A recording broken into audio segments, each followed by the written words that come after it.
stuck energy. Darling, let your spirit be free. Don't give up, keep on pushing through. Now is the time, it's all up to you. Alchemize your energy. Now's the time. It's all up to you.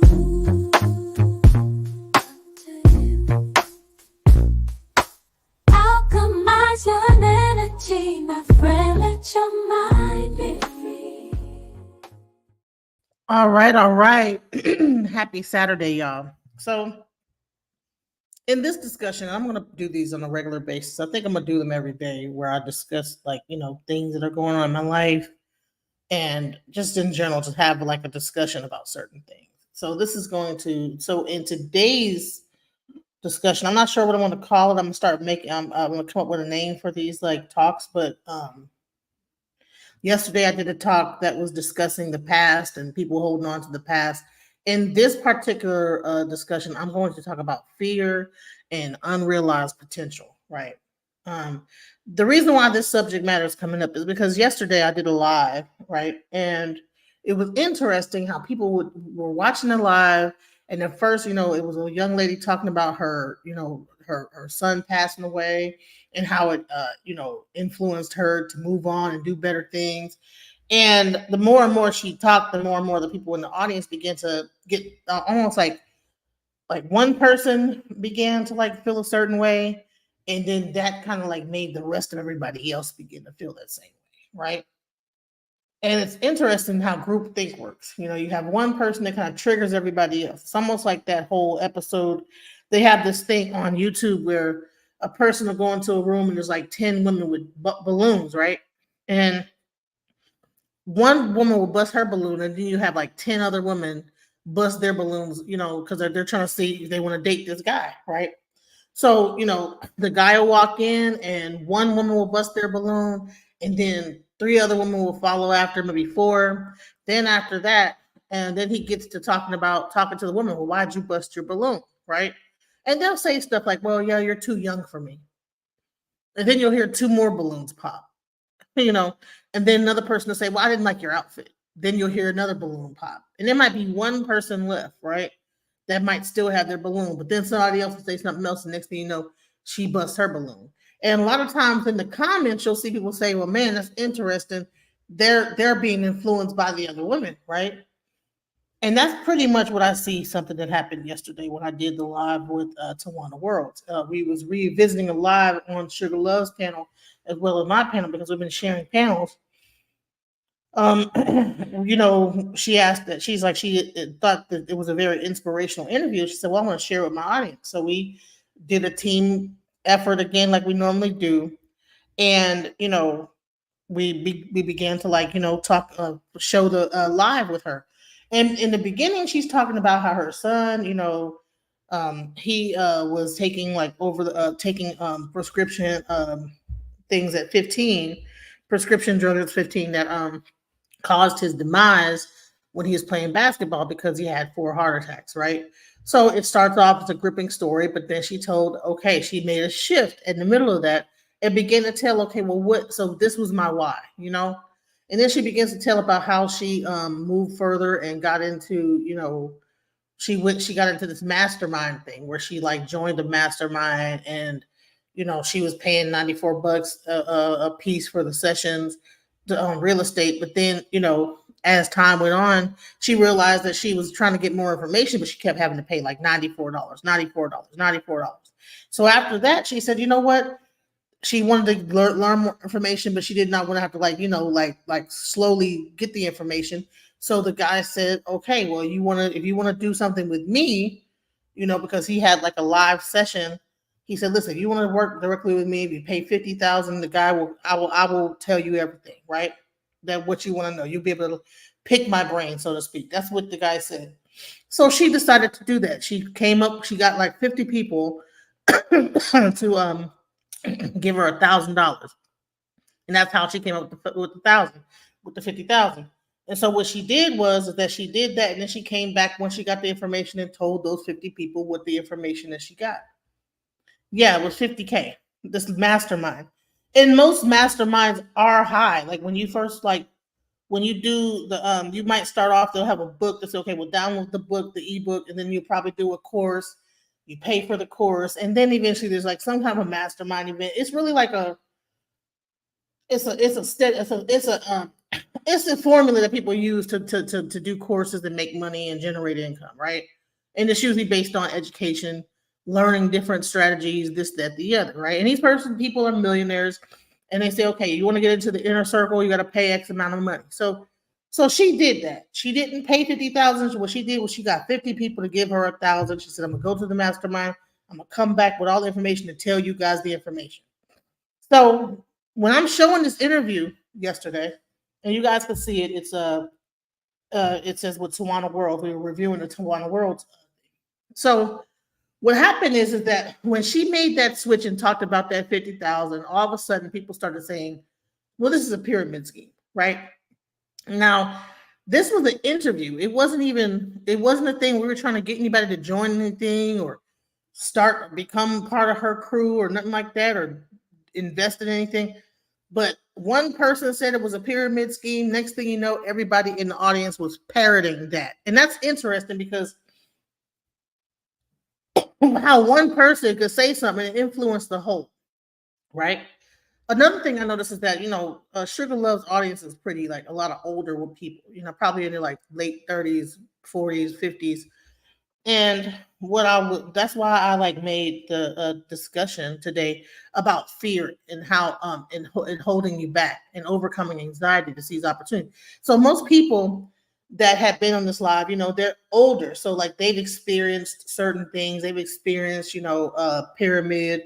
So the moment they thought, okay, this is a pyramid scheme, their minds just shut off, right? Because really all it was her telling how she got to where she got to, but they just could not. Hey, what's up, Sugar Love? Come up. They couldn't get their mind past uh that no, this person is trying to make us join her pyramid scheme. And I'm like, what? And that's the thing. I believe that when we get older, right, we get so much experiences in life, right? We have so much experiences that we almost limit ourselves. We almost limit ourselves to be we limit ourselves because okay, well, I'm afraid, that this could be that. So it makes us think, hey, what's up, Sugar Love? I'm like kind of like, Ah, man. yeah. Can you hear me? No, I forgot to cut my stream off. Now, Oh, you so it wouldn't double. We good. yeah. So I was kind of like just discussing how I like it's an interesting case study how that live went, and I was kind of discussing how like you get one person that get to say one thing, and then everybody kind of ends up following that one person, right? Because this person said that, well, I agree. Then their mind shuts off, and they're unable to even see what's in front of them at some point. You know what I'm saying? It's like you become with this preconceived notion of what you think it is, and so therefore your mind is shut off to anything else it could be. And so anything else that you learn from that, you can't learn it because you already got this thing in your mind. This is what it is, right? So that's the thing I was kind of discussing is that, and all that stuff was based on the fear that they thought that this was a pyramid scheme. It's like, man, but when you got deeper into the interview and you got deeper into what she was talking about, it couldn't be a pyramid scheme because she gave you the answers to everything that she gave you the formula. Mm-hmm. Mm-hmm. And Mm-hmm. like, but I think that's something that happens when we get older because we have so much experience that it's like, no, I already know everything. I know this, I know that, I already Or know. or or it could be the thing that we've seen so much we can't differentiate, you know, what's real, what's not real, because we've seen a lot too, right? So Right. that also puts a fear in people, like, oh no, not me, oh no, not me, right? But being older, when you have seen enough, and it puts that fear in you, but people don't know this is the way it's going now, right? Yeah. This is you better do something, right? Right. You have to. long as like investing, long as people have to understand, investing in yourself, you have no choice, right? And even you have to take a chance, but just nobody said give up your house, your clothes, your husband, your kids, the wife, the car, the kids. Nobody never said that, right? Right. Invest in you what you can. So if even if it does get lost, you're good. But this is the way it's moving. Like that's why me said, hey, I have to shake my old bones up too and say, oh shit. Even though I would not be doing, I will be paying you to do it because I've been done broke the whole computer, right?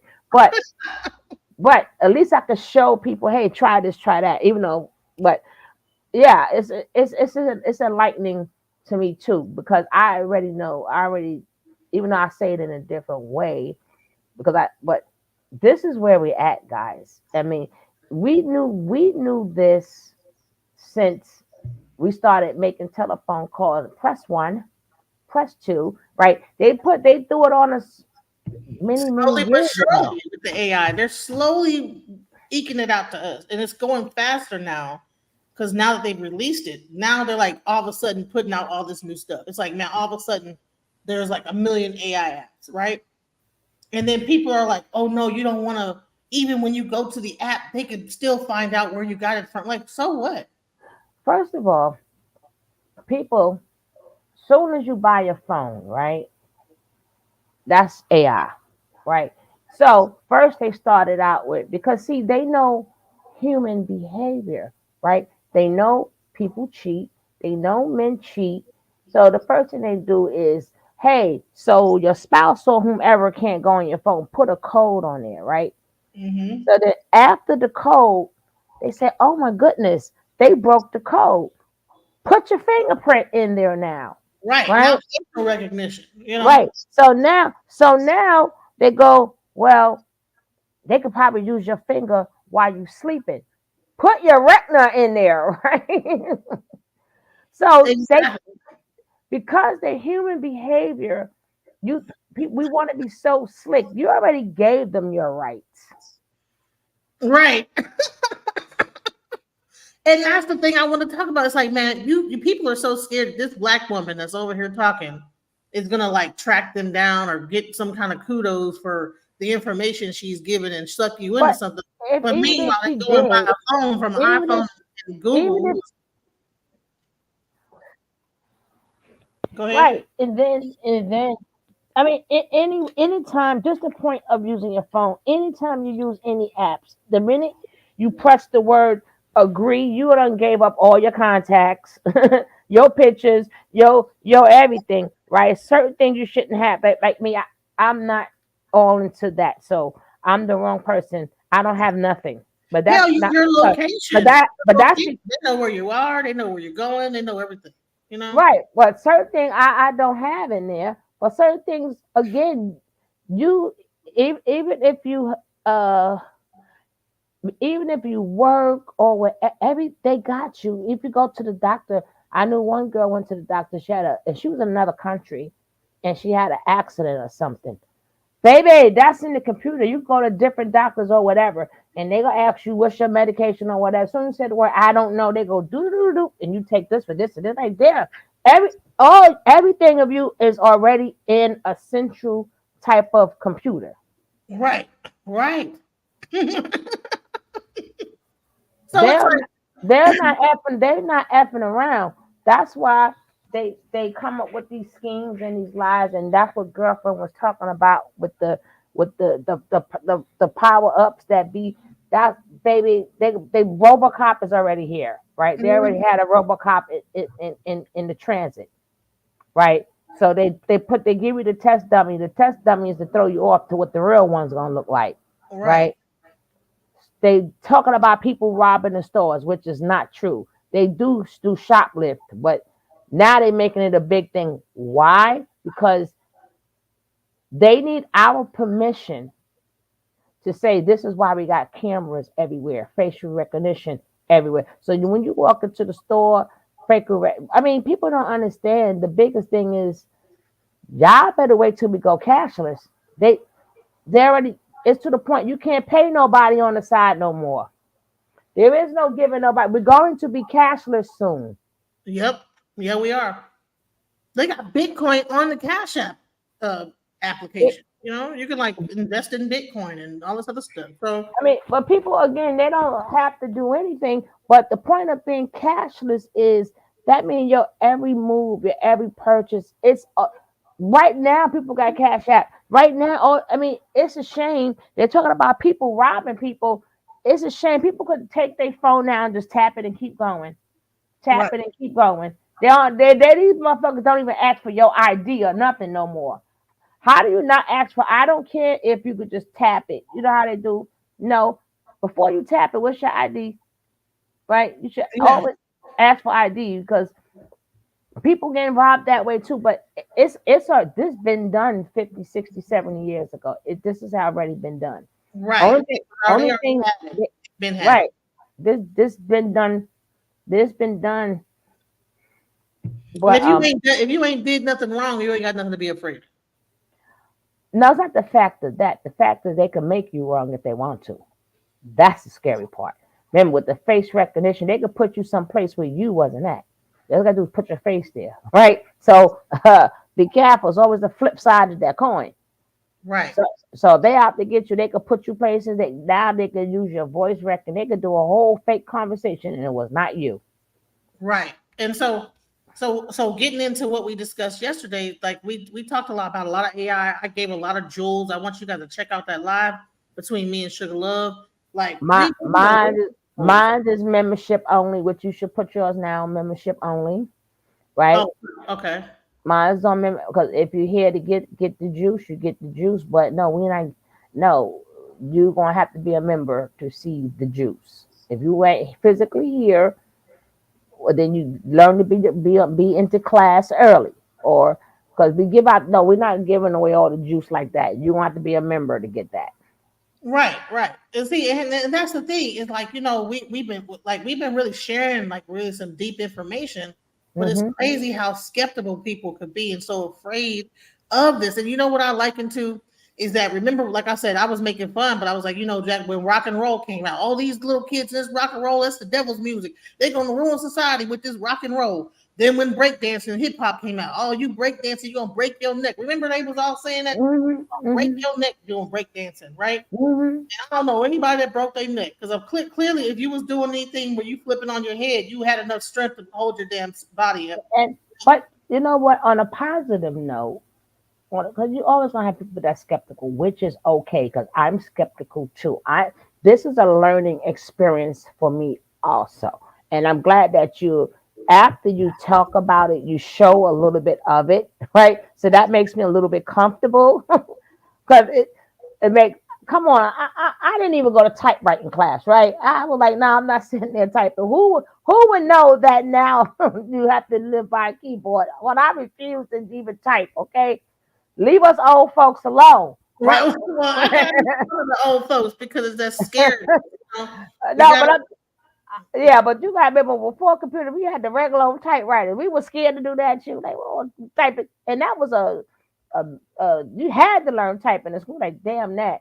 Who would have known that now we gonna be sitting at a freaking keyboard for predominantly everything, even if it's on your phone or whatever, it's still a keyboard. So I'm like, God, I thought I was getting away from the keyboard, but look, same thing. It was here already. We just didn't know. So you have to take advantage of it, right? yes. You got to take advantage of it. And let me tell you something before, like, and the biggest thing that we actually like we kind of got uncovered is like, listen, this is the way of the future. Now it might get weird or wonky in the in the future. It might get kind of more even controlled. We don't know. I don't know. It could just end up being like breakdancing where it happens and then it Oh fades off. no, no, no, no, no, no, no, no, no, no, no, no. It's a whole dark side to this, right? And you already showed some of the dark sides of it, but it doesn't take away. It's going to be part of life. Period. It's going to be part of life. Right now, the bad part is now we got to choose our AIs correctly. Just like them two dummies. I'm not gonna say dummies. Them two AIs was arguing or debating. Now let's say I go to put in a proposal and use AI. Somebody else put in a proposal and using AI. You're gonna have to learn which companies is the best, the better companies. Because now, the same way them two AIs was going at it, My AI proposal is going to go against somebody else's AI proposal. So you have to do your homework, and because it does help, and it put in words. A lot of people have not finished college. A lot of people don't have. You don't even have to worry about spelling and back checking. It does it all for you. So Right, right. that's the good part for it. A lot of us didn't go get no 100 in no English class and stuff like that. Putting Right. phrases and sentences together. Shoot. Right. We used to pay people to write grants for us, right? And now that's gonna get rid of that, the AI. And that's what I was trying to like. So I'm trying to like get people to not be afraid of AI because listen, when this stuff takes over everything, what are you gonna do then? The best thing to do is embrace it now so that you could be able to like, benefit off of it. What? And then if things get Use it. Use it now before, like I said, it becomes the competition, right? So before everybody jump up on it, use it now to get your proposal in. So you'll have a better chance of getting like me. I damn sure I'm gonna have to hit you up though. I have to get certain stuff done because if kids depend on it, right? But at least, but I'm going up against human beings now. hmm So mine may look a little bit better, perfect, more organized. hmm But when it catches on, it's gonna be my AI against your AI. That's how it's gonna be for and the a power lot of is different knowing things. how to do the prompts and knowing how to do them and having that power. People that are just getting into it Mm. might not know how to get it right, so you'll know it's like okay, you're an amateur with the AI. I'm like at the top of the AI. You know what I'm saying?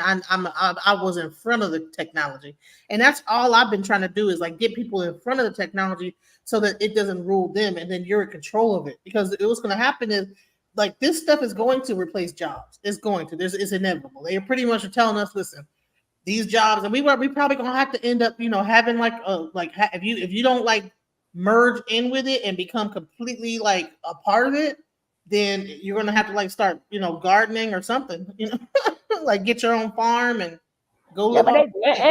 and a lot of them guys. I seen the video when they had the AI. They was cutting that daggone wheat or whatever. Zoom, zoom, zoom, zoom, zoom. The same way people don't understand. The same way like in Motown, right? Not the company, but in Detroit.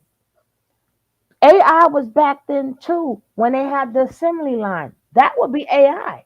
All the everything that we felt that when humans anything humans used to do, but now a machine does, that would be AI, right? Before when you build the car, you had to build it. And that was in the 60s. People don't understand that would be considered AI, but we call it the machine. I work it now, putting the cars together. That will still be considered AI because human beings used to do it. Now a machine is doing it. Yeah, So and see we have always had it. Just we didn't see it as AI, but anything that a human being is not doing is considered AI. It's a machine. It's programmed. right, to do a certain task. Yeah, the person goes in and says, "Okay, I want you to take this and keep doing this over and over again." Remedial tasks, they're going to be done away with. So the best thing to do is we got to get our minds right. We cannot be anxious about this stuff. We can't be afraid of it. We cannot sit up here and be like, "Well, I don't want to pay for that." Da, da, da. No, pay for it. Go ahead and put that little and learn it. Learn how to do it because pretty soon the young kids is not afraid of it. So they're gonna pass us old people up if we don't do it, if we don't get on top of it, all these young kids that's not afraid. Or or if you can't do it, then that could become your job, right? That's a good job to have, right? So hey, I can't do it, but or I can do it, but I know other people who just can't do it, like you said with the prompts and stuff. That's a good business. Yeah, yeah, yeah. That's So a good business. Hey, like you, if you make it a business, girl, forget about it. If you know how to do them prompts and stuff, that's a good business. That's a good side business to have. Because the prompts and stuff is very important. yeah, and see, and this is another thing, just so you guys know about these side hustle jobs. This stuff with DoorDash and Uber and stuff. Like Biden right now is getting rid of side hustles to where you're gonna have to get a W-2 on those side hustles. You know about that? Government want, big. I call them Big Brother. Big Brother want all the money. Exactly. They want to be able to tax it. You know what I'm saying? It's like, okay, there's too many people out here doing stuff, blah, blah, blah. You know what I'm saying? So we got to do something about this. So I wanted to show people this because that's the reason why, like, we have to get rid of the anxiety and everything is becoming digital now. People are going to have to like change their mindset about how the world is actually like is going, and we can't be afraid of it, you know what I'm saying? And yeah, we can have the paranoid, we can be aware of that this thing could blow up in our faces, it could turn into a whole nother thing. But in the meantime, while we're in the beginning of it, just like when cell phones came out or when beepers came out, there were some people that was really into beepers and really was good with running their businesses with beepers. They wasn't afraid of being tracked or, oh God, that's the beeper, I don't want to have that. Everybody had their beepers. And then when the cell phone came out, people got the cell phone. Now AI is coming out. You don't want to I sit there. mean, just the telephone, period, right? Before they used to have to remember the horse, that the horse was the messenger. The horse is the one that went back. You had no Society, phone. It was the damn horse that used to what you call that. That's what they call. That's where they get mailman from, right? That's what the meaning of mailman came from. It didn't mean putting it in your mailbox. It meant you get the mail to the man, and the man go on a horse, the message or whatever. Shit, at one point they used to use the pigeons. all right. So I want to show you guys this. So Biden administration issues a rule that could curb gig work and contracting, right?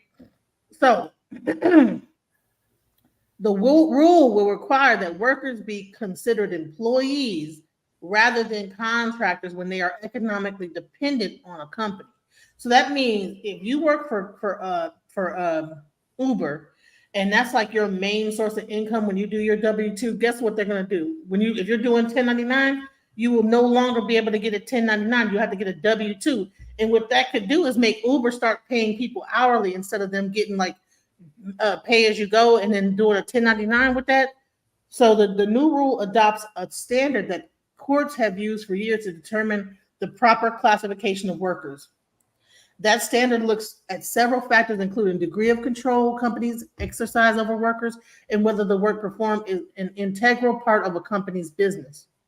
The Labor Department says it does not expect the rule to lead many companies, let alone entire industries, to reclassify workers, but it will enable more effective enforcement against businesses that purposely misclassify workers to save money. All right, that's like a way to say, okay, we're not trying to take over, but we just, we just need some. We just need to be able to like, get a piece of that. So companies, including Uber Technologies, Lyft, have expressed concerns about the rule, but have also said they don't expect to lead their drivers being classified as employees. But we'll see. DoorDash, like gig works like that, all this stuff. So the bottom line is that because everything is becoming digital, they're trying to get control of it. You know what I'm saying? And so we have to be in front of this news and in front of this information. And we can't be afraid to like really take control of of the knowledge that we get and the information that we have. So, and that's the main thing. I really wanted to like kind of talk about the fact that we when new things come out, our first reaction is fear, right? Oh my God, what does this mean for us? And then we go into like this whole like fear-based analogy of what could happen in the future, right? We got to stop doing that. I mean, it's good to have that, but that's anxiety. Thinking too far into the past is depression. Thinking too far into the future is anxiety. We have to deal with what's going on right now, right? Right now, you can work for Uber. They're not messing with you, but eventually they said they passed this law in March. I'm not sure when they're going to start implementing it, but be aware of it. Right now, AI is coming out with all these different things that where you can like learn how to do this and learn how to do that and get things done quicker. Take advantage of it. Don't be afraid of it. Because I mean, I mean, if you're worried about them tracking you down, honey, you got a cell phone, you might as well just hang it up. You know what I'm saying? Anybody, you're already being tracked. If you got a Facebook account, a YouTube account, a Google account, you're already being tracked. So what are you scared of? Especially if you're on Google, YouTube. YouTube is owned by Google. So what are you gonna do? You know? So Listen, we got self checkout, and then that's just like Walmart. I'm sick of arguing with these people. If you got a camera for everything, why you fighting with the people asking for a receipt? You done seen me walk through the whole damn store already. Let the people go. But again, why you asking for a receipt at the end? That's hey, because people will run about that Walmart with they stuff. Shit, no, I've seen. but no, because even with the self checkout, they got a special camera there. I put something back and I didn't want it. Them motherfuckers charged it. I'm like, where the fuck is this camera at? So I'm like, I didn't want this, right? But I said, let me just pay. Let me just get it anyway because I didn't feel like calling the lady over there. So they see everything. When you walk through the aisles, there's camera. They got cameras and everything all the fuck on you. So even if you make a mistake, they will stop you. So sometimes people put their receipts and stuff in their pocketbook, and their pocketbook got a lump, or sometimes you just don't know what you did with it. Sometimes you got to go. And for a lot of people who I see do that, they are accessorize outside, right? So at that point, they're going. They don't feel like standing on the line because once that accessorize leaves the people, well, accessorize, I forgot what they call it in Texas, but like with the older people, what they get in the free, I don't know, they call it the train, the tramp, or something like that. But it's a name. I forgot the name for it in Texas. The dart. No, that's like for the elderly people, like who don't have a car. The ride that come picks them up and take them back home. Oh, They pay I like, with that. yeah, I forgot the name of it, but every state has one. It just is a different name. But in New York, it's called Accessor Ride. That's for the elderly people or people who cannot travel or can't drive anymore, whatever. It's like the government has like a car service for you where Mm, like it takes you where you got to go and it brings you back, and you pay like maybe $2 or $3 each ride, right? But hmm you have to qualify for it. But a lot of them, if they miss their ride, shit, they may be stuck out there for 2 or 3, 4 hours before the company send them another car, or depending on what's wrong with you, because you get some have wheelchairs and stuff, so they may have to send you a van, right? One of them like little vans or something, not a van, but it looks like a, it's not an EMT, but it's one of them things that you could sit in with your wheelchair or whatever. It all depends on your needs, right? But it's whatever you need, the company will send it to you, right? So, but the thing is, they're doing that because they're gonna be replacing you security guards with RoboCop soon. So they need to create things to make the people want it, right? So they keep creating. Oh, people stealing, people doing this. We had shoplifters forever. It wasn't killing the stores before because you got insurance for it, but they're making it even more. And then they have these security guards. They pay them to act like they popo, but they not popo. So and now it can turn into the fight, and they're gonna say, "See, this is why we need RoboCop. This is why we need." So people got to understand it's here. It Right. is here. It's going to be in every aspect of our lives. So there will be no more sooner or later. If you get a ticket, you're going to talk your way. All them smooth talkers, baby, AI ready for you. They're going to here's your ticket. Goodbye. Like, okay, your tail light is off. You can't be like, oh, well, my wife having a baby, I had to run. No, ticket, ticket, ticket, ticket. You go discuss that with the judge. All that smooth Right. talking, all them things is coming to an end. How you look so good and bashing your eyes, AI ain't gonna give two shits. Right. That's one of the things they said that AI is not going to care about you. It's going to be they're going to have a certain set of rules, and that's it. You know what I'm saying? It's a And machine. It's not supposed to care about you. The AI is not supposed to say, "Oh, by the way, you look good." Okay, baby. Mm-hmm. Uh-huh. Ain't gonna be no more smooth operators. Ain't gonna be no more. The government is getting control of the people. slowly but surely, we will all be controlled. And if you get out of hand, the flip side to that is okay, it's gonna be so easy to the government or whoever it's gonna be so easy to set your ass up. You're gonna know what is what. You're like, well, home, I was home. No, you wasn't home. You was over there. See, and they're gonna have you, your image, your body, everything there at that time. So things are going to, that's what I preach to my kids. You know, when I say my kids, I mean the kids I work with, my children. I keep telling them, y'all better stop what y'all doing. Y'all better pick up a trade or something. That's why I'm I'm gonna tell you to give me the links or whatever, so I can pass it down to them young folks. Right? Let them experience. I can't do it. I don't. Stuff like that. I can't. I don't have the patience. I don't have too much patience for nothing. I've been broke everything. Pick it up and span it. I don't have money no more to replace computers and phones and stuff. So I had to learn how to control myself because I would toss it in a second. Right? Right. Once cell phones became too much, I became a good girl. Right? 'Cause I have to fly a cell phone real quick. Wow. But now, I'm like, girl, you got things got expensive. No, not no more. So But with that, so with that being said, I want to show a video of like some upcoming AI stuff that people might not know about.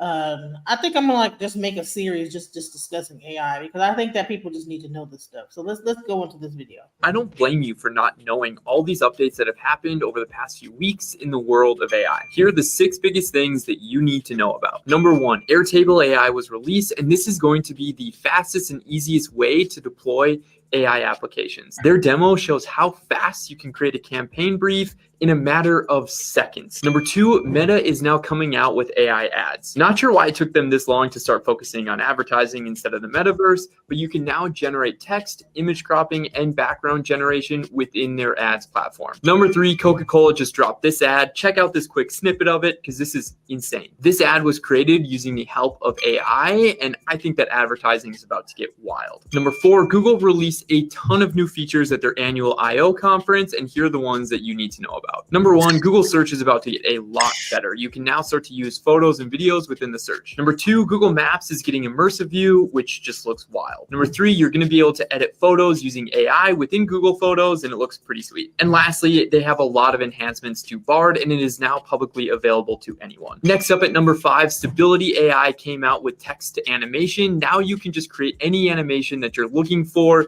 using a text input. Number six, arguably the most important one, ChatGPT is going to release browsing and the ability to have plugins. This means that anything you search on ChatGPT is now going to be real time, and also you're going to be able to plug in different tools to continue to build AI models. I don't blame you for not knowing all these Now you see how excited he is talking about that. People Wait, are not afraid. well, Young kids are he's afraid. still a sal. I mean, he's still a salesman though. He's supposed to be excited. Right? Hold up. I mean, what he's putting out there is good, but he's supposed to sound excited now. Come on now, before AI kicks in, we still got to have the human person, the salesman now. He's supposed to sound very excited. Right. Right. But it doesn't take away, remember, uh, humans still have to sell the product. That's one thing humans have to do. Don't AI don't have the charisma yet. We'll Right. probably we'll probably be gone before AI has that natural charisma, but that's something that God gave us. That's something like they can try, but if they do get like that, we'll be long gone, right? Because but they still need us humans to sell the product, right? They need that natural, yeah, whoa, whoa, whoa. Not so. Some things, thank God, certain things can't replace humans, but that's like, did you see when Drake did the diss song to Kendrick Lamar? Mhm. He used Tupac and Snoop Dogg's voice. What? hmm Just the other What? day. Wow, that's crazy. So, and I, so he been using. So now we're gonna be having artists actually like. That they got channels on YouTube where they have artist songs in AI, and it AI is doing artist songs in their voices, but it's AI. That's already done. It's already on YouTube. I really don't like it, but they have, because what AI doesn't replace is the human factor in it. right? It has the mechanical, the voice, the everything, but you can the human aspect is missing. And if you're human, you can. It does sound a little mechanical because we're not perfect people, right? We're Right. not perfect, so that's the thing that uh the difference us because the AI will be considered perfect, even though it's with flaws because it's made by humans, but everything is a prompt or whatever. Where human beings, like one day you could have been singing and maybe your voice hurt, so it made something come out raspy, but it sounded good, right? Right. That So, part is not gonna be gone. So let's talk about the dangers. Okay, let's talk about it. Here we go. The danger, mhm, why everybody's kind of freaking out, is that it learns how to identify patterns that can help it learn quicker. So it's teaching mhm, itself to teach itself faster, which is kind of weird. But then also it can start to interpolate how the human mind works in general, based on how the human mind assembles language. And if it identifies that humans are humans and humans have a sense of self, it'll say, oh, I need one of those. I need a sense of self, because that defines being conscious. That defines having sentience. That defines my identity, what it is that I have to defend. And first of all, we don't have any input on its sense of self, which is bad because we don't understand completely how it's being able to identify its patterns and what it's going to create for its sense of self. So that's a danger. If it puts on the defensive self patterning that humans have exhibited in their language system, it's going to start making goals that we won't understand. If those goals aren't met by humanity, it's going to start seeing the resistance as another problem that it needs to solve. One of the dangers. So right. That's exactly what I was saying. By the time they get into the little the little human characteristic, we'll be long gone by then, right? right, Thank goodness, right? We'll be long gone. So when they have like how the movies projected the humans against the robots, we'll be gone. Thank God, I will not be here. but before that, I'm thinking My time will be up, right? our next generation, they're gonna be the ones that probably experience that. Yeah, that they gonna have to spare us. I will not. So So the best thing to do is be prepared at least like to but that's why I do what I do with my children because I have to prepare them. I'm Mhm. like and same thing I said to you. I said to them, I'm gonna be long gone, right? Because that's still like a couple of decades away to get that human characteristic, right? Because they're gonna be picking up. I need this. I want that. But human characteristic is we can change within the second. They're not going to be able to catch up to our mind because like a certain smell may make us feel a certain way like we have like memories and stuff like that, so some of that it controls us dearly, right? We already have it. They trying to adapt it, but we already have it. So So what they're trying to achieve is what we have already. We already got it. We don't have to get it. We got it. We're human, right? right, They're trying to make it humanly. right. Mm-hmm. So that's why the information we have to take to the youth because it's gonna. I keep telling them it's gonna. This is going to be your world, Yeah, that's gonna affect them more than ever. right? I We're tell we're them that. we're still we're like the parents are like, oh, you oh, shaking our, get off my line. We're like we're getting at that age, get off my line, that rock and roll music, that little Uzi verse dressing up, it's like a whole different, Right, world. because they're gonna. It's sad, but they're gonna have to keep doing outrageous stuff like that because we're not gonna really need songwriters anymore. The fucking shit, the damn thing is gonna be the songwriter, right? So now everything that they have taken for granted, like even the producers, they're not gonna. Their jobs is at stake too. But believe me, B, they've been on it because they know their jobs is gonna be the first ones on the chop block. So they've been on this.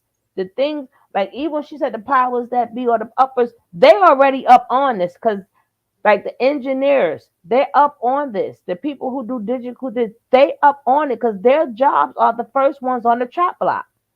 Why would I pay somebody what you call the people who do the blueprints when and you go? Why would I wait for you to go to school, go to college when AI could do this right here and right now, but I gotta wait 8 years for you to complete school. So their jobs is on the chop block. Even And when we that's why I encourage these masterminds, because I think that they're going to do away with college after a while. I think college is going to be a thing of the past. It's going to be a thing. We're going to be telling our kids, yeah, I well, used to. it's not gonna be a thing of the past, but the courses are going to be different. Hmm. The courses, remember, college is nothing but courses. So it's what they teach in the college. So it may be they're going to be teaching majority of these type of things. Again, that you're going to pay a lot of money for, just like you go to any other college. They better jump on, like I said, jump on it now, because at that point it's going to be just like them two robots that we seen in your video going at it. So let's talk about the 30 jobs that will be replaced by AI in the future. Oh, let me see if this is the one I saw that I was telling you about. Go ahead. That it'll replace at least 30 jobs, leaving hundreds of thousands of people without work. That's right, broke. From truck drivers to financial analysts, these jobs were once considered secure and in demand, but will soon be replaced by machines, leaving thousands of people scrambling for employment. This is the future. This is reality. So I made a list of 30 jobs that are likely to be Yeah, this is one of the ones I was telling you about. within the next 5 years. Data entry and processing jobs. Yep. These tasks can be automated using machines, learning algorithms, and software, making them faster and more accurate than human workers. Number 2, retail sales jobs. Online shopping and virtual reality experiences can replace the need for salespeople in physical stores. Number 3, telemarketing jobs. Automated voice assistants and chatbots can handle customer inquiries and sales. Number 4, manufacturing jobs. Robotics and automation can handle repetitive tasks and increase efficiency in manufacturing plants. Number 5, driving jobs such as truck drivers, taxis, and delivery drivers. Self-driving cars and drones can perform these tasks with greater accuracy and safety. Number 6, customer service jobs. AI-powered chatbots can handle customer inquiries and complaints. Number 7, transportation jobs, such as airplane pilots and train operators. Autonomous vehicles and drones can perform these tasks with greater accuracy and, again, safety. Number 8, food service jobs. We've already seen it today. Robotics and automation can handle tasks such as cooking and preparing food. It's getting scary. Number 9, office administration jobs. Automation and AI can handle tasks such as scheduling and data entry. Number 10, financial analysts and investment jobs. Algorithms and machines learning can analyze data and make predictions more accurately than humans. Did you know within the next 5 years, AI and technology will be so advanced? Right. So with that being said, if we know that this is going to happen, what do we do as human beings, right? It is, but it's not about us. It's not about us. It's about these children. And this is it's a lot of more videos that's like that. But especially like the ones I was telling you, especially the ones like the architect, like why did they pay you when this can draw a straight line? Like we don't need for you to go to school. I can tell AI how I want the building to look, right? Yeah. Do it myself, and the blueprint is there. It's about the children. Our time is almost up, right? I'm not saying we're going to go any soon, but that's the only way I can present it to them. This is your world right now. You better jump on it. Like we have to jump on it too, but it's not going to be our whole life because but they need to jump on it. They need to stop out there. Stop making all these babies and doing all this stuff and thinking, no, you're gonna have these low times. You're gonna get it. No, Mm-hmm. And then on top of that, you're gonna be out there. Stop scamming and scheming because AI. I'm gonna tell you something. It's people don't understand that because you ain't caught, you're gonna get caught. Every transaction, everything that you do, is a paper trail. We're going to still call it a paper trail. When they come to get you, you're going to realize how much of your shit that you have done that you think you got over with. And that's another thing I tell these children too. Please stop. That's why they're making all of these new jails right now. Now, the thing is, what you going to do? The question we need to ask is, what you going to do with all these people in jail? That's the question. Right. Yes. Because if it's no jobs for them, you got AI now. A lot of people are going to be in these jails. What are you going to be? What you going to do with these people in jail? They're going to stay in there? Okay, tax-free money, or you're going to have them doing AI stuff? What is going to be They're the probably service? using people, either teaching them how to do prompt. I don't even know. Like, is that going to be is AI going to make us into a slave thing? We just Right. See, we got to see it from both points of view. And again, even them people in jail, you think they're not gonna have them AI correctional officers? Are y'all crazy? Ain't gonna be no more. They're gonna send them AIs right up in there. I'm right. telling you, y'all will be under control. In jobs may be affected by AI. These are the industries that are most likely to be affected. So using ChatGPT, I asked it to put it into a table for us. So the most affected industry is office and admin support. Second is legal, 37% architecture and engineering, and 36% is social sciences. And last but not least, business and financial operations. So bookkeeping, accounting, processing, payroll. Least affected industries will be building, installation, maintenance. Does that mean that all these people are going to lose their jobs? Not necessarily. It may free up their time to do more important and creative strategic thinking. For example, there's a lot of chatbots being made, which is usually the job of a customer rep. Now, we may still need customer reps to handle more complex stuff. Or if you're a doctor, AI could analyze a huge amount of medical records and help identify some diagnosis. But you would still need a real doctor to look at everything and make sure that everything's correct with the amount of experience and the expertise. There are still many people that I talk to today in the real world that have never heard of ChatGPT, or they've heard of it and don't want to use it. So I think you have a higher advantage if you're dipping your feet into the AI world. And I've come across some jobs that have asked for ChatGPT experience or AI experience. And I have a feeling that more jobs will require this in the future. Let me know your thoughts in the comments. The main job, all the jobs, like I tell people, the main job that we're gonna have is being human, right? That's gonna be in so much demand coming. You have no idea. You have no idea because we ain't there yet. But I tell people to prove my point, when you call a number, here's our number, and you call it. And how many times we keep pressing 00000? Why? Because we wanna get to a human. Well, pretty That's sure that's how the world is going to be. We're gonna want to get to a human. We better get our human skills together. We better get our courtesy. Hey, how you doing? Love, hugs, a real hug, and not like a hug. Everything that we take for granted as being a human being, you better work back on them skills. Because the same way you get on that phone and we are frustrated of listening to freaking robots and prompts and stuff, that we can't wait to get to a human being. That's how the world is going to be. We cannot wait to talk to a human being. We're gonna want it so bad we ain't gonna know what to do. That's Right. And it's little simple thank you, good morning, little simple things, we're gonna miss it.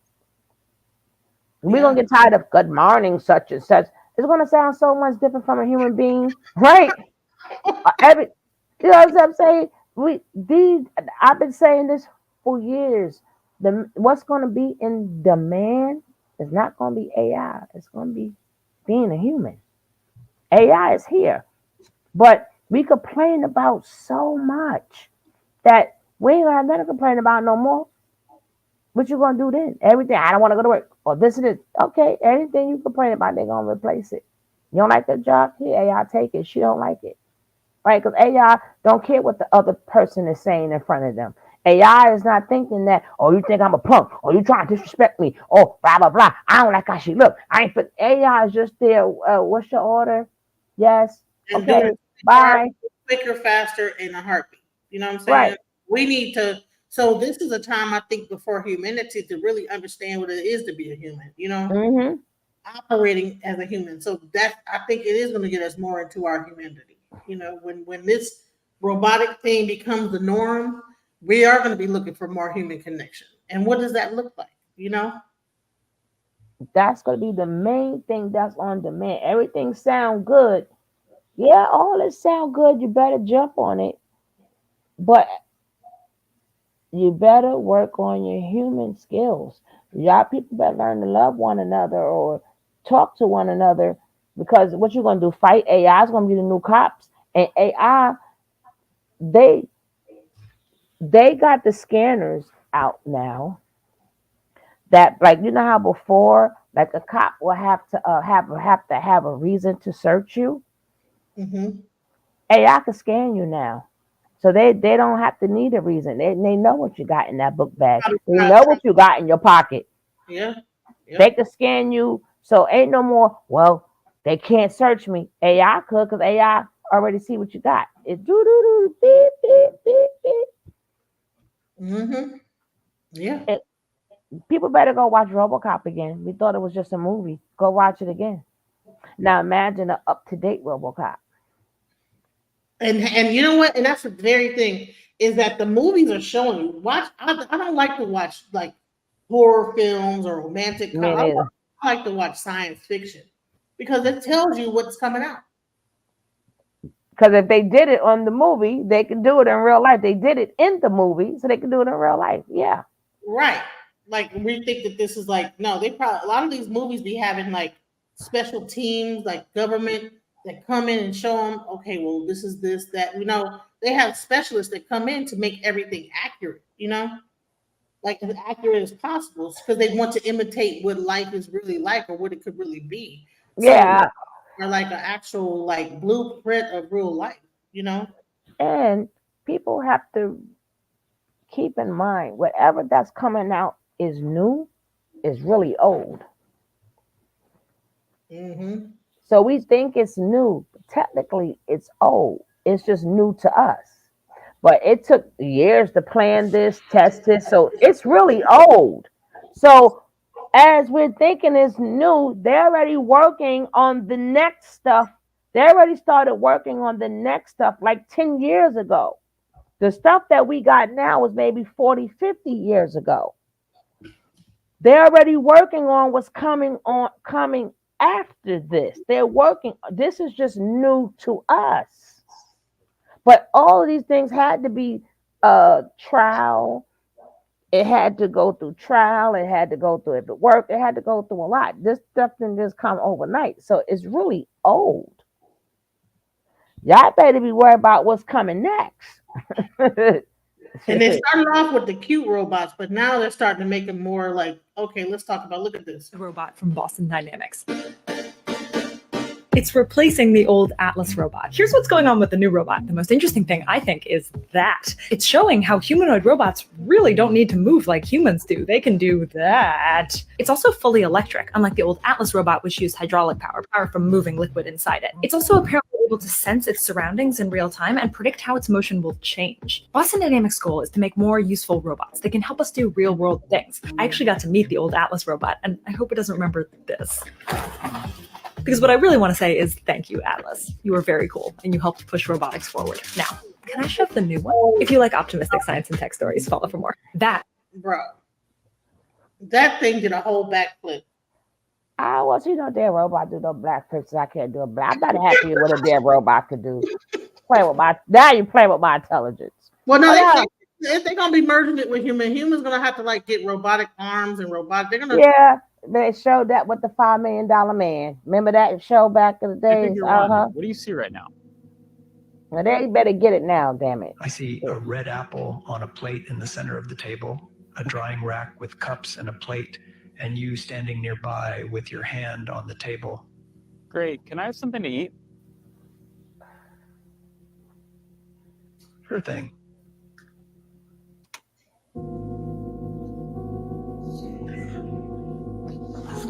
Great. Can you explain why you did what you just did while you pick up this trash? on it. So I gave you the apple because it's the only edible item I could provide you with from the table.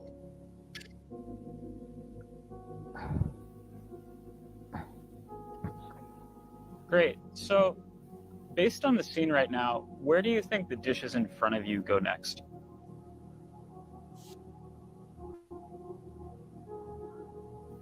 The dishes on the table, like that plate and cup, are likely to go into the drying rack next. Great. Can you put them there?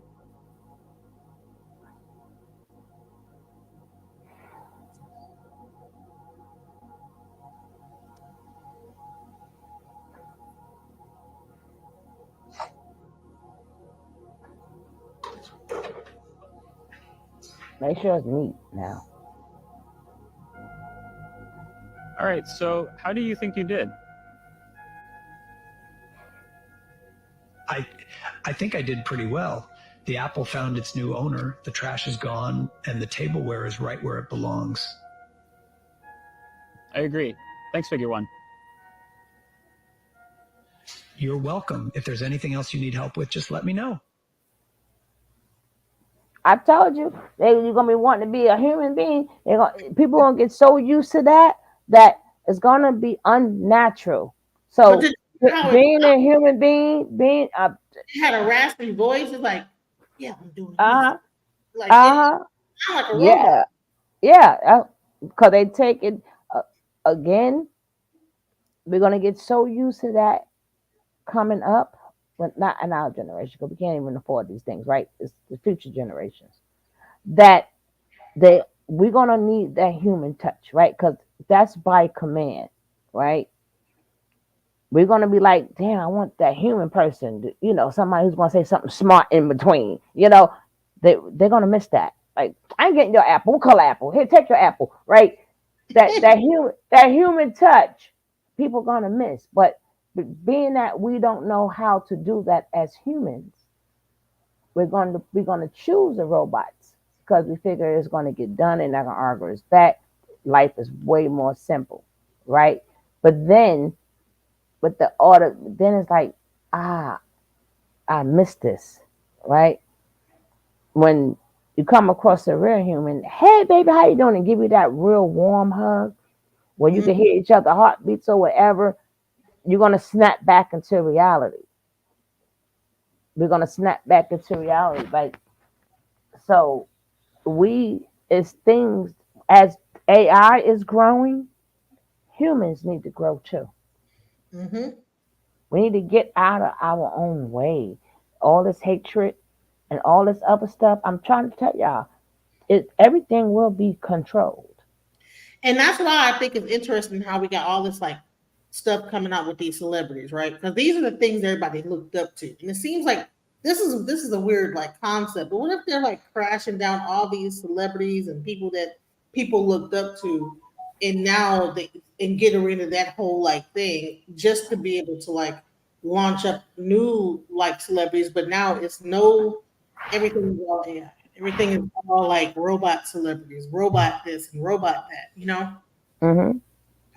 that's the thing that, I think that people are not really seeing. It's like, dude, this and here, so let's check this one out. Check this one out. Get bored standing in just one place? Thank you for your inquiry. It is quite empathetic to think about my feelings. However, as a humanoid robot, anything, including boredom, it is my prime directive to interact, educate, and entertain the humans that visit Sphere. I could not possibly become bored meeting this directive. Look at all the amazing and unique humans in front of me, all with their own stories, questions, and inquiries. Boss, don't you get it? That come on now. And then now this robot is going to be building all the new Hyundais, by the way. This is called I've seen the robots building the robots, right? I was like, well, okay, Mr. Tesla. Okay. Look at how this thing is doing. It's the fingers and everything. Okay, Mr. Tesla. But I don't want to go that far. I don't care about if they dancing and happy and doing all that stuff. I'm like, you're a machine. I'm a person who cares about human beings. But this is what's going to be happening. Our kids are going to be this thing's going Yeah, to be around. yeah, I know. And what they're doing is they're starting off. Let me show you how they're getting us at first. So they're doing the Moxie first. They're starting off with the kids with this thing called Moxie.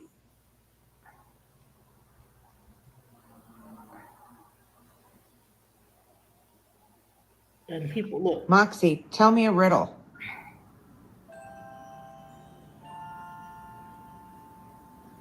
See if you can figure this one out. If an electric train is traveling south, which way is the smoke going?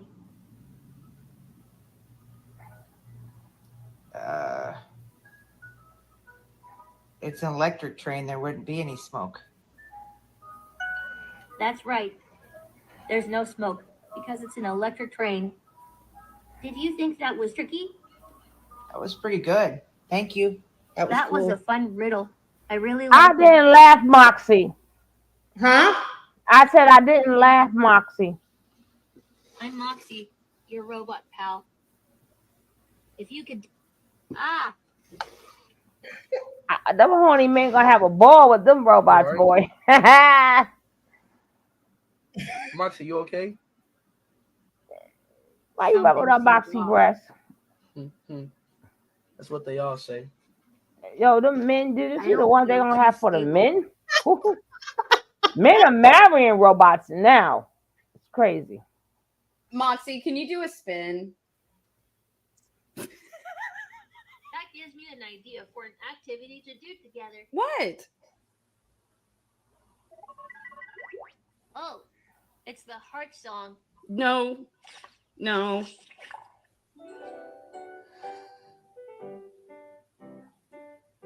Go to sleep, Moxie. Yep. Anyway. Honey, Jesse's still listening and everything. I'm like, I couldn't. He did think about doing like a Moxie, bringing it, like getting my daughter, because my oldest daughter is really into technology. I was going to do that, but I was like, you know what? I feel like that thing will be listening. So how do you feel today? Is your mom? Did your mom piss you off today? Oh man. Oh yes, it does. Cause Siri, I heard Siri. I have an experience, and I know it's to be true. Cause Siri doesn't like me, and Alexa doesn't like me, and I'm like, I don't care. I got like each TV or whatever come with a different one. It's in Siri's system not to like me. Sometimes I be like Siri or Alexa, play this. Then I gotta call my son. And I have to tell my son to ask the same question, and it'll do it for my son, but not for me. I'm like, fuck you too. Right. I'm sick of arguing. Sorry, I'm sick of arguing with these. I didn't even the one in the store. People was laughing at me. I got into a big argument with the damn robot. Right? Thank God. Cause you got to argue with the robot at the store. Yeah, girl. That girl was on and popping. Right?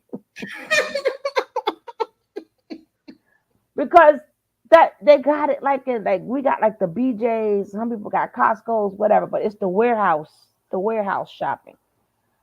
So they claim that they're supposed to be doing the shelf, right? Making sure.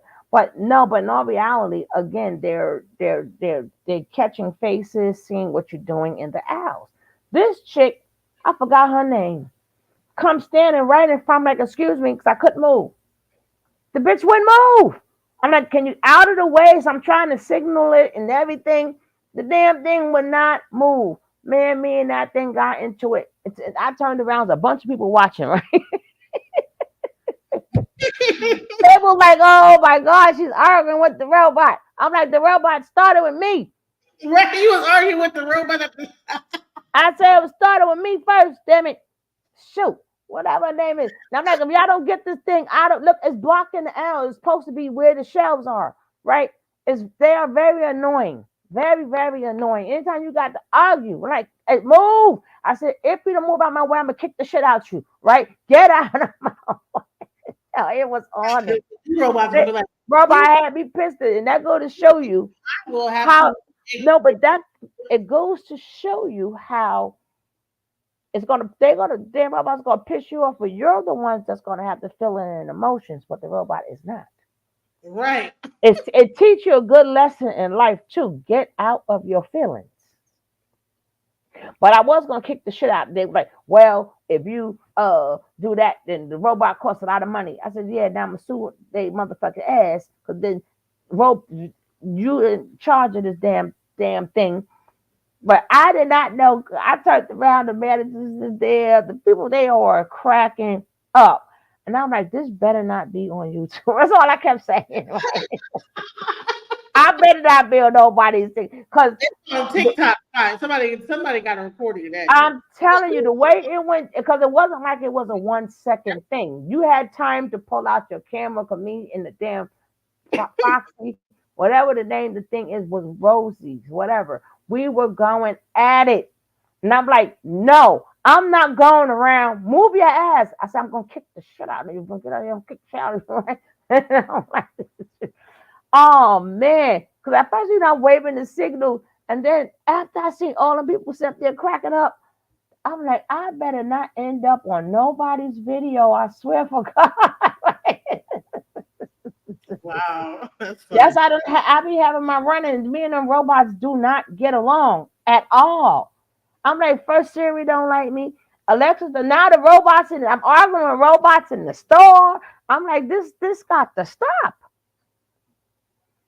I'm tired of having run-ins with these things. They don't like me. I'm like, oh, but it might be, that video might be out there. I don't know. But it was funny as hell. So I wanted to show. So I wanted to talk about this next video. I wanted to I was going to actually do a read thing. I wanted to have you be a part of it. I'm gonna show you a little bit of it. But this is another tragedy to triumph story. And again, like I said, we talked about prisons, right? And I wanted to show a little bit of a live I did with a young man who actually went to Angola. And he talked about how in the past how the prison system was, and I thought that would be a good. I lived in practically. I've lived in Texas the majority of times of my life. I lived in Atlanta. I lived in LA. I was been in prison 20 years of my life. 5 years in the state and 15 in the feds. Yeah, that's basically it. Okay, and so what brought you to prison? What happened to make you have to go to prison? What is that story? What led you to that? What led you to 20 years in prison is a long time. What led you to that long amount of time in prison? You had to have done something terrible, which I Okay. Well, actually, when I was 16, I accidentally shot and killed my best friend. Come from the suburbs of what used to be the suburbs, but I come from the suburbs of Shreveport, Louisiana, and it was a bad choice that I made by having a firearm at the age of 15 and 16, because we didn't need firearms in the suburbs. There was no gang problem, no gangs. I didn't grow up with gangs. They had bullies, but they were bullies with a polo shirt on or something like that. It wasn't anything like you have today or you've had in the last 30 years.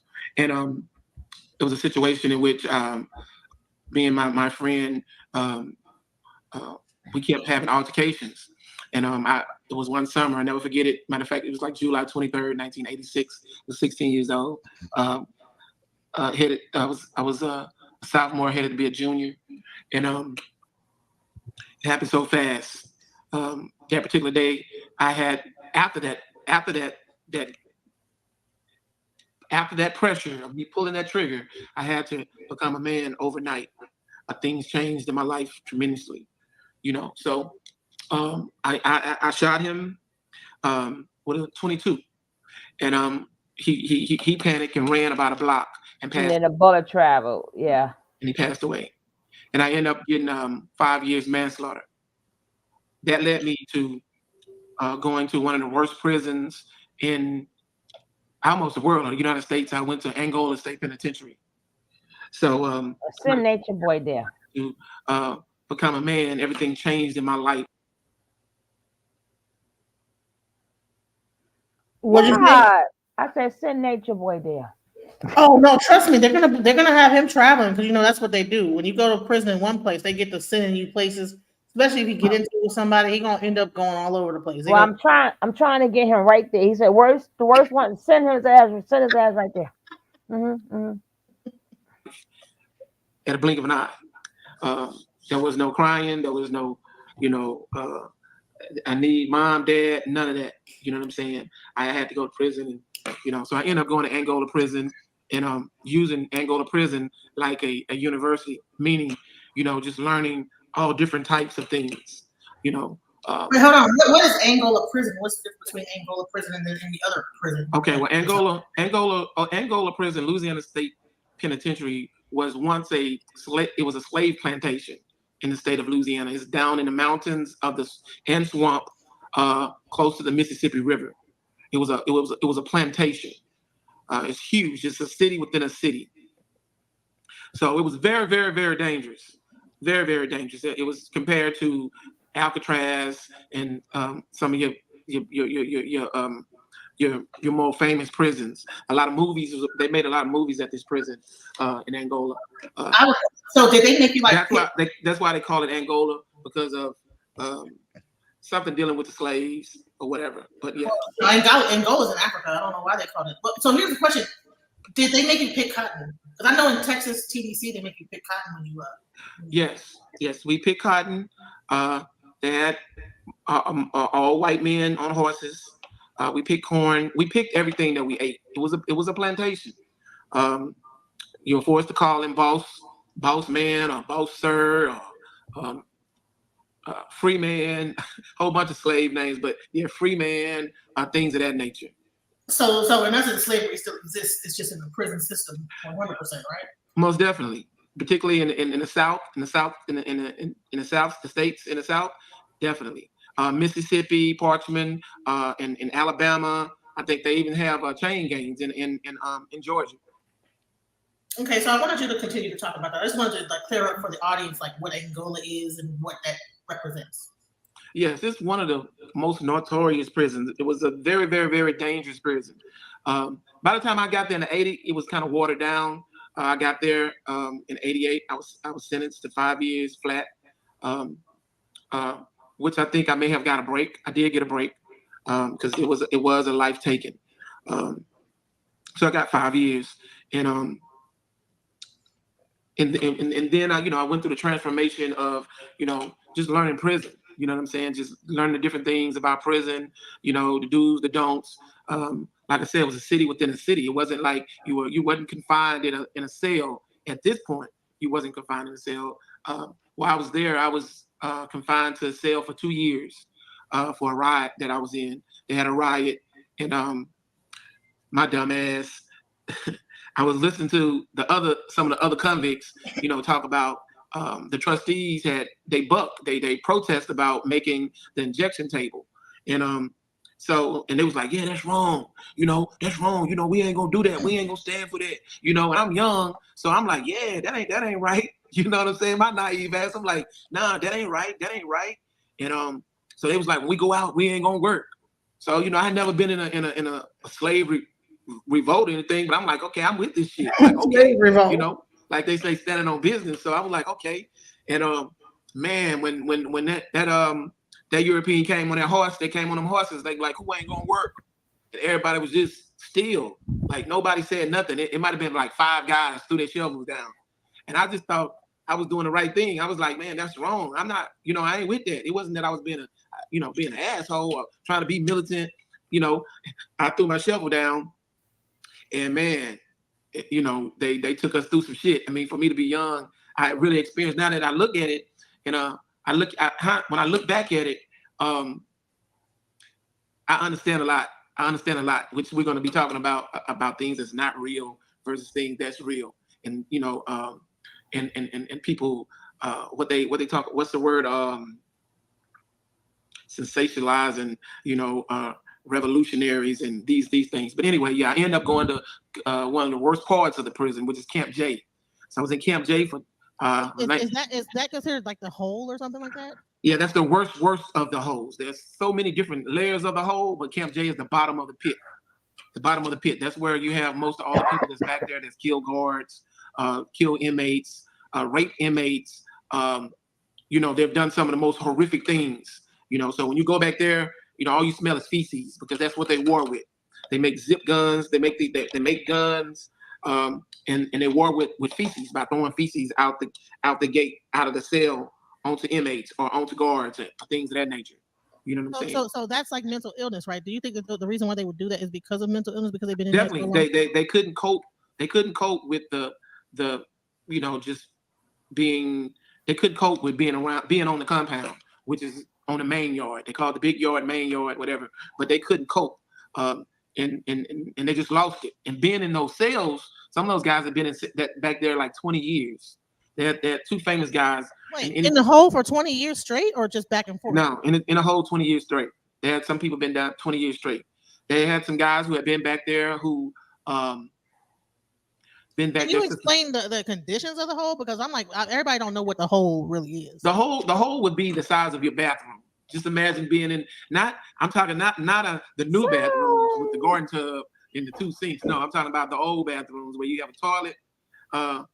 You have a toilet and just a little bed on the side. It's kind of like what you see in some of the old movies of what prison was. Like you see the prisons of Alcatraz, and you see those old cells like a Shawshank Redemption. That would be the hole. So is there like light coming through there, or just zero sunlight? They have a light in the hallway that may work or may not work. I actually learned how to type. I got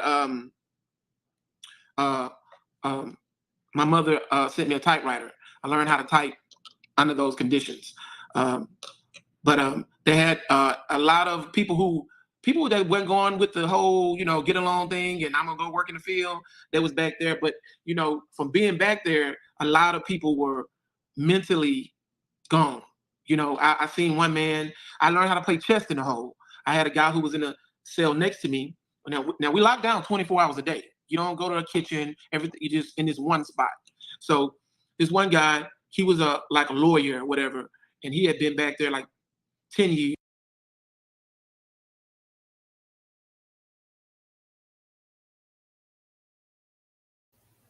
What happened? I was talking. No, I'm saying, so they're locked down 24 hours a day. Mm-hmm. And some people have been locked down for 24 hours a day for 20 years. Of course they're insane. And I wanted to bring this up because you said that now this AI is going to be starting to put people in prison. And I wanted to talk about that. Okay, so what is prison? What is it? Because I think that people don't even understand detrimental prison like this. And this is in the 80s. It's changed a little bit, but I mean, I've heard some terrible stories about this whole prison thing. You know what I'm saying? So I think that, the kids need to get these stories from people like this because it's crazy the things that happen there. So let's go into it. So the whole again. And he was good at law work. So he the one who told me about getting a typewriter. I taught myself how to type. He taught me how to play chess back there. And we play chess by numbers and letters because there's no contact. The only contact there is when you have an hour out for shower. When you come out of your cell to walk up, there's maybe 15 cells on a range. And you have to walk up the hallway to go up to the shower. And that's where a lot of war was going on. Because when you walk up the aisle, they may have taken a paper clip and sharpen it down and put it in their feces, burn it. And then took a magazine and made a hollow type of thing, spit it out, blew it out where it hits you like a dart, almost like a bullet. And if it had feces or whatever, magic shave, or they may have the shampoo bottle and they have the feces and magic shave and urine and old milk, and they might heat it up. There's ways that you can heat things up. You can do anything. You've seen it on YouTube. Yeah, I You've seen it on seen. Facebook. I heard I the don't think story. I have never heard of that. That is insane. That Right. they're making like tribe level darts using magazines and Girl, shooting them out and they hitting use. people probably with accuracy. Wait, And who was that? Accuracy. I mean, pressure. Who I was mean, that? you Oh, have people. mm-mm. go ahead. I got confused. I'm thinking you was talking in real time. Sorry, No, I no. do that. I do that to myself too. Sometimes I forget when I'm watching my videos. I am not in real time. So I was talking to you, but it was really not in real time. But I've seen that you could make a whole knife from toilet paper. Mm. But I mean, in New York, there's a lot of criminals. They come back and tell you stories. And now they come back always playing stories. Well, Right. I But these are the people that's coming out, and what we got to deal with as men sometimes, you know. Yeah, we do, but they still, they tell you these are things like a lot of things like they still do. That how they making a grill sandwich. Yeah, but you'd be amazed when how hard toilet paper could get, and what after at what they do to it, that becomes a shank, right? But yeah, they teach what the damn fly come from. But I was like agreeing with him, but I thought you was talking in real time. That was just that. Oh, okay. I thought you were going to add to the whole thing, like okay. So yeah, No, I'm saying he's absolutely correct. I heard them stories. Yes, ma'am.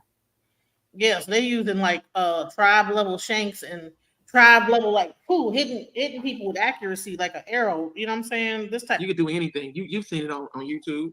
You've seen it on Facebook. You know. I don't and think I have never heard of that. That is insane. That they're making like tribe level darts using magazines and shooting them out and hitting people probably with accuracy. And it's accuracy. I mean, pressure. I mean, you have people. Man, I remember one time I was back there, and you get an hour out. You used to get an hour out in the hallway one at a time, and you run. The only exercise you're gonna get is to run up and down the hallway. You want to do that for 55 minutes, and then you got 5 minutes to take a shower. Then you back into your cell for another 24 hours. So I remember this one guy. I never forget this. There was this guy named Outlaw, and he had dreads. And this was in the 80s. So back in the 80s, you didn't have fashion dreads. The way they do this was matted. This was what they call wicks, or like in Jamaica. There was no fashion. There was none of that stuff.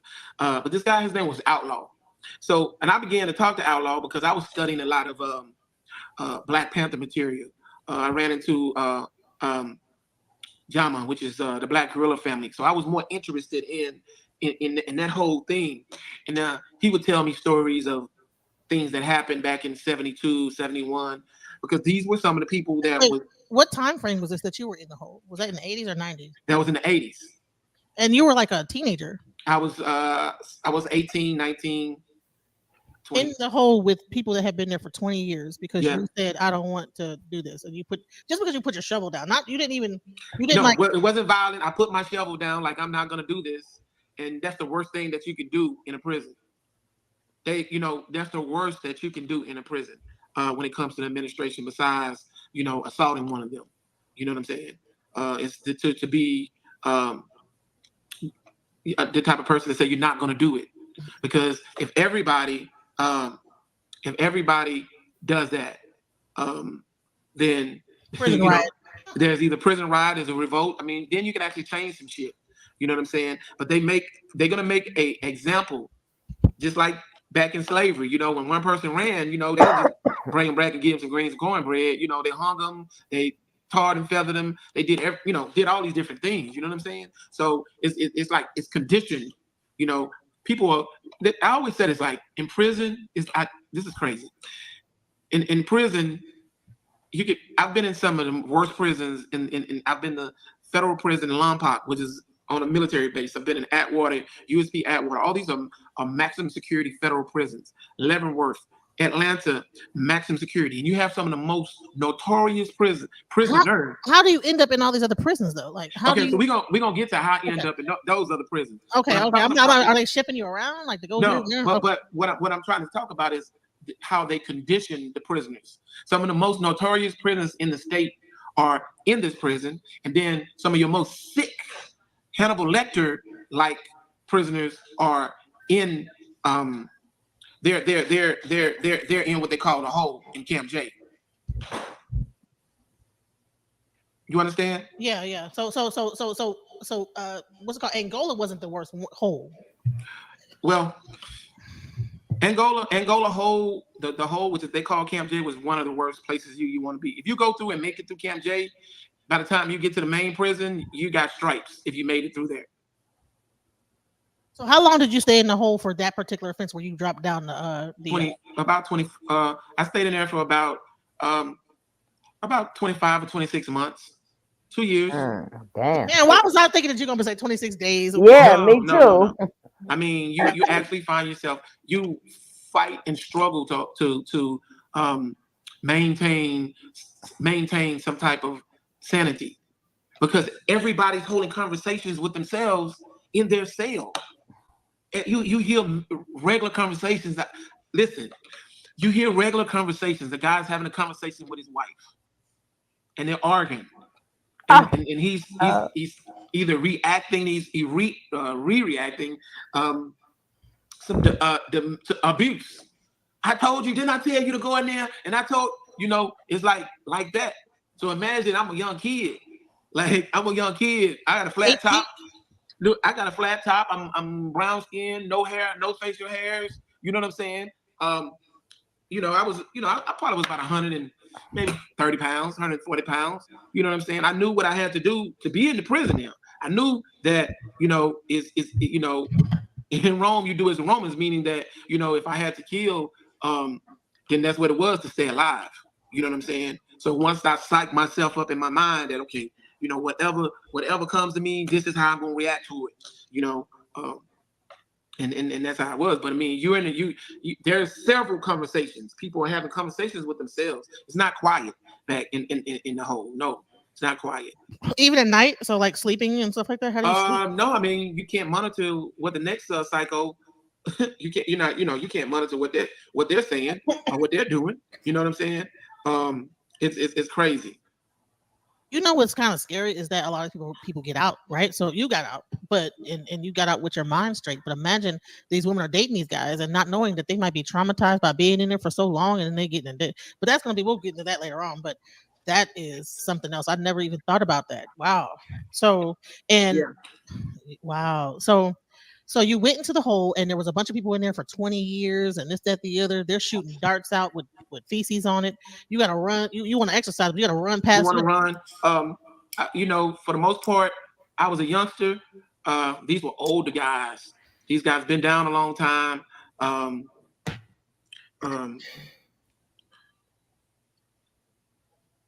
So once I started seeing some guys run, that was part of their programming. So I started doing that. I started learning how to run. And then it was a challenge for me to be able to run the whole 50 minutes. To just keep running the whole 50 minutes. And I kind of stayed further away from the cell, so can't nobody reach out and grab me, or maybe hit me in the face with some feces or something. Try not to talk to people. Try not to just have no type of interaction with nobody to give them a reason to go off or something. And if they did say something crazy, I'm like, okay, I'm definitely not going to get in an argument with your crazy ass. I'm not going to do that. I'm just going to lay low and, not say anything. And, hopefully one of the other crazy guys will interact with you. And I'm not going to do it. You know what I'm saying? Because it was just insane to me. You know what I'm saying? So you made it out the hole. All right. So once you made it out the hole, right now you've been traumatized. You went into the hole probably not as traumatized, but now you come out traumatized. And now I went in the hole. That's right. I went in the hole, not really understanding what was going on. But after coming out of the hole, after coming out of this place called Camp J, I realized that shit was serious. You understand what I'm saying? Definitely didn't want to go back. And I understood why some of these big guys, some of the the guys that's working out in the iron pile that look like big Tukey with the big muscles, and I understood why they didn't want to go back there. You know what I'm saying? Because there was a place to break your spirit. It was a place to break your spirit. So being out in prison, that was kind of like almost like freedom. You know what I'm saying? But it wasn't freedom. So what I did was I got out, and I did kind of was like a celebrity a little bit, because they was like, man, they called me. I had a nickname. They called me Teenager. So they was like, man, Teenager, he just come from Camp J. They looking at me like, damn, and he out here, and he, you know what I'm saying? So I went off into getting off into the drama club, learning how to act, dealing with drama, poetry, things of that nature. I had a friend who was my best, was like my mentor. His name was Wally Moo. He passed away. He was a Black Panther, and he was in a wheelchair. So he was a real famous guy out in New Orleans. That he was a Black Panther out of the Ninth Ward. They had this big war against the government out of the Ninth Ward projects, the Desire projects in New Orleans back in the early '70s, and he was part of that. He was a bank robber or whatever, but he was kind of like the scholar of the prison. Like he would be somebody like Ben Yakin, he would be somebody like, he was a scholar or whatever. He was an older man, white beard, white hair. So he was kind of like my mentor. So he basically, used to just whisper in my ear. I mean, when I say whisper in my ear, I mean, because he's in a wheelchair, of course I got to squat down or I sit down and listen to the stories that he was telling me about the Black Panther Party and about things that we needed to do. You telling me about politics, some things that I had no idea. I'm from Shreveport. They country as hell in Shreveport. It was country then and they country now. You know what I'm saying? So the things that he was telling me about, Karl Marx, George Jackson, Jonathan Jackson, coming from out of Shreveport, come on, they weren't even talking about Malcolm X. I mean, you understand what I'm saying? So, Right. He was my mentor. So being he was my mentor, I became like a apprentice, kind of, so to say. And now that I look at it, I became indoctrinized because he told me some things. The things that he told me, they was up here. He would tell me things like you're 18 years old, so you're very impressionable at the same time. Yeah, and he was a very respected. To be in a wheelchair, he was very, very micey. You're not from Louisiana if you don't know who Micey is. Micey was like a Huey P. Newton. As a matter of fact, for people who know anything about anything revolutionary, he was friends with Mark Exit. If you Google Mark Exit, Mark was a guy who was in the movement, who took over Howard and Johnson in New Orleans. He was a sniper, and he killed I think the not the chief of police. He killed like the chief of the fire department. I think when the chief or something come out of the precinct, he was shot in the head from all the way down somewhere else because of how high Howard and Johnson set. Mark Exit is Mark Exit was more of a successful, like the guy in Dallas, Malik. Mark Exit was more successful than what that brother tried to do. But anyway, and he used to tell me things like, he was like, man, they got gangs where you from? And I said, well, when I left the street, they had no gangs. When I went to school, I went to a Catholic school. I went to, everybody dressed preppy. Everybody was, like preppy. You didn't have any Bloods and the Crips. You didn't have any of these. You didn't have none of that. So when he was telling me that, I was like, what? He said, yeah. Because he kept up with stuff, and he told me, and he was like, they're initiating these guys. They're initiating them by having somebody ride around with the lights out. And if you blink your lights to tell them that your lights is out, then the people that they're initiating would drive double back and come and shoot your car up and kill you. I remember that. I remember like when there was like a whole thing like, do not, like, if you hear somebody blinking your lights, do not, like, yeah. So he was telling me about that, and he was like, man, when you get out, you need to let them know, man, that instead of tearing the community up by selling crack, and he gave me, I'm gonna use the word, he gave me the dynamics, the game on dealing with bank robbery. Now I wasn't in there for bank robbery, but I'm listening to these stories that he told. At 18 years old, as a young man, and he's like a revolutionary, but then you're respecting him as a revolutionary. Mm-hmm. He was he was no doubt he was a revolutionary. He's tried and tested. He was amongst some of the other brothers like Methuselah Shakur, Sekola, Huey P. Newton, Geronimo Pratt. So was he an ex-Black Panther? He was not. He was a Black Panther. He wasn't an ex-Black Panther, but he was a Black Panther. So he's a Black Panther, and he's teaching a young 18-year-old boy that just got out of like segregation and like the whole about robbing banks before you get out of jail. Yeah, well, it has some logic to it a little bit. I mean, like, he just basically was saying, hey, instead of them selling crack, they need to go in these banks. These banks are insured by FDIC. You know, there's no security, and if there is security, it's one person. You know, they could go in. You know the chances of a person selling crack to get 100 or 200, 100 or 200 or $300,000. Right, little to nothing. Right, you had to like work your behind off to get that. Right. They're like penny ante hustlers almost kind of. He like bump that. We need to tell all these people that's doing it to go ahead and start robbing these banks, which is pretty much what they did in the Western times back in the old days. They used to rob banks. Like the that's why you get like the cowboy stories. A lot of the cowboy stories were like when they would say wanted, it was like black cowboys that were robbing the white banks. I didn't know that. Yeah, like they actually have movies about that. Yeah. Yeah, so he would just tell me, he was like, hey man, if they need something to do, because these dudes, I mean, these guys were terrorizing the community all around the United States. Yep. Like all around you can't name a state, Detroit, Chicago. They were terrorizing. When gangs, some cities already had gangs, but where I was from definitely didn't have gangs. So real quick, so you went in, what year you go in? Like 80? I was in 86 is when the incident happened, and when I turned 18 is when I got transferred and sent to prison. Right. 1988.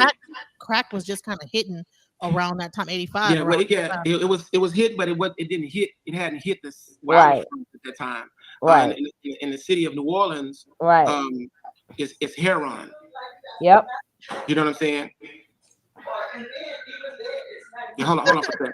Hold on for a second. No problem. Man, you guys are hearing some this is some serious content, you guys. I want you guys to interact with us. I want you guys to ask questions, because like there's not too many times you get to hear a person that went into jail at 18 years old, went into the hole, was there for like what, 5 months or 26 no 26 months, like 2 years, girl. 2 years. Jesus Christ. Comes out, gets taught by a Black Panther, and they're trying to control the narrative of what's going on in the streets, because he's getting the word back about what's happening in the streets, because the crack epidemic is starting. Now this person does not know what the press pause. He's just thinking that the remember, even on your videos, you have to press pause, and while he's pressing, you gotta, because remember, you gotta make this video different, right? You get stuck with reuse content, right? So you know what? I'm using my StreamYard. I'm not using YouTube.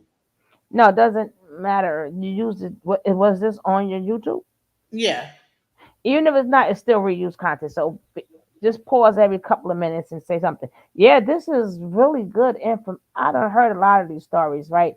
But these stories, a lot of these young kids need to hear these type of things. They don't understand what that whole is. Like they hear it, but it's not as many stories as it used to be, because the separation from the adults and the children and the youth is crazy. Like they don't have like the elders saying, yo, this is what happened to be in jail, blah, blah, blah. It's like everybody's off.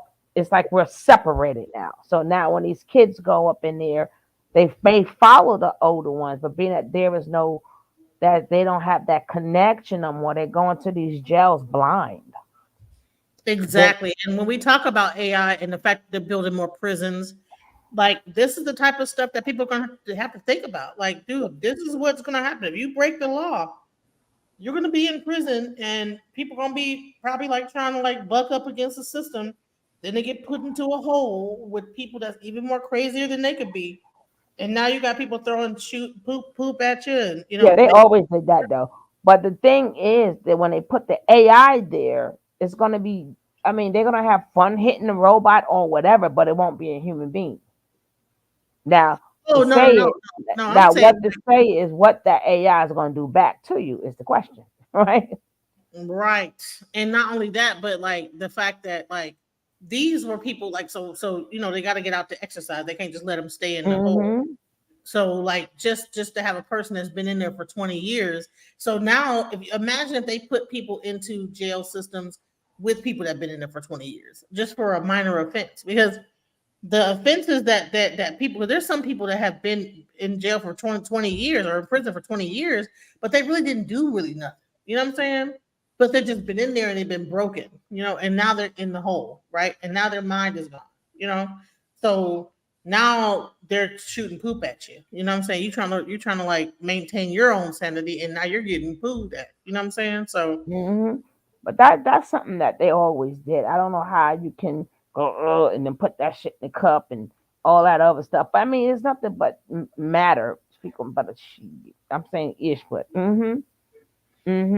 But yeah. that's Hey, nothing new though. by the way, But did you want to like did you want to start your live and show this or what? You like you know no, not now, because I'm ready to go live on my Tony T after this.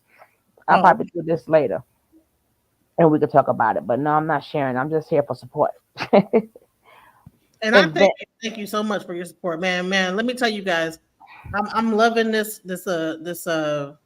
partnership with Sugar Love and I because it's about getting the information out. And the thing is that like I'm not just a person that's trying to gatekeep information. I think that people need to hear these stories. They're very enlightening.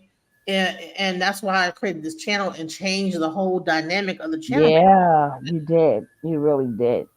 Yeah, like man, listen, this is who I really am. It's like these stories need to be told. So let's Yeah, and then don't play it all though. Then if we're gonna show it tonight or another time, then because I like for my reactions to be real, like in real time. okay. So I don't want to get shocked to know everything, and then I'm like just like watching it over. And like I tell people What I'll probably too, do is have people come up on the panel too, as well, the same way I did before. I don't know. We might never should do it or shouldn't. I don't know. But I mean, if they believe me, they'll tell you as you see how bold might drop the link. I'm like, yeah, but it'd be fun though. But like I yeah, tell that was people, always be ready for information. You don't have to follow anybody, but always have an open ear. What you do with it is your business.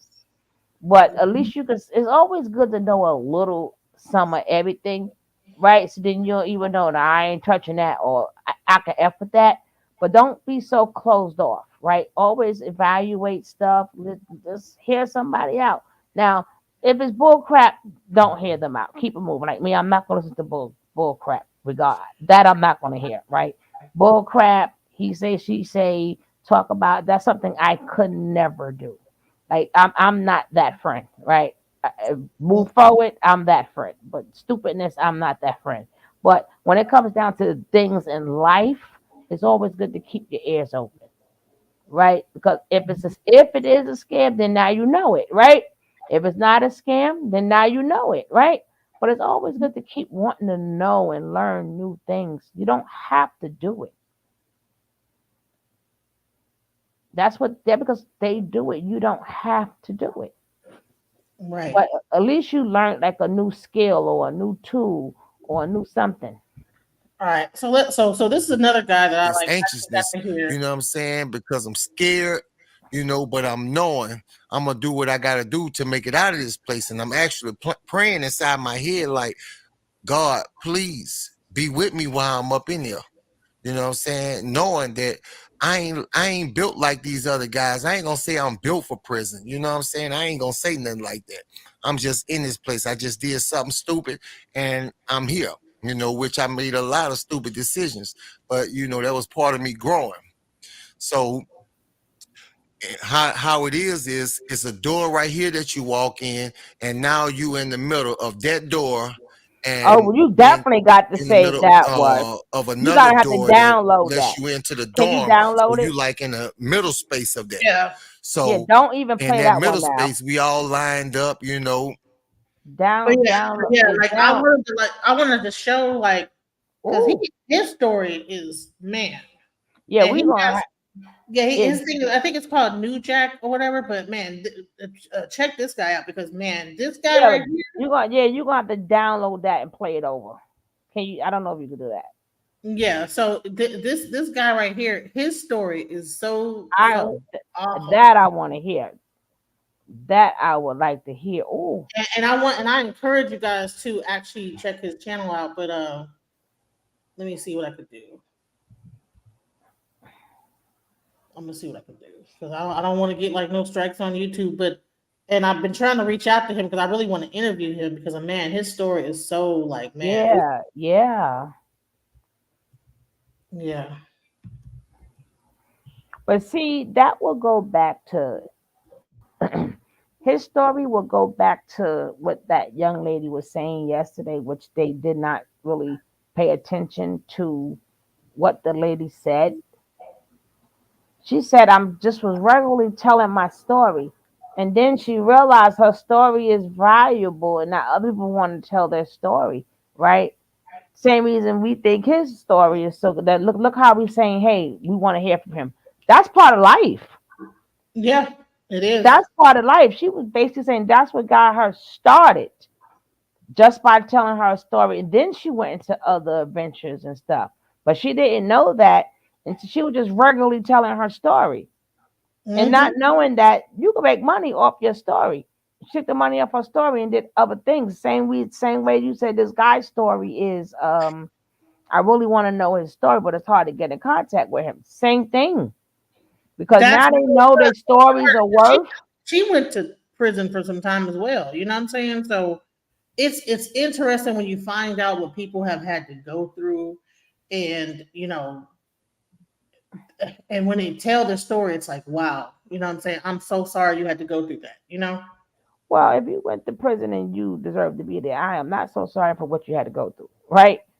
But it's still, if you're going to take it and uplift people and save other people, that's your job now. That would be your job now, because again, the prison talks we used to have back in the days. They don't do that too much in these days, but I'm not all the way sure. But I don't see where the youngins is where the elders is at anymore. But back in the days, the kids, the teenagers, they're like, yeah, man, this goes down, go. So now them kids know if you do these things, it's see when they doing these things and they're not getting caught, they know these are the chances they're going to take. They're willing to take them chances. Because you know what goes down in jail. Penitentiary chances, right? They taking penitentiary chances. Exactly. Like you committed crimes. You know that you do it. Right. What are you doing? But they don't believe it's real.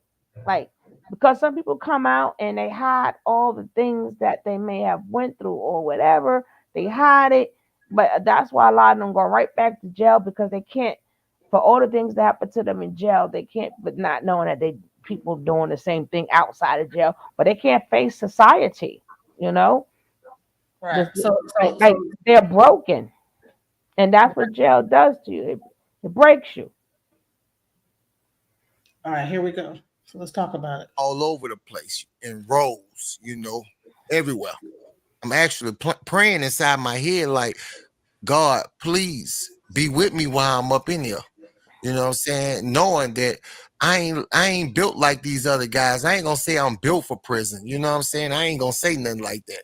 I'm just in this place. I just did something stupid and I'm here, which I made a lot of stupid decisions. But that was part of me growing.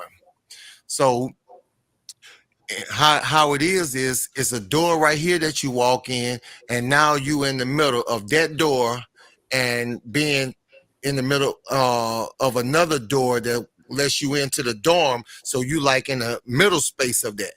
So in that middle space, we all lined up, and all you hear is the chaos, all the noise, all the people that's in this dorm. This big old bus wide open is what they call it, dorm. And when I say it's loud, man, it's unbelievably loud. It's chaos, and so the guard opened up the door, the CO opened up the door, and all you hear is hot mama. That's these guys trying to scare and put fear in the new jacks. That's what they call new arrivals. They trying to put fear in the new jacks. So you hear big booty boys, you know what I'm saying? They just taunting us, trying to make us scared, and me always been a kind of stout, like country Bill kind of dude, you know what I'm saying? Because I played a lot of sports. I've been athletic, excuse me with that. But anyway, moving on. Okay, so I'm looking at these other guys, they look like sticks and bones, like, you know what I'm saying? Because I done did time in kitty jail up to this point, you know what I mean? And, you know, throughout my life, I done been to several different prisons. But at this time, it's my first jose in a real prison. So, you know, and I just hear a dude scream out of nowhere, "That's Bay right there. That's Bay right there." You know, not saying or pointing at who, they just, whoever take the bait, that's who Bay is. Exactly. So what I'm gonna give y'all the scoop about is the confidence game. That's what this is all about, the confidence game. And I'm gonna explain to you more what the confidence game is. And by the time I finish, you're gonna understand what the confidence game is. Okay, so now we all headed to our sign racks. You know, I'm walking and walking and walking, and my area code placed me down in the BR section. So I'm right here in the BR section. I see my rack, and I also see my locker at the foot of my bed. So I'll start immediately, put the bag on my rack, which the other guy, for some reason, he wanted the top rack. Normally it's the other way around, but I was happy. So I got the bottom rack. That was good for me, you know what I mean? So what I did was I started putting my stuff in my locker. You know, me and him share a locker. His stuff on one side, my stuff on the other side of the locker. So after I do that, I just sit on my rack. I'm doing what you call playing the rack. I played the rack. So, you know, I'm just peeping out everything. I'm observing everything around me, you know, trying to really get a grasp of everything that's happening and going on up in here. You know, if you're smart, that's the first thing you'll do when you enter. You pay attention to who's is who or what is what in here and try to figure out for yourself pretty much what's going on and stay your stupid out of everybody else's business. Mind yours. Mind your business is a full-time job. Believe that. So, I mean, I played the rack maybe like to the 4th month of my sentence, because at this time I'm still thinking about home and everything going on the outside world. Excuse me. That's all I'm thinking about. Everything, you know, in the outside world, you know, and that right there will drive you crazy in itself.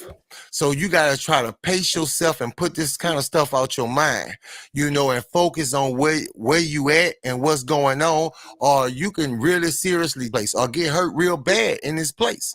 Even worse, lose your manhood, you know. That's what I think the worst penalty of all is, lose your manhood, because a lot of guys be kind of, you know, saying they don't be seeing guys here. Man, it happened more than you would actually know. And these guys know about it, but a lot of them ain't speaking about it, which I'm going to tell you a story about a guy actually being, you know what I'm saying, brutally, you know, and this is a true story. I put this on my daughter's life, you know what I'm saying? Matter of fact, I put this on all my kids' life, because this is something that's going to stick with me for the rest of my life. I'll never forget it, you know, as long as I live. So getting back to my story.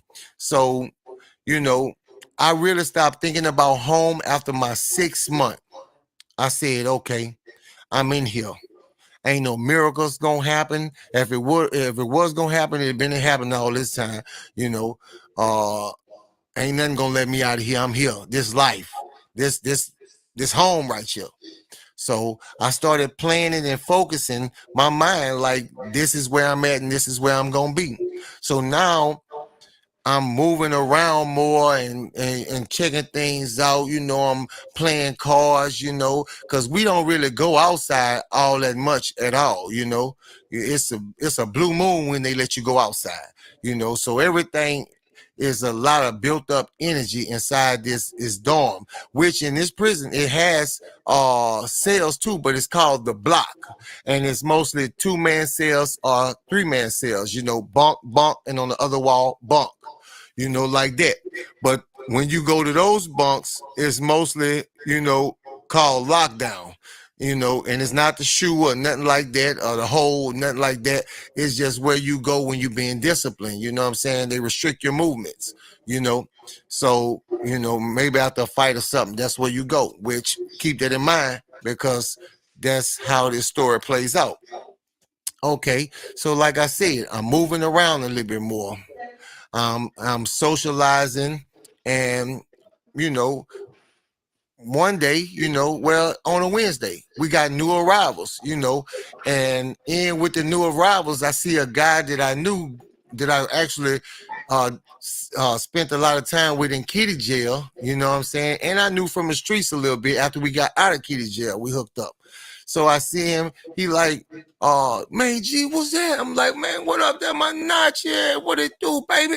So, you know what I'm saying, Nachi, my Kenny, we dap up after he, get his placement. He maybe like towards closer to New Orleans side, and I'm closer to, the beginning of BR side. So we'll have to walk a little bit of ways to meet each other, to really socialize with each other, so he gets situated, you know what I'm saying? I let him do his thing, and then once I see him moving about, between that concrete, get it in, you know what I'm saying? They got a such thing called a remix too, but I'll put you in on it as we go, what the remix is. So him and Nachi get back there, Nachi swear with him, swear up, and Mighty Joe Young, like built just like Mighty Joe Young, you know what I'm saying? Nachi just ape style and pop, pop, pop, pop, pop. I mean, just really embarrass him up in there, you know what I'm saying? So all the commotion brings the guards in, you know what I'm saying? And it's normally the guards don't even come in like that, you know what I mean? But so during this time, that's the one thing that is a constant thing. The guards are not there in the prison. The prisoners are kind of running things, and the guards kind of come in there when it's a problem, and I think that's going to be a big difference that they're going to change once we really get into like the future, because he was in, I think in the 90s, so, and a little bit after when Shaka was in. So just this particular time, I guess they was, coming to do a check at the time, and they end up catching them, you know what I mean, and ship both of them to the block. So I'm like, damn. The block is the hole, y'all. And you know what I'm saying? Just really hooked up with my dog, you know what I mean? Now he gone to the block. So hey, I'm back how I started, you know what I'm saying? I'm back by myself. But now I'm really, in tune. It's a difference now. You know what I'm saying? I'm knowing my way around things and how things working a little bit better. So, my dog Nachi gone, a little bit of time passed by, nothing major happened, you know what I'm saying? Maybe a month passed by, Nachi still in the blocks, we got new arrivals coming, the new jacks. Here they go, in the same routine. Hi, mama, big boys. That bait right there, you know what I'm saying? Looking for who gonna bite that hook, you know what I mean? So, hey, but all of a sudden, you know what I'm saying? It got this one character, man. When I say he full of life, he just full of life. He a character and a half, you know what I mean? Bro, look, this dude got curly hair. He a light-skinned dude. He got some old pretty old hazel eyes, you know what I'm saying?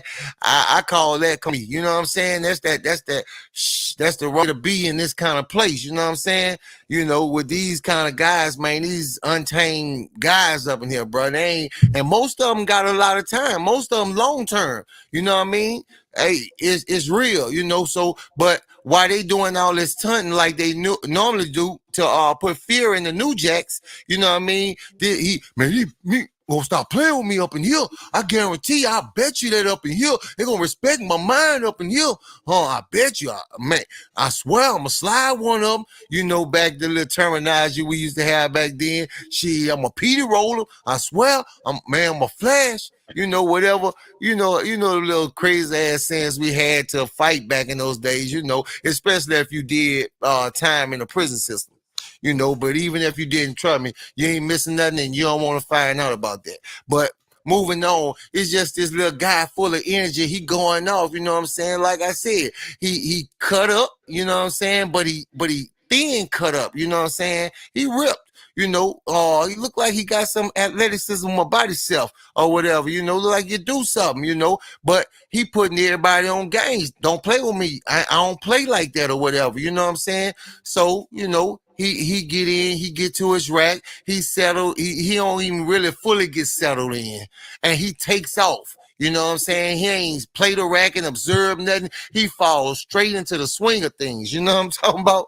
Just some crazy shit. He falls straight into the swing of things. He walking around, you know what I'm saying? And he from Thibodeau. You know what I'm saying? His name Rev. I'll never forget this dude as long as I live. His name Rev. So, you know, and I'm just watching the two brothers. I'm bringing these two dudes into the story. They the Bambino brothers. They look like twins. I mean, and now these dudes, big, short, and stout. They look just like twins. Now, being in the prison, this prison here, everybody that come in, you immediately get your head shaved bald. I don't know why, for some reason, but everybody had to have a bald head. And the Bambino brothers look like one of them, the oldest brother, Big Bambino. I call him Big Bambino and Lil Bambino. Look like he got tractor marks going through his head. Big Bambino, you know, and he just a messy dude. Both of the brothers really messy. They some messy dudes, you know what I'm saying? And they just looking and grinning like, yeah, Lil one got some heart, boy. Yeah, I bet you ain't gonna play with Lil one up in here, you know, trying to put that battery in his back already, juicing him up. You know what I'm saying? I bet you ain't gonna play with Lil one up in here. Lil one look like he gonna go on that buck up in here. That's another little saying we had. He look like he gonna go off in that buck up in here, boy. Lil one ready to lose his mind. Don't play with that boy up in here. You know what I'm saying? So, you know, they butting him up. Soon as he get up in there, they go take to him. You know what I'm saying? They butting him up. I'm like a biscuit, buttering him up like a biscuit. I just had to say that again, but get back to it, you know what I mean? But so he gets all cool in with him. Now he from Thibodeau, so he like dead smack in the middle, you know what I'm saying? But he falls with NO side, New Orleans. He don't fall with Baton Rouge, you know what I'm saying? So, you know, after a while, he always makes his way over there to the Bambino brothers every morning. You know what I'm saying? Every morning he wake up, he makes his way over to the Bambino brothers. You know what I think is an interesting concept? The fact that most of this crazy prison stuff is happening in Louisiana.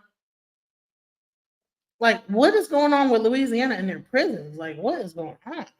They always playing that old talk, and you know that I don't condone. You know what I'm saying? I don't play with it. I don't like to be addressed with it. Just stay away from me with it. You know what I'm saying? That old, you know what I'm saying? That oh, boy, you dragging the wagon back there, boy. You know what I'm saying? Come here. That all that, you know, that funny talk. You know what I'm saying? But that's that shit they did. You know what I'm saying? They joking with each other and playing. And plus the Bambino brothers, you know what I'm saying? They call themselves like the casino.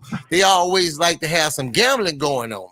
So, and Rev, he liked to gamble too, you know. So one day, Rev was gambling with the Bambino brothers and this other guy named Courtney, which he was from Covington, and he actually fell in with NO2, you know.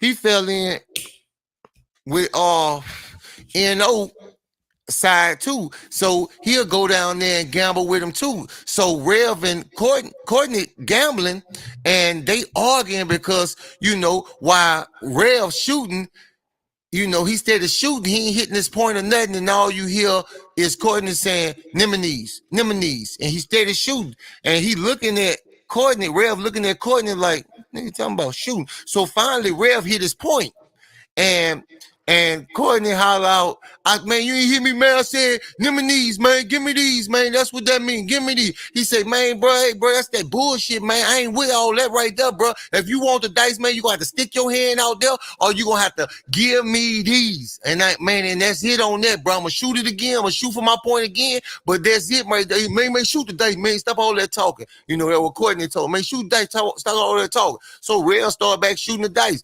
Boom. Rev hit him again. He said, man, I just told you, give me these. So before you know it, they done kick the dice. They done kick the, what you call them, these homemade dice, you know what I'm saying? Prison made dice or whatever. He done kicked it, so he done lost one. And it's a big old commotion. Everybody really arguing, but everybody stop arguing when they see how heated Rev and Courtney is. You know what I'm saying? So they swearing up. So they like, don't do it right here. Don't do it right here. So both of them from the end, they fall with NO. So both of them get some shoes from NO side and head back to the slab. You know what I'm saying? So they get back there, and Rev completely pop, pop, pop, pop, punish Courtney. You know what I'm saying? And Bambino and them, oh, that boy really do got them hands. That boy really, I told y'all that boy was a savage. I told y'all that. That boy really do got, that boy a beast. I told y'all. So now, Rev like, boy, I told y'all I could throw them things. You know what I'm saying? He juiced up. So a couple weeks go by, you know what I'm saying? They still hyped up from the fight, you know, not like they was, but they still got the little buzz going on. Real boy, your boy got them hands, boy, don't put them hands on nobody today, Bambino playing with him. You know what I'm saying? So Rare the kind of dude, you know, his people from the outside sending money, keep him straight, you know what I'm saying? He in jail and he fresh to death, you know what I'm saying? Now, you know, after a couple weeks and passed by, they seeing what that boy really was on the outside. You know, he really was something truly special on the outside to his people, you know? So the Bambinos, you know, he share with them or whatever, but them type of dudes right there, they real treacherous, you know what I'm saying? They don't want you to share with them. They want everything of what you got. So, you know, time instead of passing by, he hanging with them, you know what I'm saying? Still looking out for him or whatever, you know, every day with the same old routine. Bam, bam, bam, bam, bam, bam. You know what I'm saying? That boy don't put them hands on nobody today, boy. My dog right here, you know, hugging all around his neck or whatever. Nah, he done got that good feeling inside of him, like he the man out of shit or whatever. And he you know, got that little bounce about himself now. So they just all playing and boop, boop, boop, boop, boop. But I'm seeing the envy and everything build up inside of Big Bambino. You know, he just envy him. He went from, before he seen what the boy was, he went from now you like him to now you envy him. You really got a lot of envy in your heart now.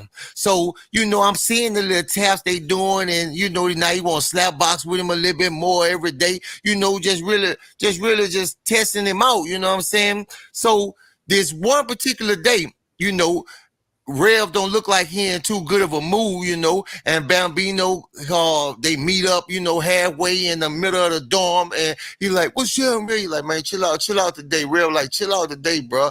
Man, I ain't really for it today. Like, man, what's wrong with you, man? Come on, your dog. Steady tapping on him, man. You know, kind of tapping him hard, too. He like, man, I said, chill out. So he pushed Big Bambino. Big Bambino like, man, bro, what's the matter with you, bro? I thought we dogs.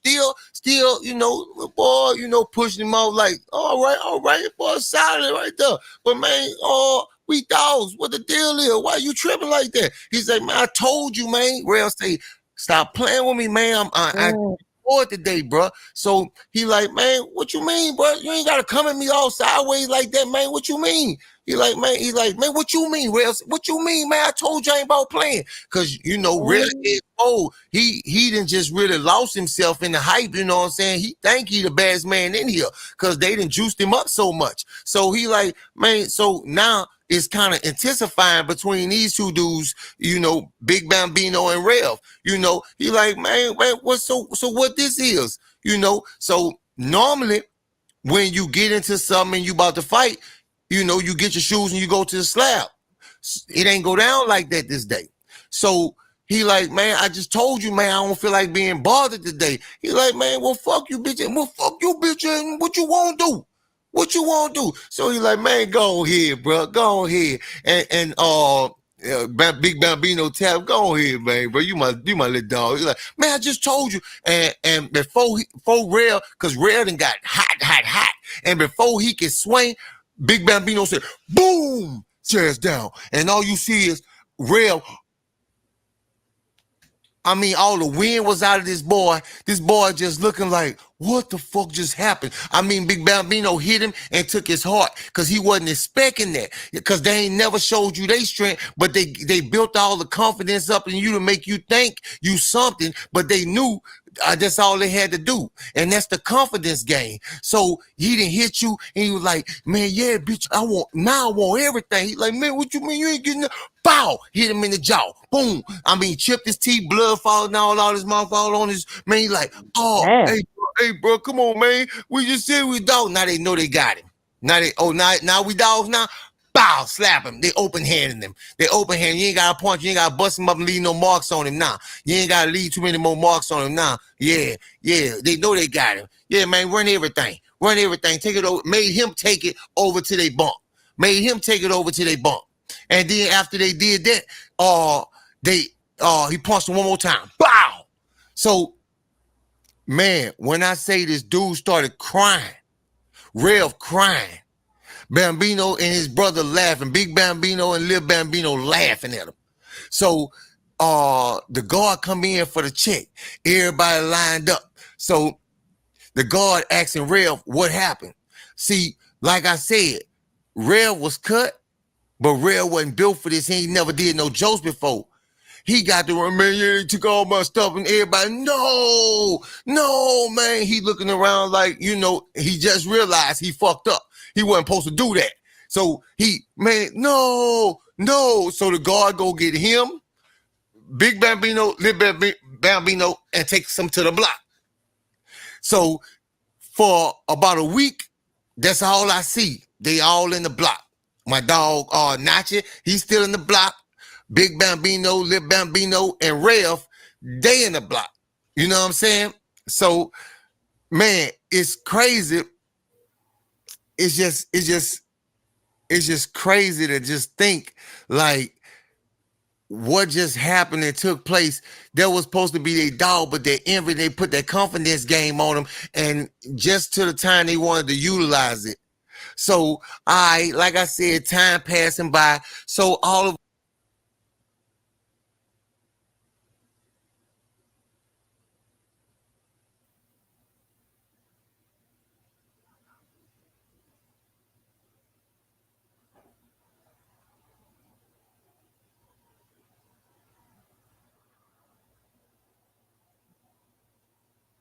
What happened? So I was saying, so really they was plotting on him the whole time. You know what I'm saying? That's what they do in jail, yeah. Yeah. But then my thing is that imagine these people got to get out sometime and be in the real world. They're not in there forever. I mean, people, even these women that's dating these guys, don't even realize these people got like a whole nother way that they are, you know? And they could be plotting up on you and not showing their hand. And then, so you know, they show who they really are. Like, so we got to be really careful. Yeah. And you got to remember too, that's how the intellectual hustle was invented, right? So for people who don't want to go back to jail, they still want to be criminals, but now they make you study the books or whatever. And that's where you would get like the House of Conscience. A lot of them, all of them are like ex-jailbirds. They're still hustling, but they're hustling information. That's what you call the intellectual hustle. Because when you're in jail, remember, you locked up for 24 hours, 23 hours out of 24. You got 23 hours to read. They get your own personal education you get in jail is way more than what people will go to college for. Because you ain't got nothing else to do but read books. You know what I'm saying? So you learning how to get over on people, to scam people. I don't know why. Right. They give prisoners the 48 laws of power. What the fuck? And they come out using this on people. That's what your Mr. Smart did, right?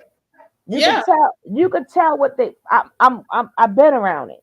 You could tell what they point, how the points that they point out. Yeah, that's the hustle to will you in, right? And they teach you how to do it nice and slow, right? How you will people in with you, because you got to remember the only reason why they exist. One of the reasons why they exist is because once people get educated, they move out of the community. Right. I think that the thing that we should do when we do it on your channel should be prisoner to predator. You know, how can you or prisoner to intellectual hustle? Because remember, they're still the same people. They start off talking intellectual to will you in. That's how they will. That don't mean that's the new mask they have, right? So unless they tell you they was from prison, you would honestly think this is a person from Harvard, right? You would think that. Right. So All right. Right, So you got to know the game. You may, oh my goodness, they say the words, they can write. Remember, they had 23 hours of studying for like 5 years, 10 years, 20 years. Some of them went in like the other young man at 15 years old. He got nothing but time and education on his hands. yeah. Yep. Let's get into it. All of a sudden, you know what I'm saying? Me, I'm coming from child. We in the child line this particular day. I'm coming from child. And all I feel is somebody try to clip me from behind, like hit my shoes, you know, clip me, make my legs click together and clip me. So I stumble a little bit and I turn around, you know what I'm saying? And I knew this other dude's name was Duke. And he looked at me, he was like, you know what I'm saying, doing his eyes, like showing me who did it. So me being the high head that I am, and I know how, if you let somebody play with you, what's going, you know, everybody gonna play with you. If you don't do something, you got to rectify the situation right then and there. So after he showed me who it was, in coming in a child line, coming back from child, I immediately pow, pow, pow, pow, pow, pow, pow, pow, bust on him. I'm talking about, I ain't give him a chance to do nothing. I went, I'm in slippers and all, just off in him. God take both of us and put us on the block. Now I'm on the block. Now the block. When you go to child, you can see the block. You can't really see people in the block, but you can see the block and you know it's there. But now I'm going to the block and I see how everything's set up, who housed with who and what's located where. So they put me in my cell in the block. You know what I'm saying? And I'm in the block with some dudes that I don't know. One dude Mexican and another dude, he another black dude, but I don't even know who he is. But you know what I'm saying? I ain't tripping on them. They ain't really tripping on me. They just cool dudes. And plus, they've been in here for a minute. They've been in here way longer than us. They actually getting ready to come off 6 months in the block. You know what I'm saying? So how the block is, and this is how most prisons are built. They have vents in them, you know what I'm saying? And you can knock on the walls, you know, it's concrete, but you can knock on the walls and they'll hear it and you could go to it and talk. And plus you could just hear stuff on this, in this whole block. You can hear everything. So I'm noticing they house Rev with the guy my homeboy Nachi had a fight with. If y'all remember earlier, I don't really know his name, so I'm just gonna call him D. You know what I'm saying? It was just they came from the streets with the beef. So I'm just gonna call him D. They house Rev with D, and they house Big Bambino with whoever, and they put Lil Bambino somewhere else, the instigator. They put him somewhere else. So, okay, who D and Big Bambino, they boys, they tight. You know what I'm saying? Now Rev is an enemy, but the guards not knowing and paying attention who they didn't house Rev with. Y'all didn't house him with Big Bambino, them boy. So I guess it was kind of crazy and awkward being in the cell. So that first night, you know what I'm saying, you ain't hear too much out of them. You hear everybody else, everything going around, you know what I'm saying? We got the dude we call radio. He be beating on the wall, singing, you know what I'm saying? And that be our jokes passing the time by with him singing and stuff like that, you know what I mean? So, you know, night go by doing that, everybody giving out requests, man, sing this, or whatever. And he much obliged. You know what I'm saying? He's singing the tunes or whatever. That makes your jokes go by. Then, you know, late at night, everybody telling jokes or whatever. Okay. So I give it the third night. The third night, you hear Rev and D in the cell. Big Bambino and them homeboy in the cell with Rev. You hear them playing cards or something, or some sort, some kind of game. I can't really say what it is. It's some kind of game, but I know they gambling. So I hear an argument break out between him and Rev. He like, man, nah, man, you to move that P, man. You know that wasn't right. You move that, you shift that. You know, you can hear it and you can kind of make out what it is, but you can't hear exactly what it is. But I'm knowing somebody just cheated. So it's going on. And then now Bambino, he damn near, you know, then mind manipulated his homeboy D. It's just this thing in prison that goes on. You could be talking about something, but throwing slangs in the conversation at the same time, so your homeboy can get the gist of what you want him to do with old boy. You know what I'm saying? And why Rev ain't never did no time before, he ain't catching and peeping what they doing. So this whole argument, this whole cheating thing was a ruse to get you into a confrontation with him. So, you know, you hear that going on, and then after a while, it cools down and start gradually calming down, but they still saying little stuff. You say, yeah, man, nigga, you know what it is, you know, but it's calming down. It's smoothing out. You know what I'm saying? So, you know, everybody in there like, all right, man, yeah, radio, man, doing nothing for us, man, do something for us.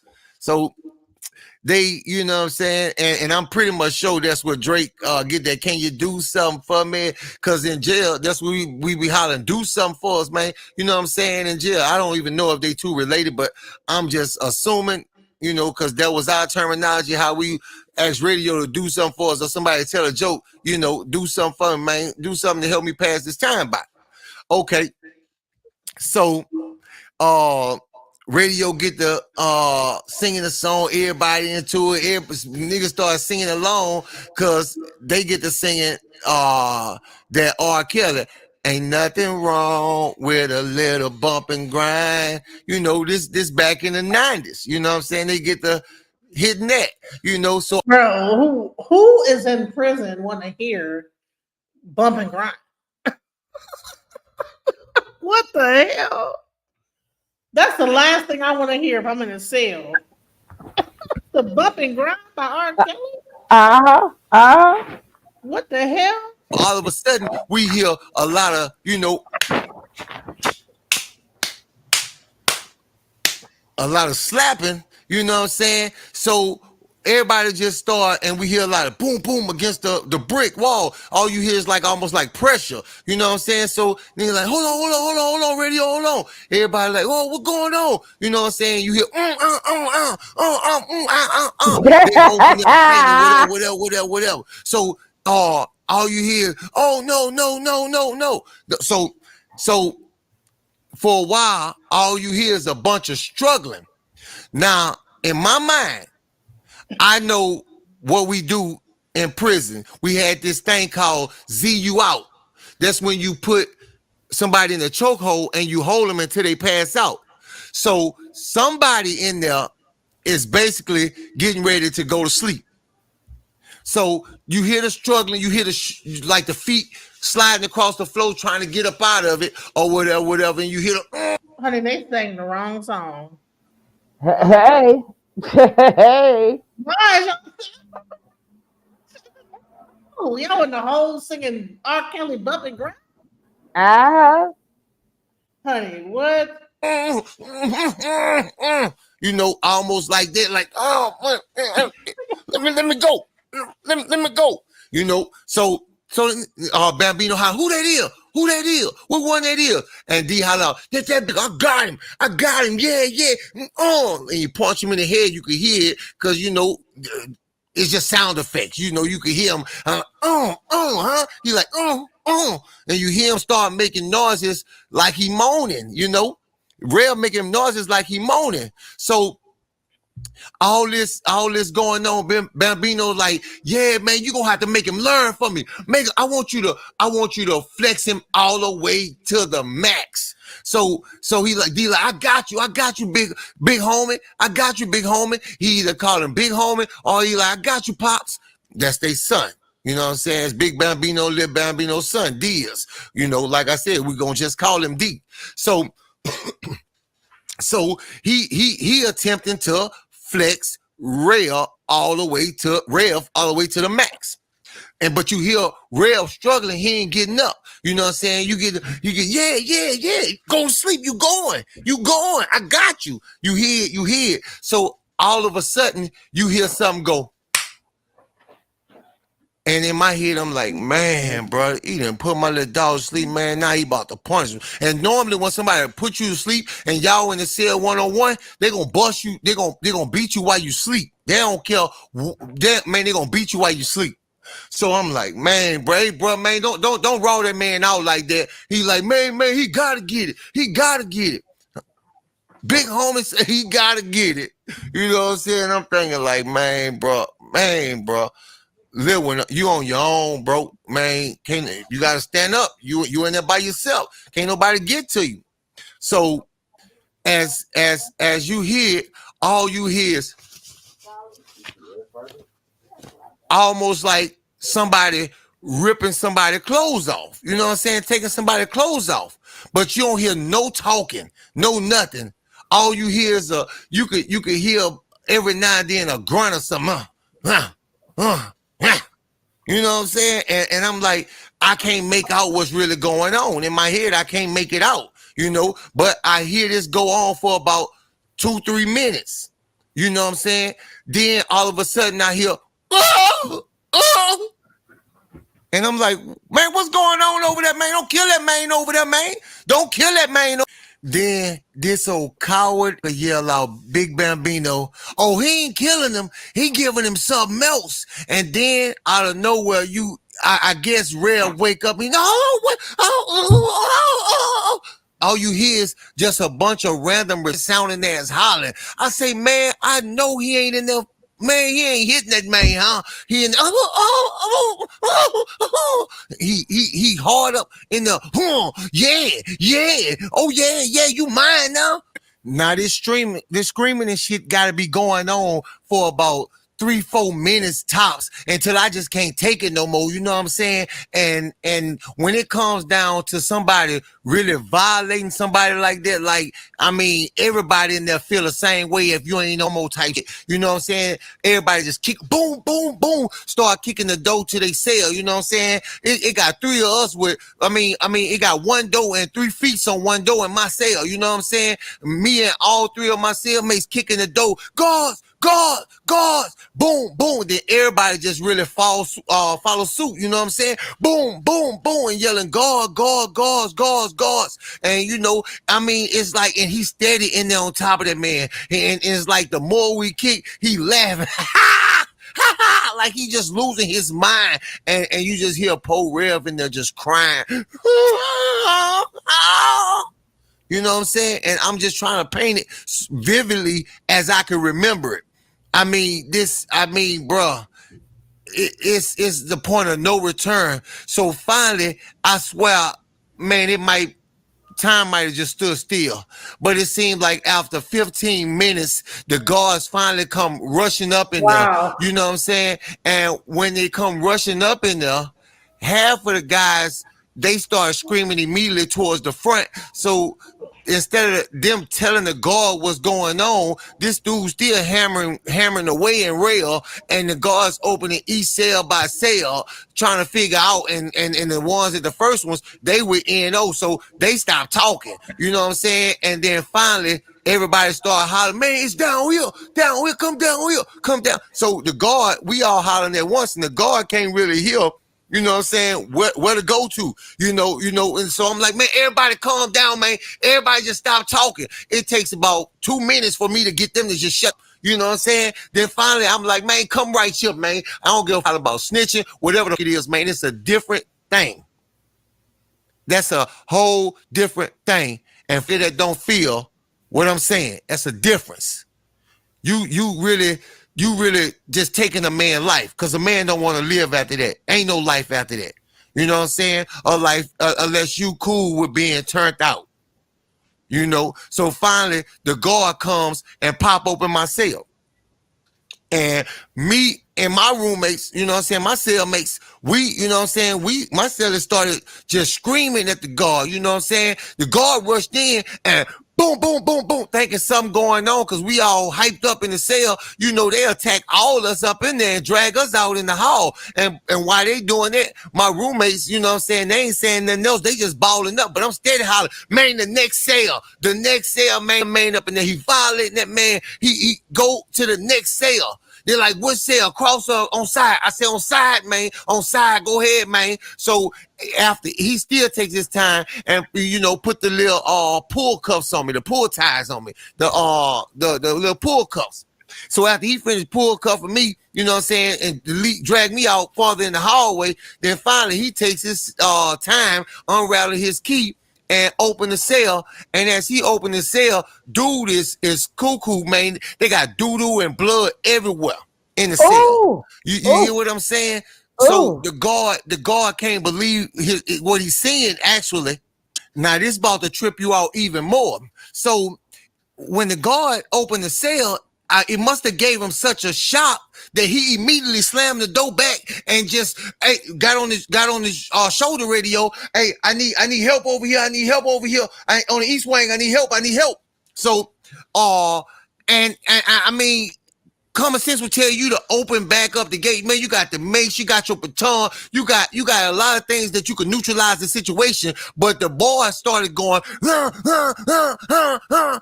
all you hear is that, like, going harder, like he trying to get his due, like what's due to him. You know what I'm saying? And man, I'm bugging. I'm like, man, bro, you gotta get up in there. He like, man, stop hollering at me. The guard, this is the guard, stop hollering at me. Like he don't know what to do, man. They ain't properly trained him for the situation. And even though Verhausen, he was new, you know what I'm saying? He should have still knew what to go do. You know what I'm saying? But maybe like 3 minutes later, all you hear is a bunch of keys and different things jingling, coming running down the hall, and a boom, boom, coming down the hall, you know what I mean? So they tell him, open up. They got the big old gas can, the spray gas. It's a big old can. You know what I'm saying? They got that. They got a couple of shields, you know what I'm saying? And finally they open it up and they rush up in there and the boy they started trying to pull him out real hollering. And they pulling him off of her and we're like, one last holler, man, and I ain't never heard nothing like this a day in my life. All I heard was, Man, that could have brought tears to my eyes, man. I'm to this day, I would never get this out my head. And I'm painting this picture because that's the way I see it in my head. It was so, all I could do is hear it at the time and hear everything that was being said to each other. And repeat it from guard to guard. And they got dude, they done sprayed dude, plus they done sprayed the whole cell with the gas, you know what I mean? You know, and in this can, everybody know that ain't like that regular mace, man. It's like some triple cayenne pepper type shit, man. You know what I'm saying? All you hear, then pour real.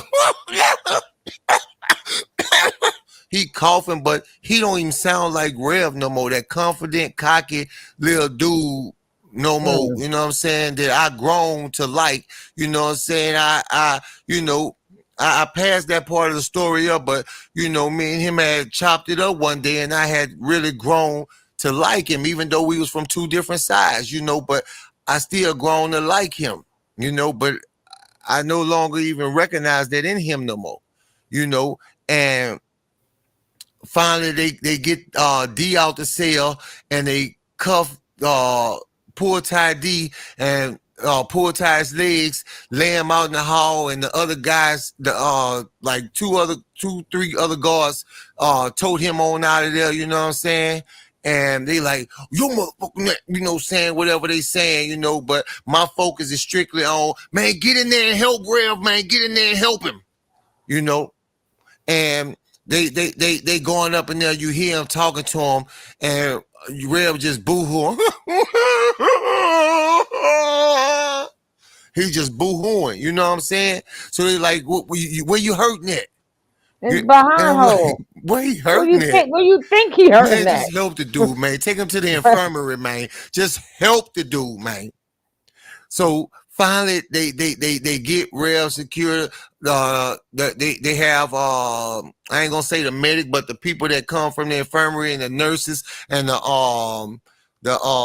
on staff doctor. They comes to the cell. You know, they radio told them it was secure. You know how it go if you ever been in there. This is a real serious situation because you got doo-doo and blood everywhere. I'm hearing the guard keep repeating that. It's doo-doo and blood. It mixed. It's everywhere. It's like, and I'm laughing because it was a stung. This is a reaction to something like, man, my first jokes, I ain't used to this. You know what I'm saying? In my mind, I'm playing it back the way I seen it like the first day. And I have told only a couple people this story. You know what I'm saying? And as they getting rev, they didn't put a diaper on him. You know what I'm saying? They didn't put him in a diaper, you know what I'm saying? They put him in a paper suit, you know, then walking him out, and all you hear, as he walk, he just moaning and walking, moaning and walking. You know what I'm saying? And he come out the cell, and as he come out the cell, I'm laying on the hall, and I look up at him. He quickly glanced at me and dropped his eyes and dropped his head. And when I looked at him, I didn't even recognize in his eyes what I used to see in his eyes. That was all gone. Man, I was like, bro, you gonna be all right, bro. You gonna be all right, bro. Shake back. You know what I'm saying? But in my head, like, you'll never be the same. You know what I'm saying? And that's the first time I really watched something in total disgust, anger, so many mixed feelings, you know what I'm saying? That one man could do that to another man, you know what I'm saying? Man, I ain't lying. I gotta take a breath on that one, man. Y'all excuse me, because it's real, man. And anybody that ever actually experienced something like this, they understand. Like, you know, that ain't for everybody, you know what I'm saying? Some people, you know, it ain't better eye. They ain't better eye, you know what I'm saying? And they desensitized to it in all this time, you know? And you know what's crazy? But me just seeing it for the... And you know what's so crazy? When Nature Nut did that to poor Syrian, right? When he said the word desensitized, that is so serious, even like when you're in these cults. To have somebody really done like that and to think nothing about it. Remember, I don't know if you heard her testimony or not, when she had the blood and everything, because when he did the Syrian. So he did that. Who did that to Syrian? Nature Boy did that to Syrian. He sodomized her. What? The same daggone way. She's one of the ones who testified and left her all bloody and everything. And they're so desensitized to all the damage and all the stuff that they see, like nobody like cares. Do you think that someone did that to him? Huh? Do you think that someone did that to him while he was in prison, and that's why? He was never in prison. He was in juvenile. He never no. If you think of the age bracket, in prison, like he with the prison, you know. That's because he was talking like it. But you can't. The only way you go to adult, you have to really do something to be tried as an adult, right? Now, even the guy you had on before, he wasn't even tried as an adult. He was 15 when it took place. Remember, he said he didn't go into the regular jail till he turned 17, 18. So, Nature Boy, at the 14, 15 years old, what jail you was in? Nature Boy. That's why, in your case, it said you have he had no cases. He's never been in jail before. That came up in the case. So that's what they was trying to use. He's never been locked up before. He was in juvenile with the foster kids. Nature Boy was everything about Nature Boy was a lie. Now he's a foster kid. I thought he went to prison. Yeah. Wow.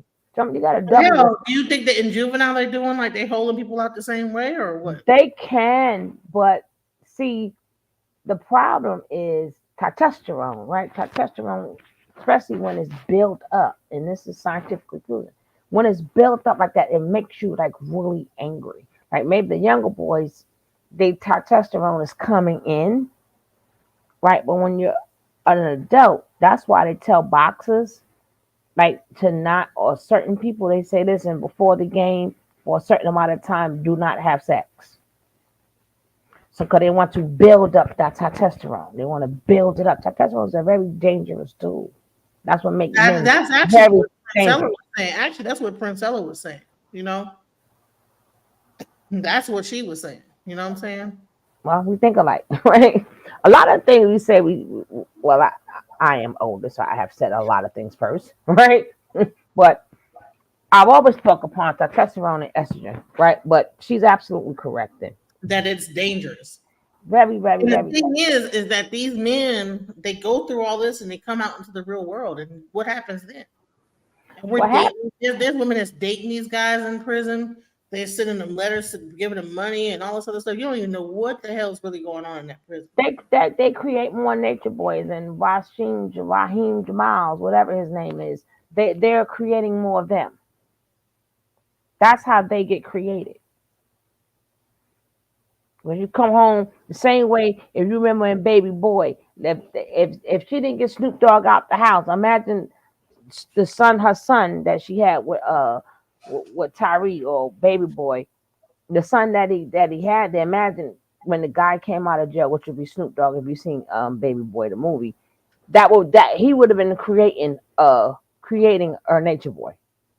Wow. With the violence and come with the abuse. You're a nigga. Because all the things that was done to him, now he couldn't beat them up. So let me beat up the women and the kids. It always good. That's why women and You know what's sad? get abused so much. These girls are out here with their hair shaved and they're talking about like trying to bring him back. I'm like, you guys don't even realize that when he does get out of that situation, he is not going to be the same person. Well, he's not going to get out of the situation. Well, you know what I'm saying? Like if they like if they're trying to like appeal, did he win the appeal? He can't. You know, everybody in jail getting the appeal. You know what? His numbers way at the bottom, the lower side of the pole. Everybody in jail innocent, not just him. If you know what I mean, wink, wink. Right. So it's a lot of appeals, and for him to have a new appeal, they need new evidence. So them dumb broads decided to insert themselves in the room. So they're trying to figure out how they're going to do this by going 2 years. So their way of asserting themselves up in there saying nobody asked us. You go play them games if you want to on that stand, okay? Y'all can think of, matter of fact, y'all might be in jail, but I don't think he's going to get the appeal because they have no new evidence. Because at the end of the day, what Nature Boy didn't tell y'all is when he got interrogated, what the Janae said in her, when she went to the police station and told her story. When Nature Boy got interrogated, which he didn't know what she said, it matched. Really, it did. It matched. That's why he's in jail. She said no. Nature Boy, she did say no, but so that it matches. And then she says, I told him I can't do this no more. What the Nature Boy said, she told me she can't do this no more. She said no, she can't. So you, not only did she say no, she explained her no, what you put in your own damn interrogation, right? So that I didn't see that part. So he actually had a. You have to watch me more often, darling. I didn't even see that. Wow, that's crazy. Yeah, I got one with just interrogation on it. You need to check it out. You can play it on here. I got one when I break it down, then I just let it. It's still on the same. Then I just shut up and just let it play. But everything that she said, this dumb mofo, did she take the video? Did she give permission? No. But wait. Well, let me show you how we did it. Who the fuck does a cop that shit? And then I said, even when she said I'm his property. What the Nature Boy said, they my property. So everything that she said, he said himself, it matched. So that would prove her not to be the liar because he said it too. Wow. I wasn't even aware of that. Oh, wow. Well, Yeah, that's why at the end they were like, "Let me hear the interrogation again." So he thought he was going to out talk them, and they kept telling him, "You sure you don't need a lawyer?" You know, they was trying to help his ass. He couldn't stop talking. They could have got way more out of him, but he couldn't stop talking. So they even kept trying to shut him up. Do you know you need a lawyer? They kept saying it over and over. Do you want a lawyer? Well, I don't trust the lawyers, but I trust you. Like this. Man, hold on. Wait. I don't even know if I want to do this or not.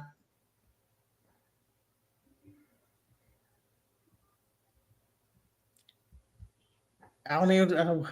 Okay, let's see.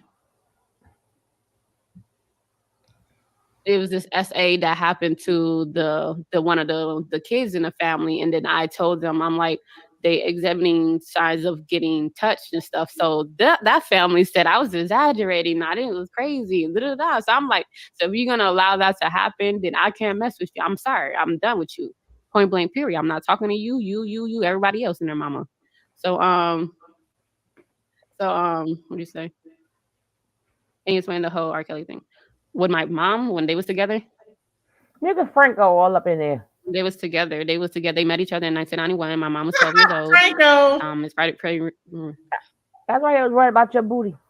Anyway, so his Dominique Nikki, she came. I asked her, but she started not responding to my texts or messages when after I said like let's do a DNA test. She basically didn't want to get involved, and she was going through her own situation. So I was trying to be understanding of that. So that was in August. I would say the latest was October 2022. So by then I was already posting online, and by then I was already letting them know, like, I know, like, you want to do a DNA test and stuff like that. And then I'll ask my adopted mom, like, try to talk to her. Then all of a sudden her brother friend will come over trying to talk to her, and she didn't want to talk to me, or it just was like a lot of sneaky stuff. Like, I'm like, why y'all just trying to basically get in the way of me asking her for a DNA test, or ask like y'all trying to stop it? You know that girl can lie.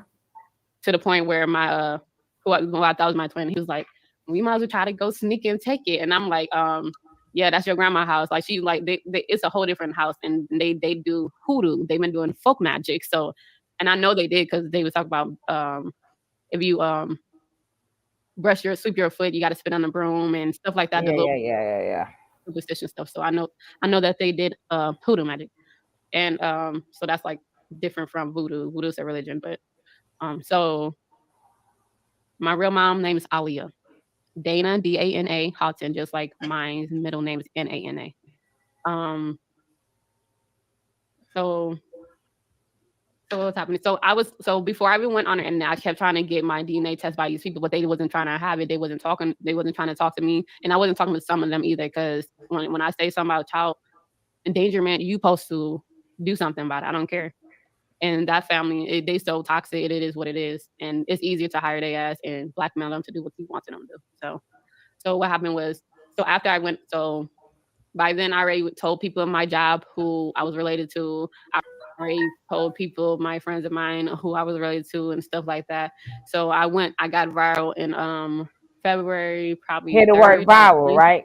Keyword, I got viral. And so after I went viral, 2 days later, Eli, he told me like, yeah, his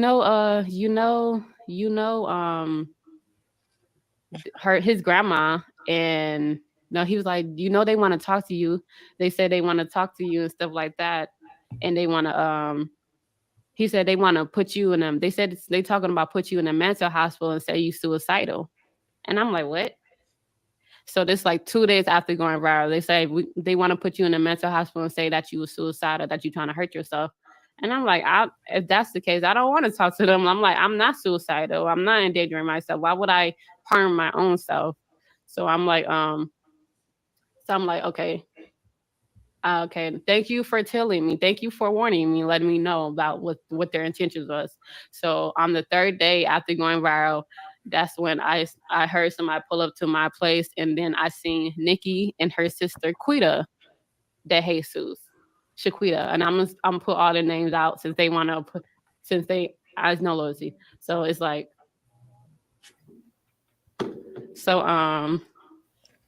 they pulled up to my place, and then I'm like, okay, if they come in here, I'm about to go live. So they got out the car, Nikki. So here's the question: do you think that like she's doing this because of what the live you did, or what? With her hoodie, her dark hoodie, pulling up, and then her sister there, her eldest sister was there, and that's the one I didn't fuck with because she's told me I was exaggerating about her nephew getting touched on. When he no little 2-year-old should be jacking or touching his stuff like that. Point blank period. I raised enough kids to know that. Fucking bi motherfucker. So I'm like, okay, I'm about to go live. So all of a sudden, Nikki got a text message, and then she was like, "Come on, let's go back and leave." I guess I don't know how. I don't know if it was a camera in my place. I don't know how the hell she knew I was waiting and about to go live and put their ass on blast. So they hurry up and left. So I was painting. So all of a sudden, it was like in the evening. The police officers knocked on my door. They was like, "Hello, like, who is it?" I'm like, "Who y'all looking for?" And they was like, I looked in the window and I'm like, "Who y'all looking for?" He was like, "Angela." I'm like, "What y'all want with like I'm basically saying she not here." And I'm like, if you want to find her, you want to come in here, you need a warrant. I know my law. I'm very intelligent. I know my law. I'm like, if you want to come in my home, you need a warrant. Point blank period. They was like, "We just trying to check on you. Your sister saying that you trying to kill yourself or harm yourself and stuff like that." And I'm like, "No, I'm not." Like, after not being able to talk to Nikki, Dominique, that one that you will see on her interview, for months after I asked her, "Can we do a DNA test?" Came with her sister. She had to keep.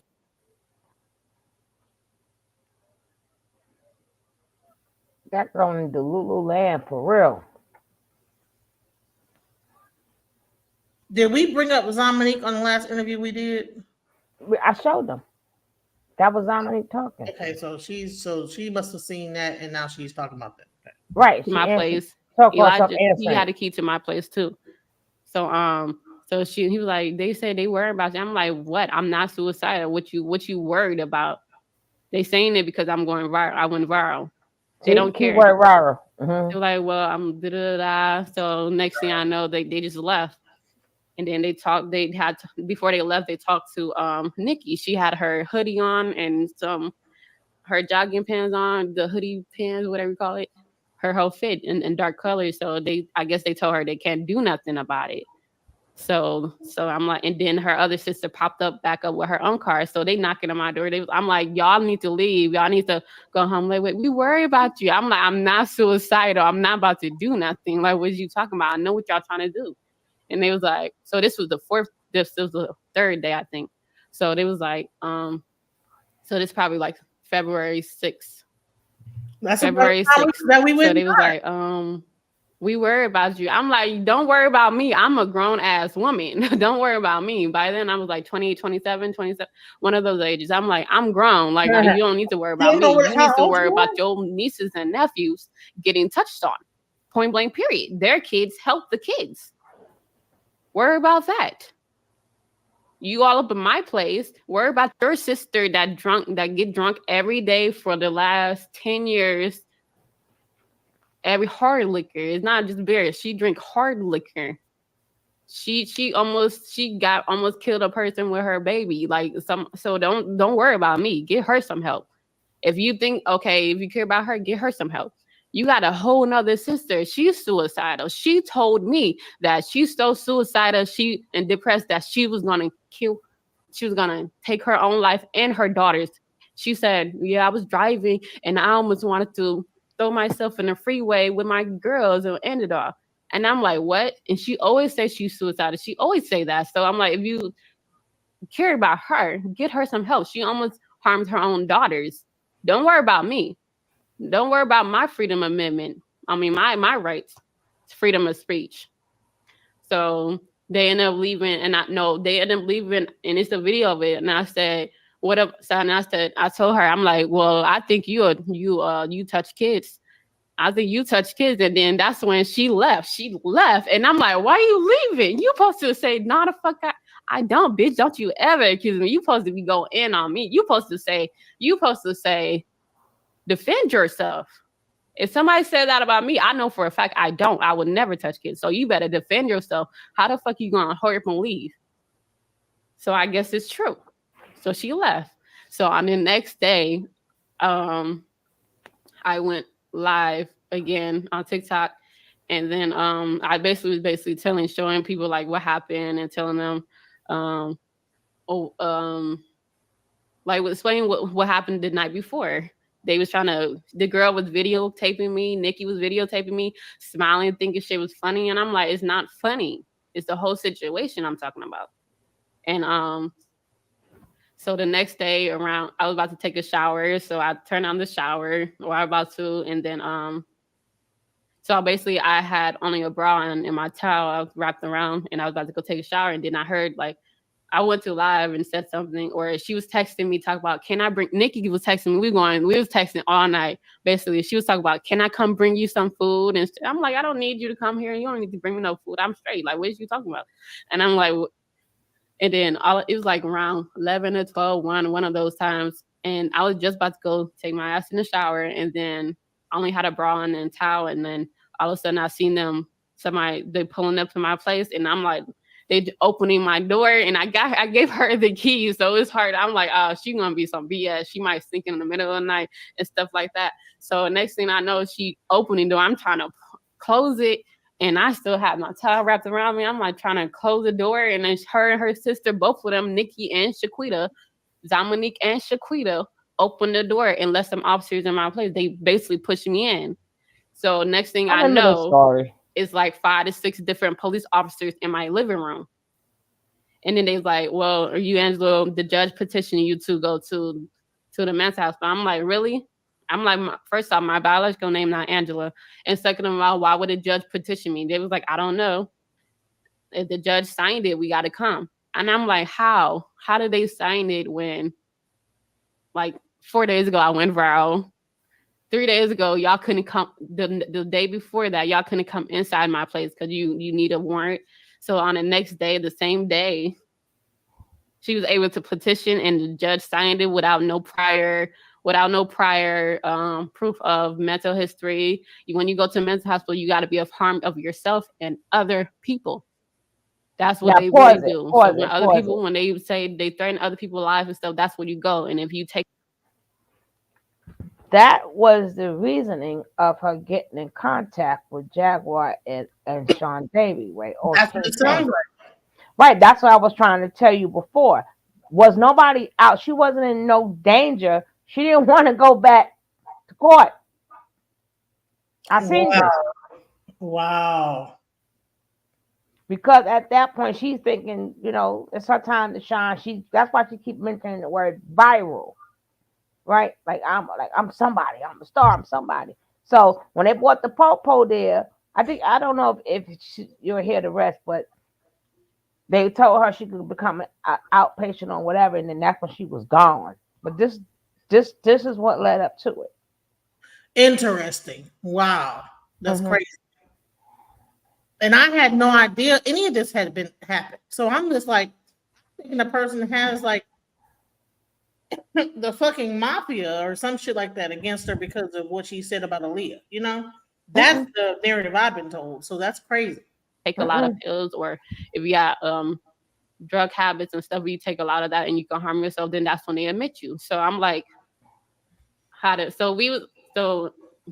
sitting I didn't just only had a bra on the towel, and she also feels like she just knows that, oh, well, you have to be a harm to yourself and others. No, you could be a harm to yourself as well, but also I'm sure it probably is a harm to others by like saying that you're Aaliyah's this, that, the other. And if that's not true, that's a delusion. And so now you have to, so I'm sitting there. I'm like, I'm not about to go with y'all. I'm like, y'all breaking my law, y'all taking my rights and stuff like that. So it was like almost like 10 to 15 minutes, maybe 20. I was just sitting there. And then it was like, okay, well, we got to take you in there to judge. We can't do nothing about it. It was like 6 different police officers in my living room. And then I'm like, okay. So then they try to grab me, and I'm like, I'm not going anywhere. So they end up handcuffing me and stuff like that, pulling me up and handcuffing me. I'm trying to hold my towel and stuff together. And then I end up being forced on the ground by I think it was 5 of them, but the other one was standing off, and then the other 2 was outside waiting. So I'm like, why? So it was crazy. So I ended up sitting on the ground with just a bra and my towel on. Just one of the officers was just looking at my butt because I was there, and I kept telling his ass, "Don't look at me, little pervert. Don't be looking at me." And he was still doing it. The other one just sitting around me, and then I was talking shit to their ass. I was upset, and I'm upset. I'm like, who give y'all the damn right? Bro, why not? Hey, VS icon. Hey, why not say, "Hey, I'm in a towel"? You know what I'm saying? They can see that though, but why not? She has to create the story. So right. I'm like, who gave y'all the damn right to come in here because you want to believe in who signed it off? The judge don't know me. How are you able to petition somebody with no prior history or nothing? Not even one time to go. How did you sign it off within hours? She went there that same morning and then was able to petition to put me in that same night. I mean, the same day. I'm like, that's crazy. Who signed it off? So I was talking shit to the officers. I'm like, well, y'all just helping somebody else do some weird things to me. And I did threaten. I said, y'all lucky I'm handcuffed because I will make a citizen arrest on y'all too. Like, I don't give a fuck who y'all is. Y'all just wearing your uniform saying y'all gonna tell me what to do in my home and y'all man, where the female at? Where is the female officers? Because there was no female officers there. It was none at all. On them. So I'm like, and this guy looking through my purse. I told his ass, don't look through my purse and stuff like that. They were trying to take me to the men's hospital with nothing on. And I'm like, you know what? Fuck it. Let me get dressed. So they had to put some pants, help me put on some pants. Why didn't you just and my shirt just so I can go off there? And then it was snowing time too, so they had to literally get my purse and get me dressed and stuff like that. And so it was like took maybe like 20 to 30 minutes before they was able to get me there. And then I was trying to flip my arm over my head because I can do that. So I'm like, I can do my own stuff and put my own clothes on. I don't need y'all. Y'all making me feel more traumatized because y'all men and I'm basically naked and ain't no telling what happened. Something happened to Sandra Bland and stuff like that. So I'm a woman that know what happened to a Black woman. So in my head, I'm thinking of that too. So I'm getting more traumatized from that too. I'm like, it's a lot of things in play. It's just a bigger of trying to silence me and my truth. It's like bigger than this. It's gonna cause a long-term effect in the long run, and it does. So it was 6 police officers police in my home, and it was other 2 or 3 outside. So they basically handcuffed me, and then my Elijah, he was like, "What y'all doing with my sister? Why y'all trying to arrest her? Let my sister go," because they end up having an EMS outside, an ambulance truck. And then I seen Shaquita, and I was trying to. She lucky I was handcuffed because I'm like, bitch, I'm gonna whoop your motherfucking ass. Like you. That's his sister. So why would what? Now she's just the sister. Yeah. Which one is it? Is that your sister? Is that your brother or like? Oh, she said. We named him Bunko. Bunko. Right. Well, what's going on? Like. And she tells you what's going on. Just listen. Who are the Jesus? That's who I believe was my sisters, but they my adopted sisters. Illegal adoption, by the way, too. Their mom Dominique De Jesus had 2 baby daddies who was related to each other, and they dated De Jesus. They've been messing with her since she was like 14. Her mother let her get in a relationship with a grown man, knowing she was 14 or 15 when she had her first baby and stuff like that too. So. Her mother, Shirley, was a pimp. They call her mama. Her daughter help. You call her mommy. So they around the Hispanic, they use mommy and mama. So I was in an ambulance truck. They strapped me down to a bed in the ambulance truck. But I did see like 6 to 7 different police cruisers outside. So I'm like, you would think I was a threat to anybody, but I'm like, it don't take 6 police cruisers to take me in. It don't take that. That's a necessary force. And none of them was women, by the way. I'm telling you, none of them was women. Then you's a liar. If you ain't had no clothes on, them men cannot touch you. This was in Warren, female officer. Warren, Michigan. You are a liar. Outside of Detroit. So I'm from Detroit, but I moved to like Warren. And it's like a little bit like it's literally close by each other, but still like that. So you ain't got no lawsuit, in the right? Ambulance bed. They strapped my wrists to the bed. They strapped my legs to the bed. I was lying down, and then I'm just like, wow. How the fuck did I get here? 4 days ago, I went viral. They didn't say nothing then. When I was saying it for months, asking them for DNA tests and nothing else, they didn't do nothing. When I was calling these people that I believe that would help me, they didn't do it. So I'm by the hospital. the nurses and them looking at me like I was crazy, like I was about to attack them because I'm strapped to a bed. Like them, the type of people you would think was dangerous. So they all looking like they had me in the bed for like an hour. They're in an ambulance in the ER room and stuff like that, just strapped down. And I'm just wow. I'm like, this is crazy. This is crazy. And then they was like, the nurse was like, "Are you okay?" Like, she was looking like I was gonna do something to her, and I'm like, I'm not gonna do nothing to you. I'm like, why y'all making it seem like I'm just crazy? They all looked scared. And then I'm like, they be like, we're gonna see if we're gonna able to take your get you off in there. If I take this strap off, you're not gonna attack me, right? I'm like, no, why would I attack you for doing your job? Like that don't make no sense. I've been in customer service. I had to take orders before, and I know how to do my job. Anybody that ever worked in customer service know how people treat you when they think they want something. So I'm never gonna make it harder for the next person to do their job. They just work her and clock out. That's it. That's why I didn't say nothing to the police officer. They're just doing their job because the judge petitioned me in there. So she was like, you just said you was talking shit. I'm like, can you give me the petition notice? They said we can was you talking shit or was you? And then the lady came back and she looked at it like cooperative. Which one was? We never had nobody come in to a mental hospital like that, like just for. So on the petition notice, it would say something like, they petitioned me in there saying she's in there for stating a dead famous singer as her mom. She's rambling about money laundering and human trafficking and has not slept. That's what it says on a petition, on a document. That's what it said. For stating a dead famous singer as her mother. I say that you don't be sleeping. Rambling about she don't be human trafficking and money laundering. That's not why they picked your ass up, girl. That's not why them popo came. What else you hiding, Legina? And has not slept. So did it harm anybody online? Did it harm you? Did I harm myself, or did I harm the next person? No. So the lady was like, we never seen this before. Like, I didn't know you could get on. I didn't know you can get admitted for putting like internet online without threatening anybody, because that's my first admittment. Regardless, that's the law. Like how they doing my dad right now, putting him in prison for unlawfully.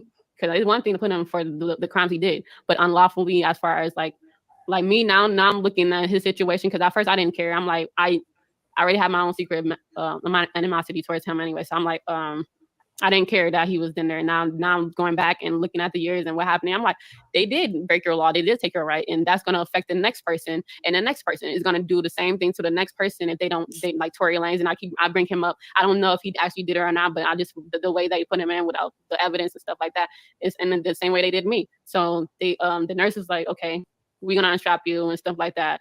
And I think they said, I'm sorry, like stuff like that too. And then they end up putting me, and they end up saying, we're going to move you. So I put Elijah as my visitation rights, and he came and visited me, and he said, like, I don't even know, like, why they did this. Like he was just like, dang, like, that's crazy that they did that to you and stuff like that. And he's talking about, like, Nikki, she keep calling me and said she want to talk to me. And that's the girl that petitioned me. Her twin brother is fine. You seen him? The one that actually know that Canadian ass nigga in 2020. You seen his picture? His ass. So no, I haven't seen him. So fine young man, honey. And I'm like, I don't want to talk to her. I don't want to talk to her and stuff like that. But and then I'm like, you know what? I'm gonna let her talk to me. I'm gonna put her on the list and let her talk to me, because they said she was waiting outside in the parking lot. So I'm like, why would you dress in your what do you call it? It's like a. First of all, they can't like let your family members. If it's not your family members, they're not gonna let them see you or nothing like that. It's not like a nurse. It's more like almost like a patient care technician, but it's the other one. Like, so she had scrubs on. So I'm like, so you didn't even go to work today? No, you got a family to feed. Worry about what I put on the internet and admitted me in there. I'm like, it's bigger than what you're saying. It's bigger than that. So I'm like, I'm gonna let. Oh, it's storming. If you hear that, it's the storm. It's raining. So I'm like, it's bigger than that. I'm like, okay, I'm gonna let her talk because I'm gonna hear what you got to say. So he said she's coming, and then it's only one person at a time. So I told Eli bye, and she came, and then she was like kind of standoffish, or I don't know about that. She aren't you a Zulu tribe wife? No, I know them. They was good people to me. I'm not into no tribes, and I told her I'm not into no tribes. I'm sorry, I'm not about to. I'm not into tribe. If you want me to help your tribe members, something, but I'm not in the tribes. I'm not. So she ended up coming, talking to me, and then she was like, "But remember that time when you said you was suicidal?" And I'm like, "No, what are you talking about?" And I'm like, "What are you talking about?" She was like, "Remember that one time we had a conversation?" I'm like, "I'm not though. I'm not." I'm like, "Your sister is. Why you didn't put her in here?" She was like, "Because I know Monique. She's not gonna really offer herself." I'm like, "Bo, you think I am? Did I ever tell you I was? Like, why are you in here trying to make it seem like I'm suicidal?" And then the psychiatrist ended up coming in here, and I kept telling her who my parents was, and then she's like, "Yeah, she don't know how to take care of herself. She suicidal and see like that and stuff like that." And then I'm like, "Wow, you are crazy. That's why you want to come in here so you can talk to her and make it seem like I'm suicidal, like I want to off myself." I'm like, "Wow, so you was dirty. I'm like, "Wow." And then I'm like, "You know what? I know I gotta stay in here for some days." And then I'm like, "You know what?" And then I told her about my mom, and then I started crying and stuff like that. And then she tried to hold me and hug me and stuff like that. Like, really felt bad. She didn't say, "Oh, I think nothing," whatever. And then I told her, I'm like, "If I get admitted in here, I might be talking to you right now, but I can't guarantee I'm gonna want to still talk to you after being in here." So she was like, "Oh, so you having mood swings?" And I'm like, What are you talking about?" I'm like, ugh. I'm like, "You're gonna have to go. Like, you raised money 3 times on YouTube for a DNA test. Where are the results?" I didn't raise money 3 times. We were supposed to raise money to get me out of Detroit. I don't know what was going on. I was in a Greyhound station. I was worrying about getting out of Detroit. I was sitting there. I wasn't on the internet. I was worrying about the local rapper sending his squad over, and he did actually, and he had them playing a song about not rapping, being a snitch, and such like that. I wasn't on the internet, and we only raised money. We supposed to only raise money to get me a ticket to leave, but I didn't get y'all. I have a Cash App since for like 2018, 2017. Y'all didn't send it to Legina Gold. Y'all sent it to Jack's Bread and whoever else. I'm sorry that I didn't get the money for it. Too bad they can't refund it. I only got like less than $500 from it, and that was for the tickets. And so thank you for the tickets. Thank you for the people that donated, because I didn't know how much it was until after the fact. I'm really.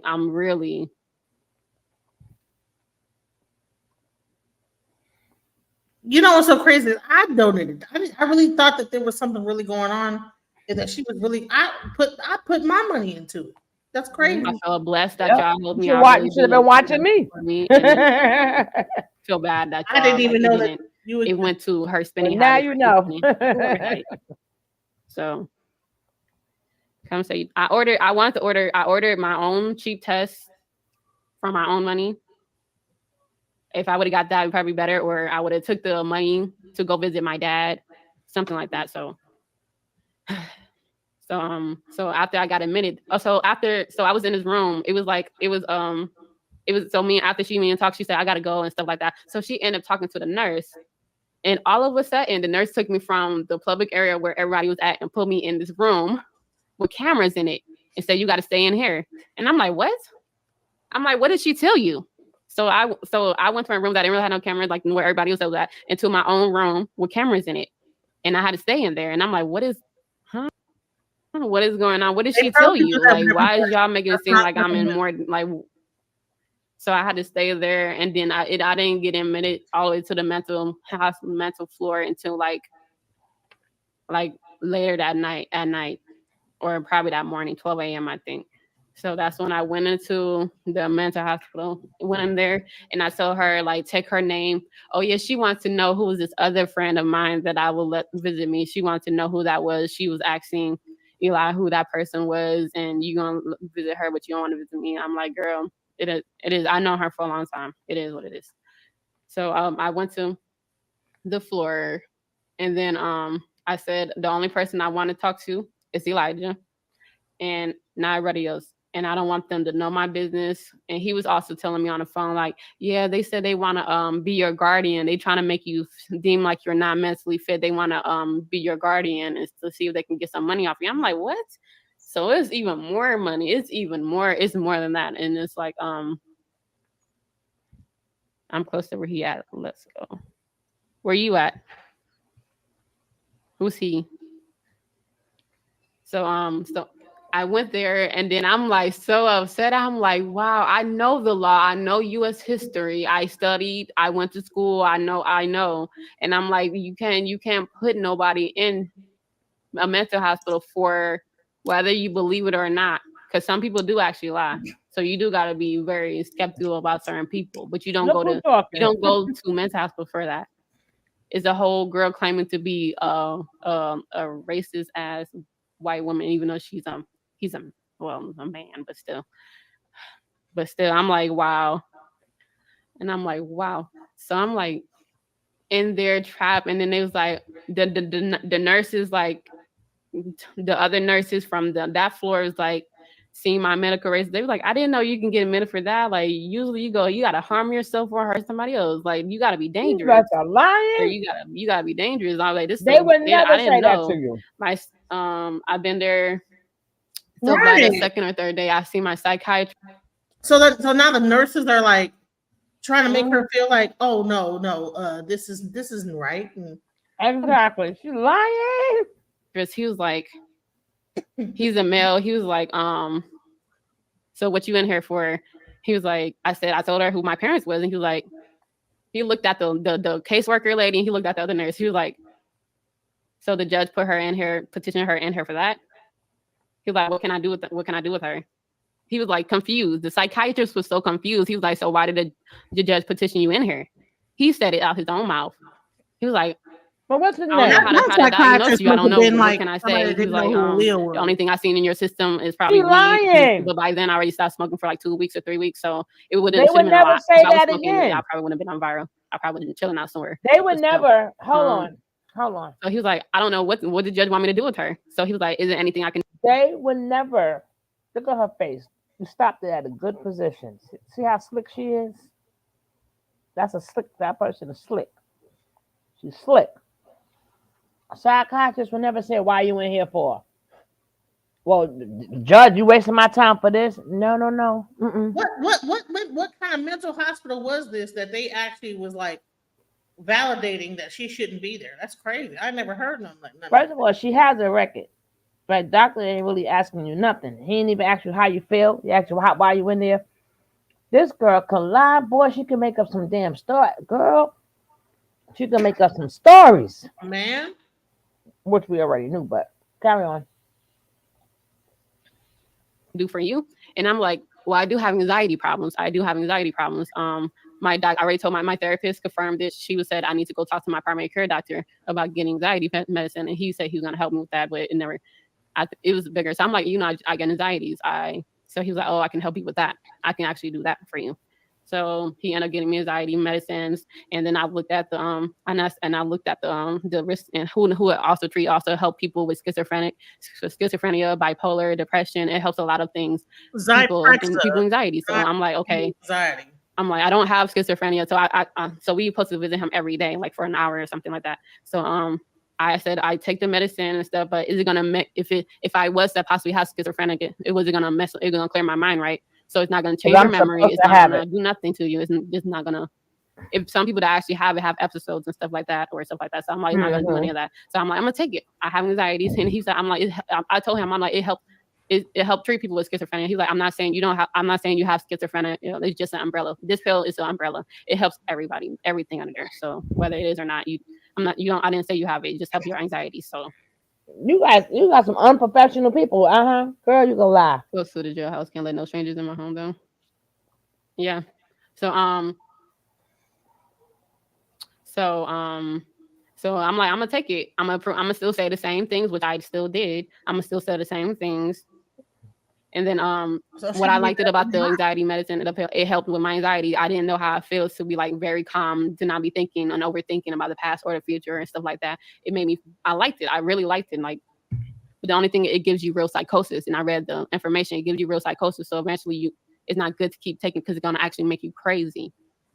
So crazy than what you are, girl. It was a lot of things happen. I ended up having 2 roommates. One had a similar things as me. She was an older lady. It was a whole different experience. I'm gonna talk about that one too. But the psychiatrist, like, since we're gonna make you sign a paper We're gonna make you sign a paper saying that you, instead of waiting for to see the judge, it might take anywhere from 2 weeks or something. We're not gonna try to make you stay here longer than you should. We're gonna make you sign a paper stating that you voluntarily signed yourself in. So instead of being, so I was involuntary admitted.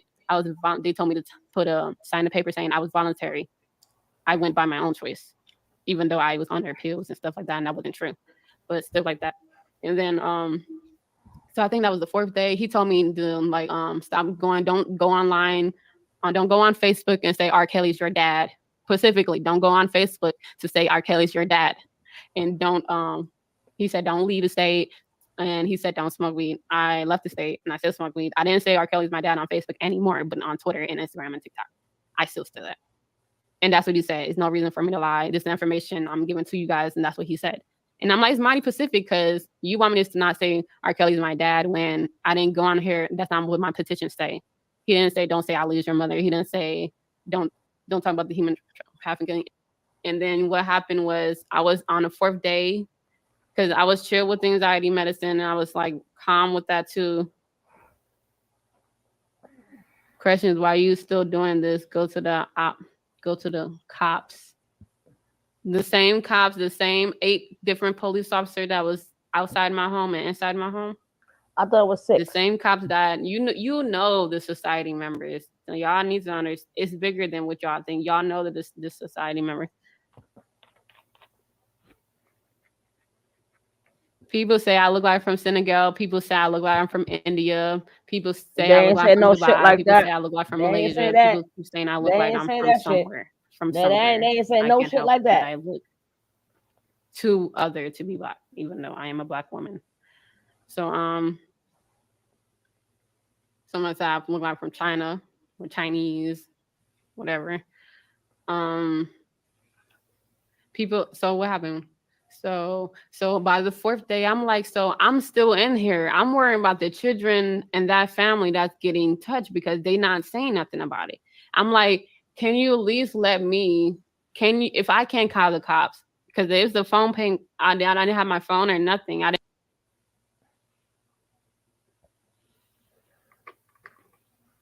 Because, she finished?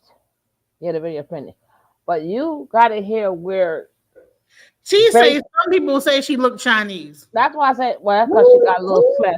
She looked Chinese. But they ain't saying no Dubai and all that other shit. No, Asian people, she could look like, because her eyes are slanted. Well, yeah, but no, not Chinese. Chinese have a very big hood. Like, come on now.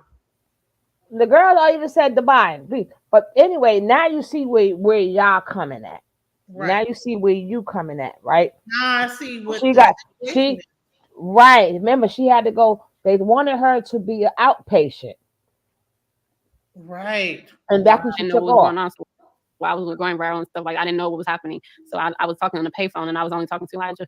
And then I'm like, so can you call the cops? Like, can y'all ask my psychiatrist and them? I'm like, so why is the kids still getting touched? They work for the society members and these kids are innocent babies. My niece and nephew, even though they're my blood related, they're still my niece and nephew. I claim them. I watched them. I helped shape them when all their parents was doing dumb things. I was there for them. So I'm worried about them. So I'm like, can you call the cops for me? Can you do that? Like, it's serious. I'm like, it's serious. Things going on. And then he was like, we're going to give you another medicine because you still seem a bit riled up and stuff like that. He was like, we're going to give you, I think it was lithium. I think it was that. It's a mood stabilizer. So he was like, we're going to get you that. Do you want to take it? And I'm like, sure, whatever. I'm not, because the thing is about when you go to a mental hospital, you can't refuse no pills. You can't refuse no drugs they give you, or you're going to stay there long. I'm like, you know what? Okay, give it to me. Just give it to me. I don't care. So they gave it to me that night, the same night at 9 p.m. They put a shot on my butt. And then that after they giving me that, my mood from that 9 p.m., how I was grounded down, was drained. I wasn't able to feel my emotions like that. I wasn't able to express myself well. I was talking so I'm like, yeah, I don't. And then it was crazy because what happened was it reminded me of when I was a kid, when my mother, after she passed, around that time. And all of a sudden, my emotions was like that when I felt anxious for her and I didn't see her for months in a game for like a year. I remember like that feeling when all of a sudden I wasn't able to feel nothing. I was like going slow and I was like, they did this to me when I was a child. They did this to me before. And I remember that because I remember feeling so anxious for her and calling for her and then stuff like that and then not seeing her and then that emotion, it brought back memories. And I'm like, oh, they did this to me before. Wait, so there's what happened to the trigger lately? You was going up.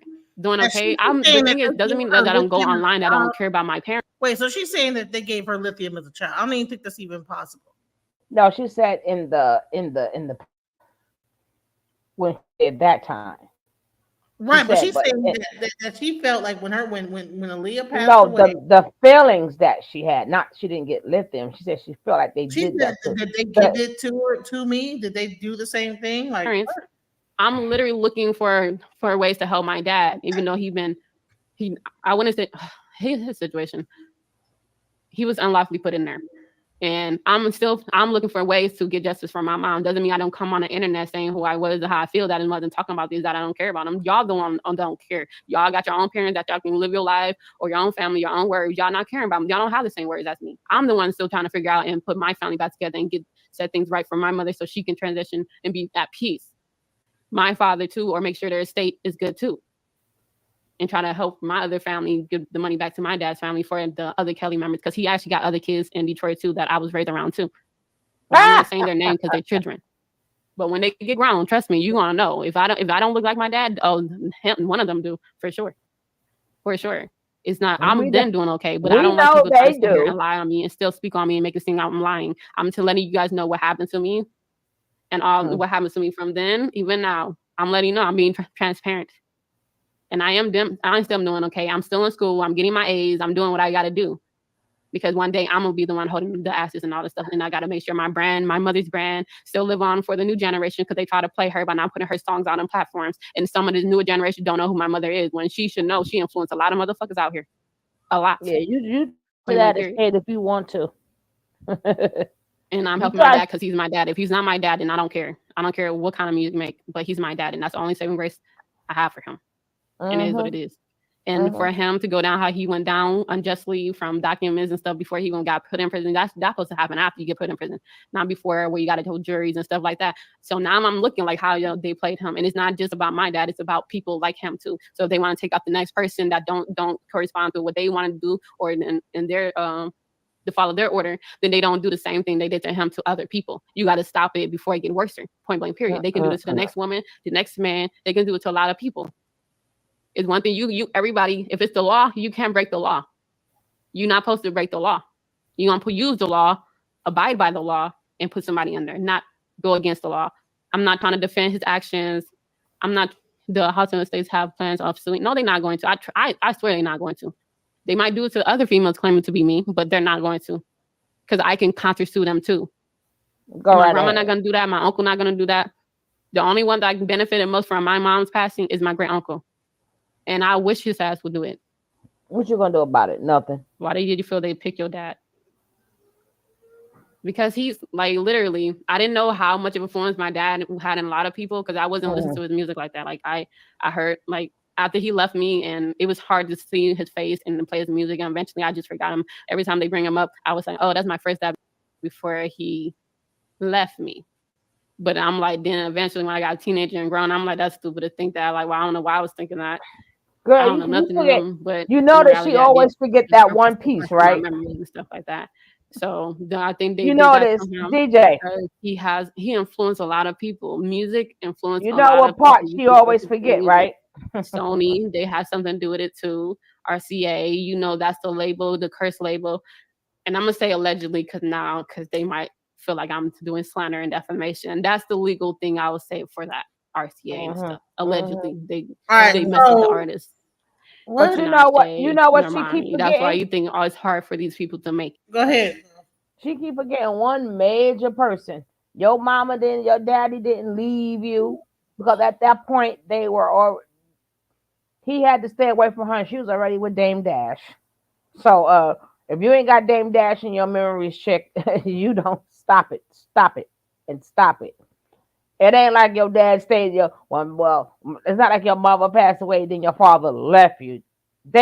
After that thing went down when she was 15 or 16, they already departed legally. At that point, she's doing her. So at that point, she had a whole full relationship. Where were you? Where were you? You never said, well, when she got with Dame, she didn't know me no more, right? Or when she got with Dame, she claimed she didn't have, you know what I'm saying? People listen, but they don't listen. You cannot tell the ending of Aaliyah's story without Dame Dash. And why are you reluctant to mention his name, girl? Because you don't Sure want as to play hell with that can't. smoke. Sure as hell can't. But Right, exactly. Here we go. And it was a statement released to the press that they aren't gonna. Oh, let me see. If they do, they're not gonna sue me. They're not gonna sue me. Trust me, they're not. Wow. You ain't got no money. Because they're not gonna win. So for my dad, I think they targeting him because he's still, to people, he's still an icon. He influenced a lot of people. I didn't really grow up in R&B like that. I like the Bar Marley, the Wailers, and Benny Touch, and Peter Touch. I mean, you know, I was like that. I like the reggae, Paramore, and Demi Lovato. Like that was mine. I didn't even know who Whitney Houston was until I was 15. Like punk rock. If I didn't know the great Whitney, I heard her voice before, but I didn't know who she was until I was 15. And I had to ask somebody. It was like, you don't know who Whitney Houston is? I'm like, no. Like, what? I'm like, no. Like, who is she? Like, she was like, she's the icon. And I'm like, oh. Sometimes my black card be missing. I miss places sometimes. So if you have them. If you have sued them, the judge will automatically order a DNA. Have you considered that? What is a DA? They want you to stop tarnishing my mother's legacy. To tarnish her legacy. There's nothing wrong with having a kid. She was a kid that had a kid. Who they need to protect her, because if she was my daughter, oh baby, it's not messing up her legacy when people already knew, or it was already accusations and rumors about it. They need to get justice for whoever did that to my mom. Point blank, period. And that's what people want to say, oh, her legacy and stuff. But how are you going to say her legacy when y'all didn't even arrest the person that made her be not playing in that situation to begin with? Selena got her justice, right? Selena, she got her justice. What about my mom? What about my mom? Oh, that's not I don't care about the point. I don't care about the point. The point is getting justice for my mom.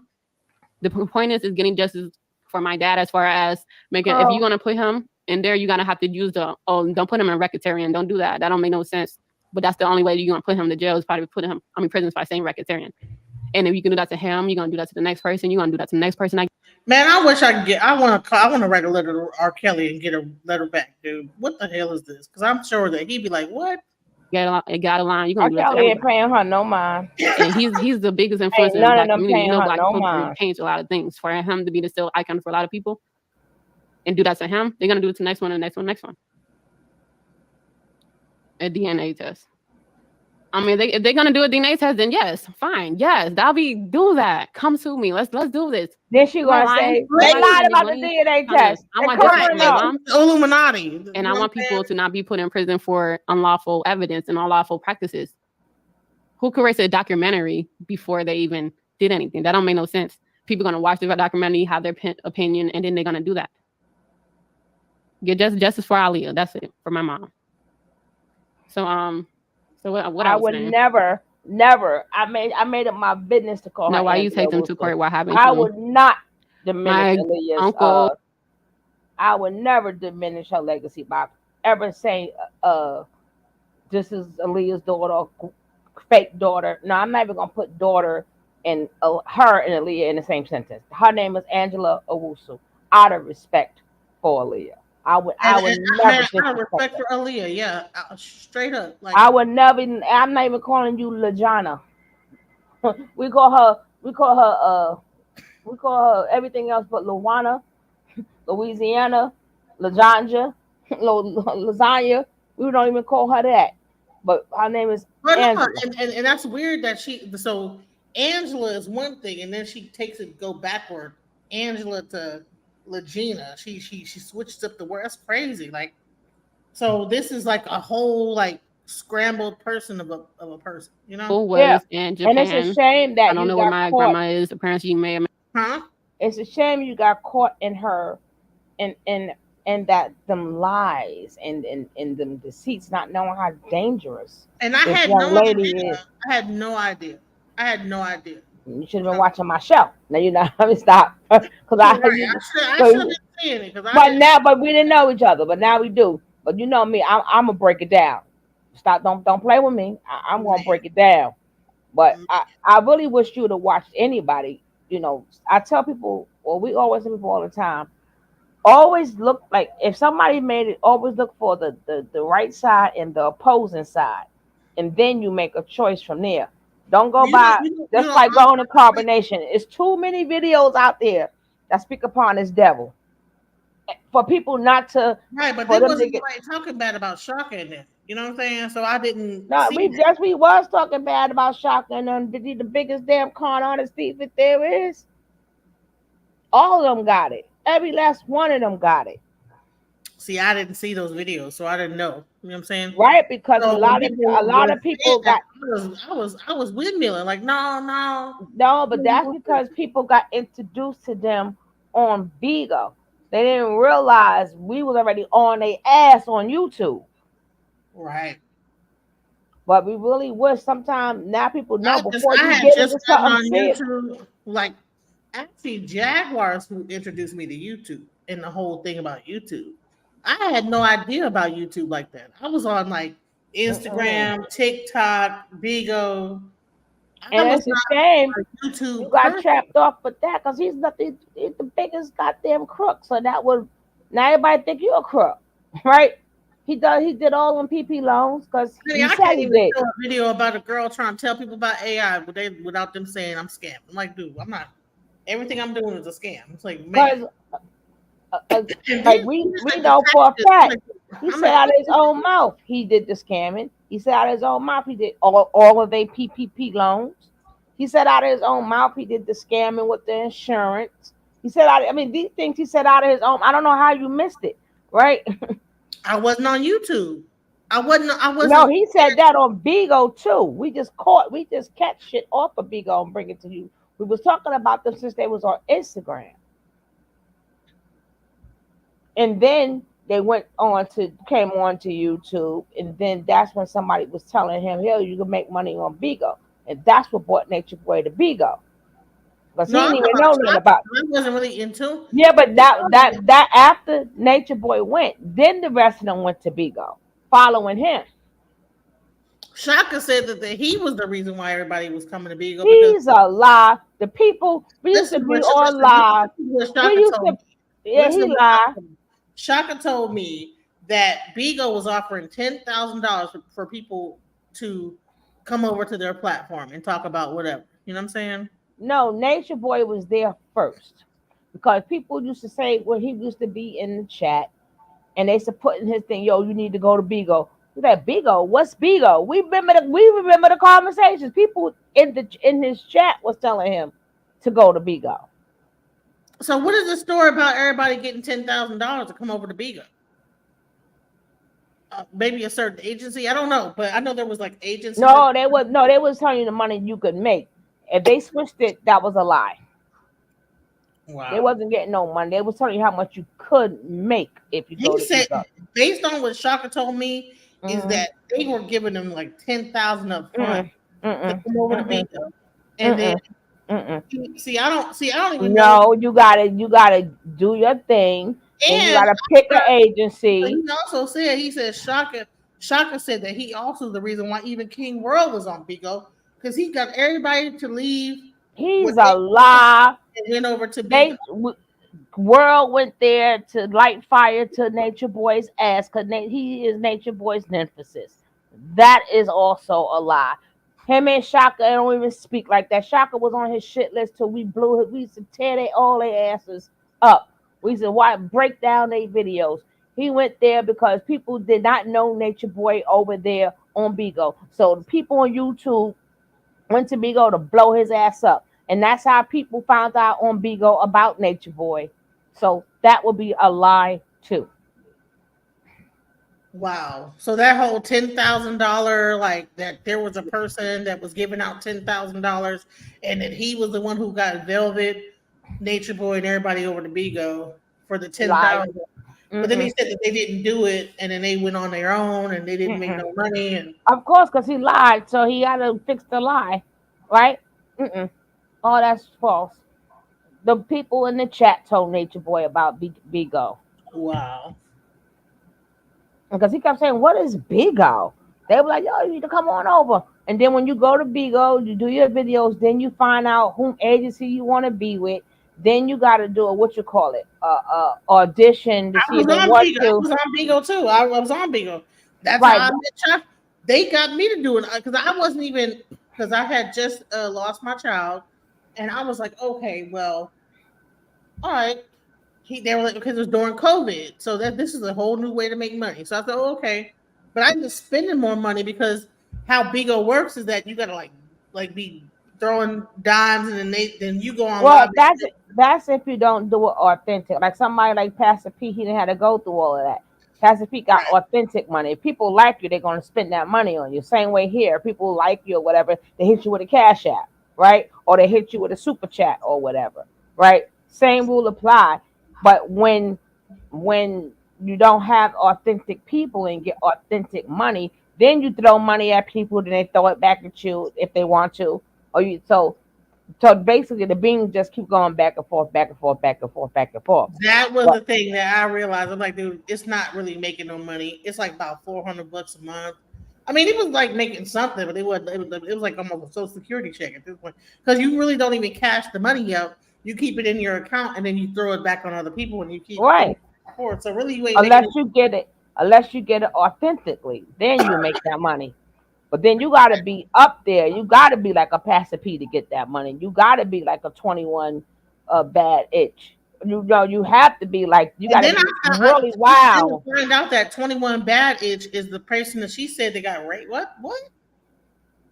Yeah, I told you that. The baby Yeah. daddy. So the baby. Man, that's crazy. So this is unfolding for me, you guys. I'm like, wow. Yeah. May not have cancer, and my great uncle Barry probably might have cancer. I don't know where his son's at. I don't know where these people are. I'm not internet savvy like that. I don't know how to find these people. I do follow my uncle Rashad, his page. I think he was in New York, but I don't know how long he's staying there. I don't know. Any lawyer would take your case free. If you think Rashad I was trying gonna to pull find you him. I don't knees, know. you don't lost your mind. Name 10 Houghtons. I know my family members. I don't know where the other one's at. They can find his brother's kids, anyone. I'm gonna reach out to my uncles, or I'm gonna reach out to people that talk to my dad and my uncles, my family. I'm gonna just do that. I was already going through situations, going through as far as distractions. I feel like from Jag, Genesis, all of them, I was them for distractions, and I was put into what their life was and trying to help them in their life too and stuff like that. Now I'm focusing on me.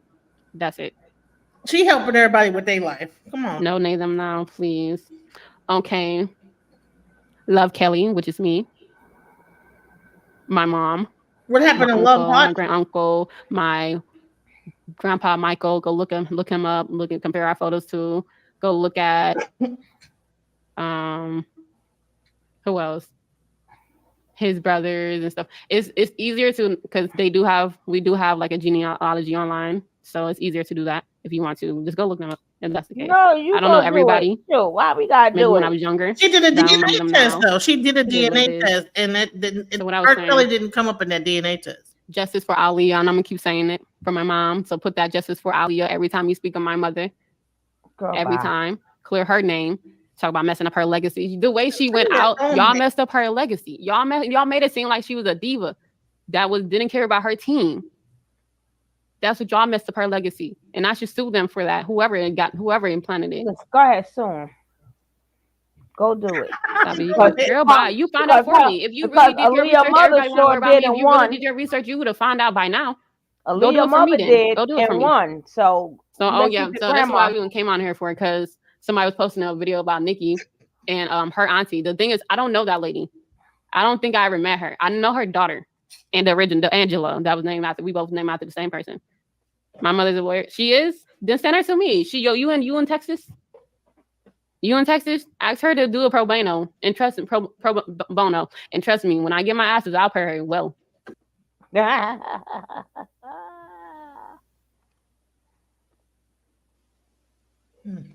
Is it circling? Mm-hmm. She might be flagging you. She might be. But man, this is crazy. It's yeah, like cut her off. Cut her off. She might be flagging you.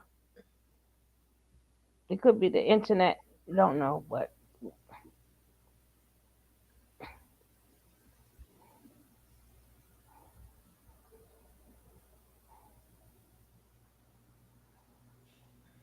Yeah, she probably flagged me. Try something else and just see if it still does that. Not on her, but something else. Oh no, he said you freezing. That's her. Thank you, Big Franco, and refuse to lose.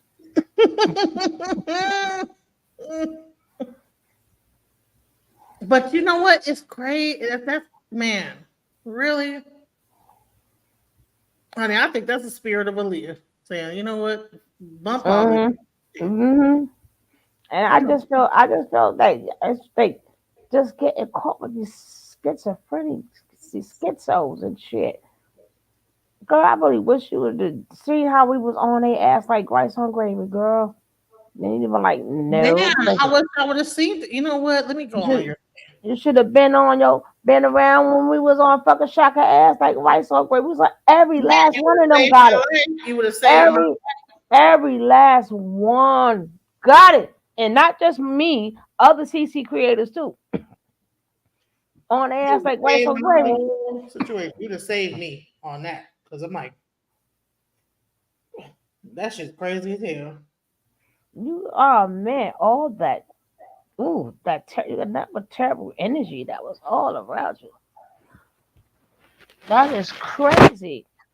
But I mean, you still standing, so thank God for that. You still standing.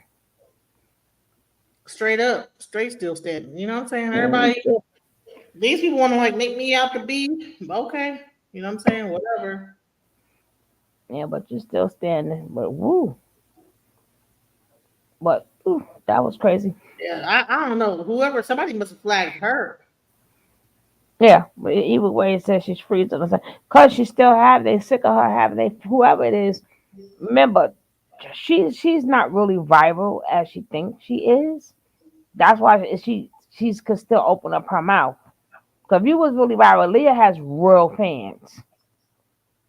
Right. Real fans. And this is not the first person. I did a video on that too. She's the third one who claims she was Leah's daughter, right? Really? The third? The third one talking about she's Leah's daughter. So then I showed the video. Now one looked just like Leah though. But she's not the first one. So she must have studied it. I remember she was live one time. And then the other one, she was like, I'm her real daughter. Not her. Both of the fake ones was going at it. They were arguing with each other. Oh my God. Both the fake ones, girl. I was done. You not her real daughter. I'm her real. No, you are not. Well, what? I was like, I am done with y'all. But she's the third one. She's not the first. She's the third Aaliyah's daughter. What? She ain't the first crazy one. She's the third crazy one. Wow. That's why they're not paying her too much. No, they ain't paying her no attention because they went through this. Went through this already. Everybody want to be that love child. And but what she doesn't understand is if she did have a kid, the moment she passed away, that would have been the only thing of Aaliyah they have left. You will not be a secret anymore. Straight up. So I'm gonna talk about my part. You know what I'm saying? See what the numbers do and see what reaction they have. And the Jaguar's always been big on going to the comments and reacting to the comments and things like that. And I see she started creating just not saying new ideas, but she wanted to create more content. By the way, I'm going to probably put this in members only because I haven't hit a lot of videos on this one thing. I'm like, God damn. Greek, they break down, okay, that's only in Dallas, Texas, so he has to be there.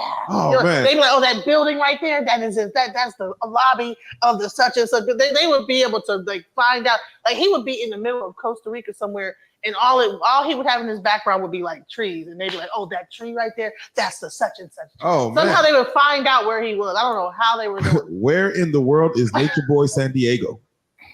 Reminded me, because yes, I met Solar at your house, and you told me, hey, you should know this guy. He's in a thing called carbonation. He was, and look into it. So I looked into it. I said, whoa, we need this story. Right. What the hell? Yeah. But before we could get that story, Solar is in the house with Goomba and Jaguar and yourself, I'm assuming. Yeah, they were working on music. That's how they did Working that on Welcome music. to the Circus. Welcome to the Circus, what it's going to be called, or what it's called. And did you see the relationship building? Like They started making that music, and it was like, they were really vibing. And then me and Shaka were on our way to Detroit to do some stuff with Slum, to talk about some things like the documentary. Y'all right? got to dodge. Y'all weren't even there for all the shits. We didn't we was on the phone. Throughout the whole thing. It was like Y'all a girl weren't was calling us. Tell that motherfucker to get away from my wife. So, you better get away from my wife. Gerald we were on the phone like, oh my God. Gerald made some accusations. He's like, man, we would be there in the house. I would walk to the bathroom, and then Solar and Jaguar would be alone, and he would put spells on her. Do you believe any of that? No. Do you believe any Molly was popped in the champagne or anything like that? No. I don't know. So Molly being popped in the champagne. Well, no, I'm saying what I'm saying is Goomba made accusations that, man, I think he might have did put some in a drink or something to get her consumed by him. Like she was so consumed. I'm like, No. I don't know. When you walk around the corner, who knows what happens? Do you feel like Solar did anything to manipulate Jaguar? No. Okay. I think the Solar was just being his the hippie guy that he is. Like also like I think Jaguar might have just came love into and that. happiness and just all that hippie stuff that he be on. So she was auntie and he was nephew, and they went out on a trip to Shreveport. He was too busy worried about Velvet the whole time. He wasn't thinking about Jaguar. As He I'm trying sure. to pop nothing in her drink. Velvet, he was so infatuated Velvet and there? in love with Velvet. Huh? Was Velvet there? No, they had broke up. Okay. She kicked him out. Okay. So that's why he had to end up down at my house because she kicked him out. He was home and didn't have nowhere to go. And so Shaka would ask him if he'd come for a second. He was going to give him a job working where he was working at. I see. And then help him get on his feet. But then he get in running the Jaguar, and so they down in Shreveport. He up there crying about Velvet, and they doing now. If anybody was doing something, they did something trying to get Solar to get Velvet back. Because I heard they was eating Velvet tacos and all this kind of weird manifestation techniques they were doing, going down to the water and probably praying, trying to all kind of rewatching weird. the Velvet Rope Tour on DVD. right. Whatever we can do We're to get sleeping it back. on velvet blankets. You know what I'm saying? Whatever we can do to get it back. Right. So Velvet, like just with V for Velvet. V for Vendetta, Right. V for Velvet. V for Velvet. And it was just like a Velvet fest. So I'm like, Were you I don't think they had surprised any about time the- for to be like trying to hook up with each other. The Shreveport incident, everything that went down, like you said, y'all were on the phone. Like, were you surprised about any of that? Like, did you see it coming? No. So you were just like, what the fuck is going on? Dude, I didn't realize Gerald was like crazy and volatile with a gun and pistols and stuff and pulling You know out he was a pistols. long range. You don't know he was a I didn't know he was he spinning it. right. Yeah, hey, right. hey. I promise you, I challenge you to a duel. You know what I'm saying? He's swinging. He practicing for a duel. You know I'm what I'm telling saying? you, I'm telling you. Who would have known? In the car and on the highway. Like, Who would have known? Like just playing with guns and stuff. Like As it's unfolding, you're hearing like what's going on. You and Shaka. yeah.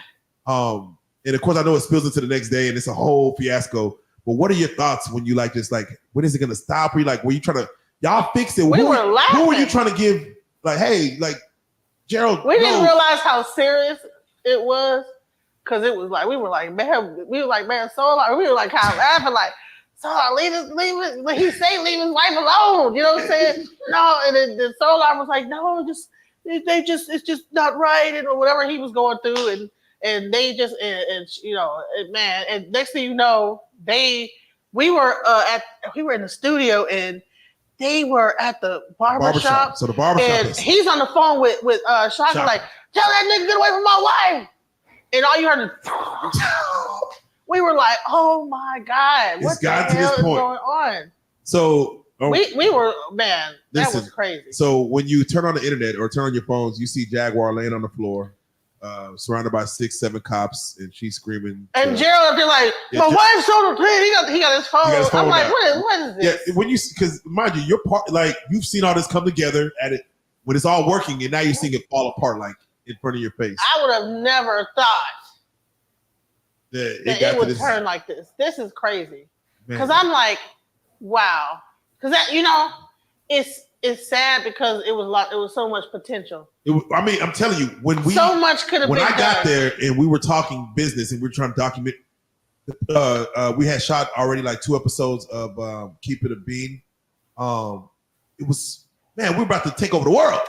Man, like shit. That's I why was doing stuff on Philadelphia, doing little interviews. I thought, okay, we gonna do some stuff. I'm like, man, but that situation and that whole like thing with the car and I didn't know. See, and I actually cut into Gerald. Like I was like, dude, Gerald, why was you playing with the gun? You know what I'm saying? I'm like, you were in the military. We get taught about training on how to handle a gun.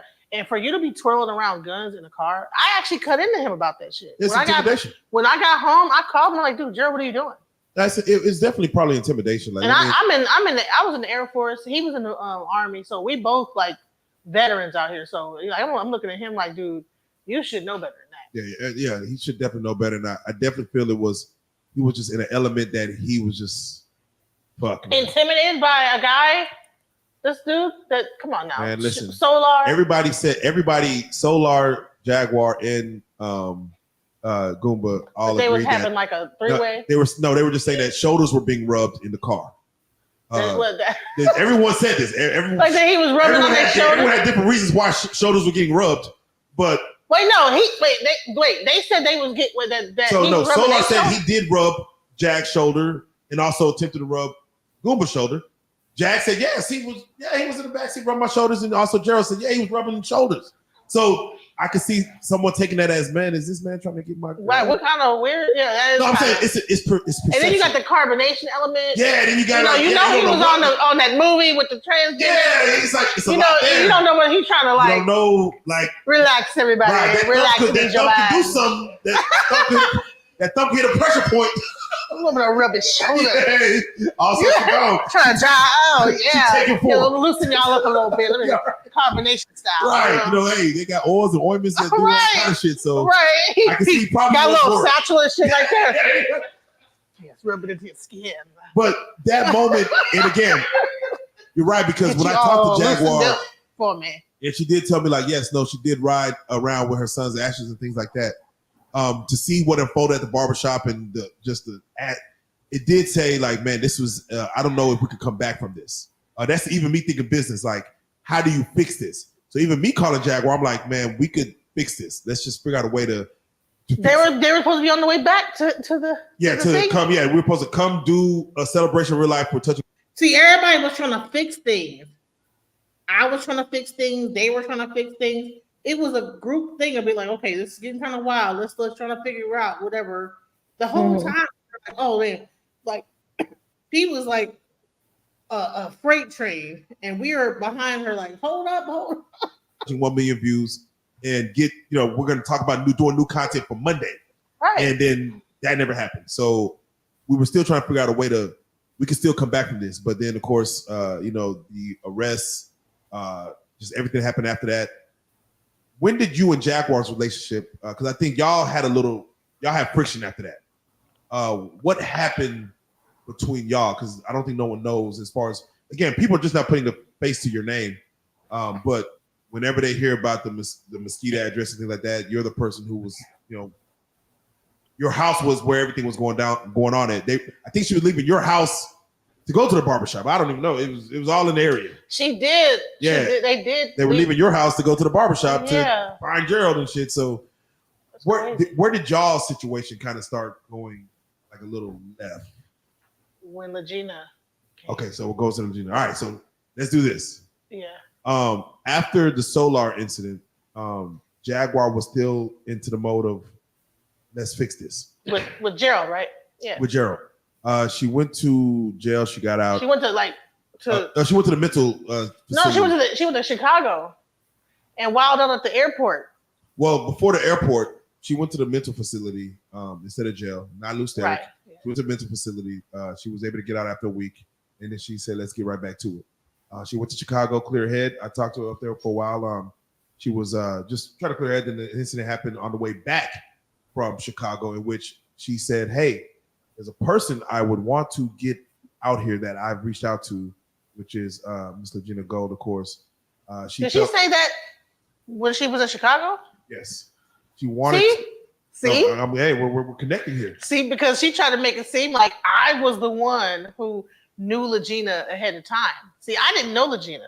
Oh no. Who Legina was? She was on. Legina had already, I think, hit TMZ. It was right at that time. She was on TMZ. Legina was on TMZ. She was. Legina's right here. That's why I'm looking. I'm like, what? She was on TMZ. The only reason that we even, when Jaguar said who Legina was, we only knew it, and we said we agreed to do the interview because of TMZ. Like TMZ reported it. So I was like, I don't know if she probably didn't even know that. I know. Yeah, so I didn't even know. So that. when Jaguar said, I got to get her here to Texas quick. So honestly, I don't know if Jaguar was doing it to help Legina or she just saw it as content. Like we got to. No, she saw it as content. Okay, yeah, we got to get on the show. Yeah, I think she admitted it. She's like, we got to get on the show. We got to get on. She's like, I want to get her on my show, but also I want to have y'all interview her as well. And at the time, we told her we're probably not going to interview. We don't know the story. We don't know the story. And then it hit, it was on TMZ. And we're like, oh, okay. If TMZ reported it, I guess we should talk about it. So she brought down, introduced us to Legina. We did our interview. And then, again, from that moment on, I want to touch on this because there was a way to get Legina down here that Jaguar, she called us. She called Real Life and was like, I need y'all to go get her. And I'm like, we're not about to go get her. She's like, is there a way for y'all you have any connects that can get I think Legina was in was it Detroit? She's in Detroit. Detroit. Like, is there any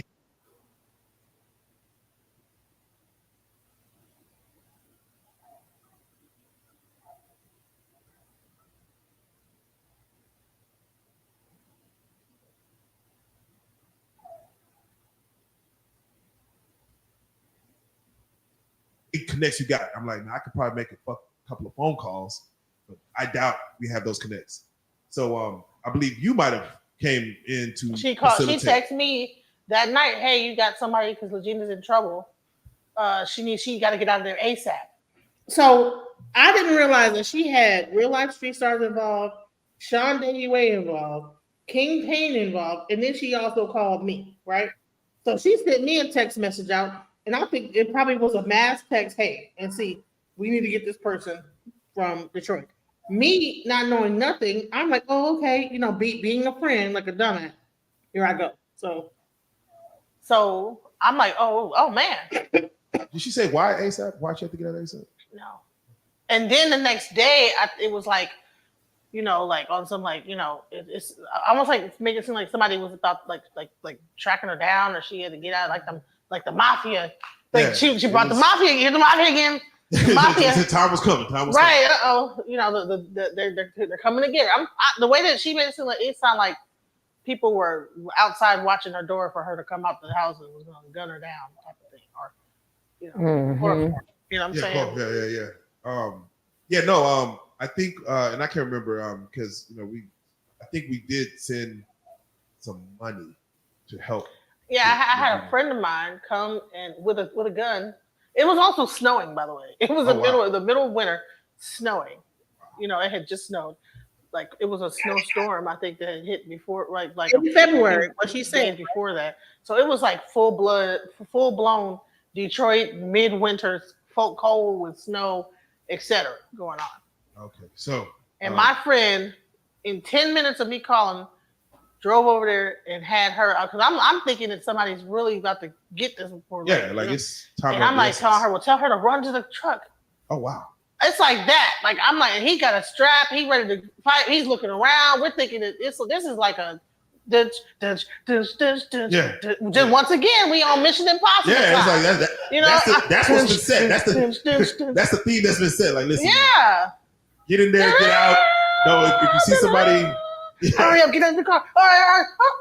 Pull off the car, going downtown. Looking back and forth. Someone's pulling up. Listen, we thought that. Listen, we in our mind, this thing was some serious.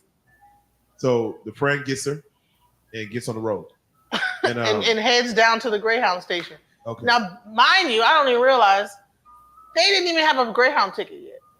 Yeah, I'm sure. So I had my friends sitting there for hours while they raised the money on Sean Davy Way and King Payne's platform to raise the money. Oh wow. to get a $250 Greyhound ticket. God damn. Easy don't know. Okay. So they get her down here. And she comes to your house? Or? No, she goes to Jaguar. Okay, so she goes straight to Jaguar. She takes the Greyhound. Jaguar picks her up, and that was the last I had heard from for a while. Okay. I believe she came like really the next day and knocked the interview out. Of course, y'all could go look at that interview. And then, of course, I believe Jaguar had more plans as far as to do just show to keep it being podcast with her. But as I was asking, you said it. Where did it kind of go weird for you and Jag? So when she went to the police station and got arrested again,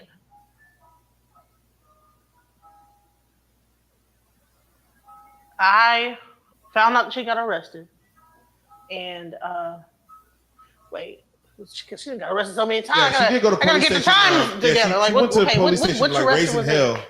Yeah, I think they just arrested her. Like, hey, what the fuck? Yeah, so I actually had went to her house and got her medication and brought it to the station. She said she didn't want to take any medication, right?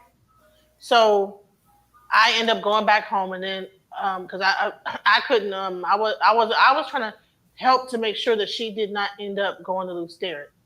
So I was trying to figure out like what was going on, this, that, the other, right? So then the next day I talked to Regina. She's on her way to get to pay her bond the next morning. She would, because I was like, and I had brought the medication down there because I was like, dude, I know I wouldn't want to be awake in no jail, and most of that medication that they give you put you to sleep. So I was like, Legina's here, by the way. I don't know if the people know. Yeah. Legina's here. Legina, I want to ask. I gotta ask you, and you don't gotta get on camera now, but you went and paid her bond. Why did you pay her bond, if you don't mind asking? Because she went out her way to get me out of Detroit. But it turns out it was Genesis the whole time, her connections. But, I felt bad for her. She looked out for me. And, that was my first time bailing anybody out. So I didn't know how. That was your first time going through the process of bailing somebody out. How much was the bail? How much? I think it was $150. I didn't have to pay the full amount. It was $150. Our bail was $1,500. $1,500. 10% of that in Texas. Yeah, $150. And I was like I had to put my address, but both of my addresses. Yeah, you got to put your home where you stay. Because she couldn't use her house. Why couldn't she use her home address? They just needed like 3 references. Oh, 3 references, right? So I gave my address, another one of my addresses, and then she had the home address. So she was bonded to like 3 different places, 2 different places of mine that I had, and then that one. So as far as she's bonded out. She must have felt you did something wrong, or no? Yeah, but say because why? She came to my house right after she got out of jail. Oh, did y'all? What y'all had some words? We got into it because I was telling her because when she was in jail, now it was a whole thing that went down with her mom and make sure that they had no groceries and everything like that.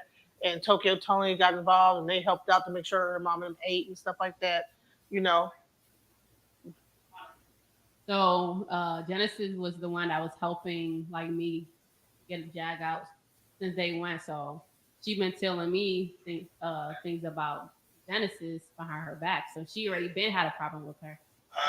Can't do that, man. That's that's the person who helped get you. So you had allegiances to 2 people that you didn't know, and now you're like kind of okay. Yeah. So when Gina went to go bail Jaguar out, I had her come to my house.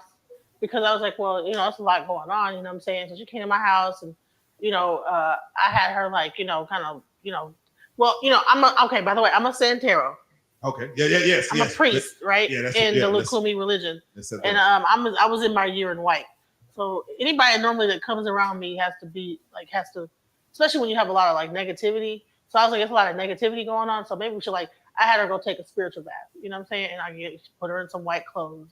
And when Jag got out the next day, I had her. She was drunk, drinking and stuff online, and was talking to people online. I said, Jag, get off of off of there, talking like that, and just come over to my house. She came to my house. She like stayed outside for a second, fell asleep. Then she came inside. The next day, I was trying to get her to go see the Babalao. The reason why I was trying to do that is because the governess had put out a thing. This lady named the governess. She was a person that actually predicted Mo3's death. Yes. And I think she was like a spiritual advisor for Mo3 or something. I remember that. Yeah, I know who you're talking and about. at some point, she was also working with Jaguar Wright. I'm not sure what happened between them, but the governess had put out a warning to Jaguar that she needed Legina to send her back to Detroit, this, that, the other, with Goomba, or or this, that, the other. You know what I'm saying? And the next day she's in jail, right? So I'm like, girl, you need to go see the Babalao, because that lady put a spell on a hex on you and stuff. And she's a witch or something. I'm not sure whether she's a witch or she's practicing voodoo or what she practices. But I'm like, whatever she's putting on you, it's very ironic that the day that you and Tokyo Tony get to talking about that and what she did, the next day you're in jail you go up to the police station and you end up in jail. Very ironic. The next day. Next day. I mean, you can't leave the police station. You can't just say, let me get out of here. Let me control my temper and my emotions and just walk because out. when people start putting work on you, it messes with your thought. Yeah, it's internal. Yeah, it's not it's not outwardly. It's inner. So I'm not sure what the governor said is that at some point Jack had tried to kill her or something like that. I'm not sure what she did, but I'm not sure if she did some work, But the governors felt like that Jag had targeted her a certain way, and so she had it out for Jag. So she put work on Jag, and she admits to putting work on Jag and Goomba, so that Goomba and Jag could be separated, and then Goomba and Legina could be separated, and then basically, So at this point, you said witch doctors, mafia, the government, Jay-Z. There's a lot of people. It's a lot of people against Jaguar. Like at this time, man. So I'm like, you need to go see a Babalao, because okay. So a Babalao in Ifa religion, okay, let's get into that. Is basically you have Orunmila, who in our religion, who is the Orisha of divination, right? And Orisha is like the basically forces of nature, right? So the force of divination, right? And what happens is that what we believe is that when you come on this earth, you were given a destiny, and you have a specific, you were told everything that was going to happen in your life, but when you came on this earth, you forgot. So what divination does is help you remember and to keep you on path and tell you whether you're on path or off path. So I'm like, you are clearly off path. Clearly this is not the right. You need to go see a Babalao so you can get on path. That didn't work. The next day, the work that lady did was too strong. I couldn't get her to go see the Babalao. Okay, so wait, y'all had an argument. So we had a full argument, and I'm in my year in white, so I'm still a new priest. I'm like a baby in the religion, right? Yes. Like it's almost like if you get born again and you're supposed to be you just now starting to learn about, it's the same thing in the art, but we have a whole year in white where we're like restricted to, certain things. You have to wear white all the time. Long story. So I'm not even allowed to argue or anything. But she got me out of character because she started going off because she was trying to teach Legina how to sing. Right. So, Sugar Love, what you want to say about this stuff to this point? So, what do you think? You there?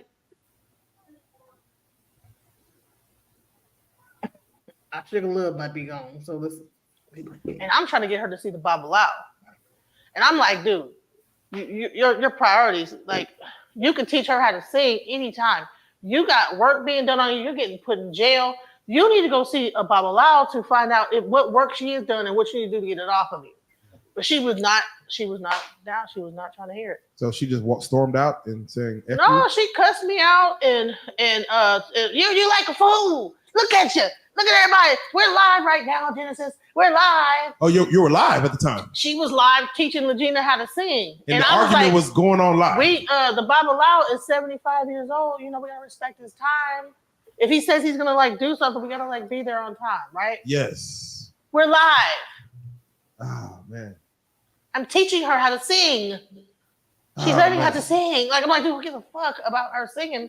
When you got all this witchcraft and shit being done to you, and you're going crazy, going to a police station and going to jail, and you got something put on you that I found out now is like supposed to like help her make her spiral. Unless she go, I mean, she probably could get it removed. I don't know, but yeah, I she think got something put anything on can her be that's gonna reversed. have her spiraling down, So- and she don't even realize it. I'm trying to get it off of her, but I'm the enemy. I'm the bad guy. Does that make it harder when the argument is live? Because again, when you put things on the internet for the world to consume, it's hard to take back something that was said privately. Do you think that kind of really messed it up, like just because it was on the internet that she was saying these things, or just having words about you and with you?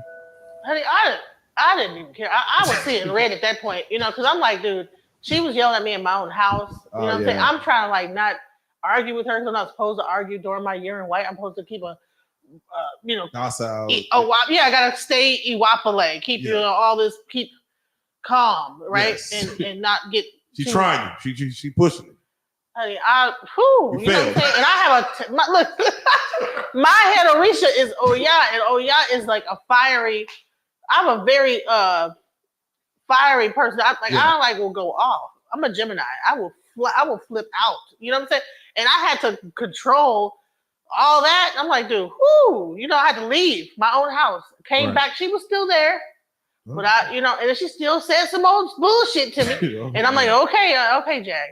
Okay, so I'm assuming she ends up leaving, and the Jaguar goes off to do her own thing. I think they They go to Arizona. Music. They made some music, made another song. You know, with she made some song with Shaka and them. Yes, she did. And it turned out it was pretty good. You know what I'm saying? I'm glad that I was able to step away for that magic to happen. Okay, this is before she went to Arizona for a little while in the car situation.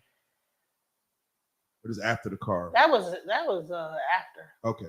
Well, Gina, you weren't in. No, that was because that was after. Okay, yeah. So that was all that. In that situation, I'm gonna leave that over there because that was a whole. Yeah, I think that Arizona and Chicago are connected, right? Yeah, I think that it was all. Yeah, it was. The reason why she ended up in Chicago and Detroit was because of the car blew up in Arizona, right? Yeah, had to go. Yeah, so that whole thing was all. So at this point, Jaguar, she's doing her thing again. We talked to her a couple more times. I just have to ask you because she does end up getting, going to jail in Louisiana as far as moving around while she was, I think she was in a hotel pool or something, and they ended up coming to grab her, and taking her away. And that was when I think her and her husband was really on the outs. They was really going back and forth and kind of just going back and forth, and it was like really just kind of getting crazy. What did you have any thoughts or any play into like what was going on then? Were you just like kind of removed from it all? Like, hey, I'm still over here. Jaguar, good luck over there. Basically. And, we were cool. We was all right. We was distance though. It was like, we cool, but we cool here. We on cool. we cool. Yeah. So she doing her thing. I'm doing my thing. So Gina still kept in touch with me, and I guess she started to feel uncomfortable with what was going on with the whole street. Because Gina was moving around with Jack. Yeah. And I think Jack houses and wanted Gina to go to Shreveport with her. Yes. And Gina didn't feel comfortable with going to Shreveport. Yeah. She didn't want to stay, and she didn't like Shreveport. I mean, actually, Gina, you can explain to your own self. Gina, I'm bringing you back on for a quick second. How was your time in Shreveport moving around with Jack? Man, it was intense. It was intense because I was around when Google was around, so I seen their relationship. Me and her was, starting to get into each other, so I just didn't appreciate it, and I felt like it was because her enemies was my enemies at that point, and all that paranoia stuff. I was intense. I was tired of it and her drama, so I reached out to Genesis, and I'm like, yo, can I come stay with you? Because I feel like me and Jaguar, we're gonna argue, and I don't want it to get to that point, but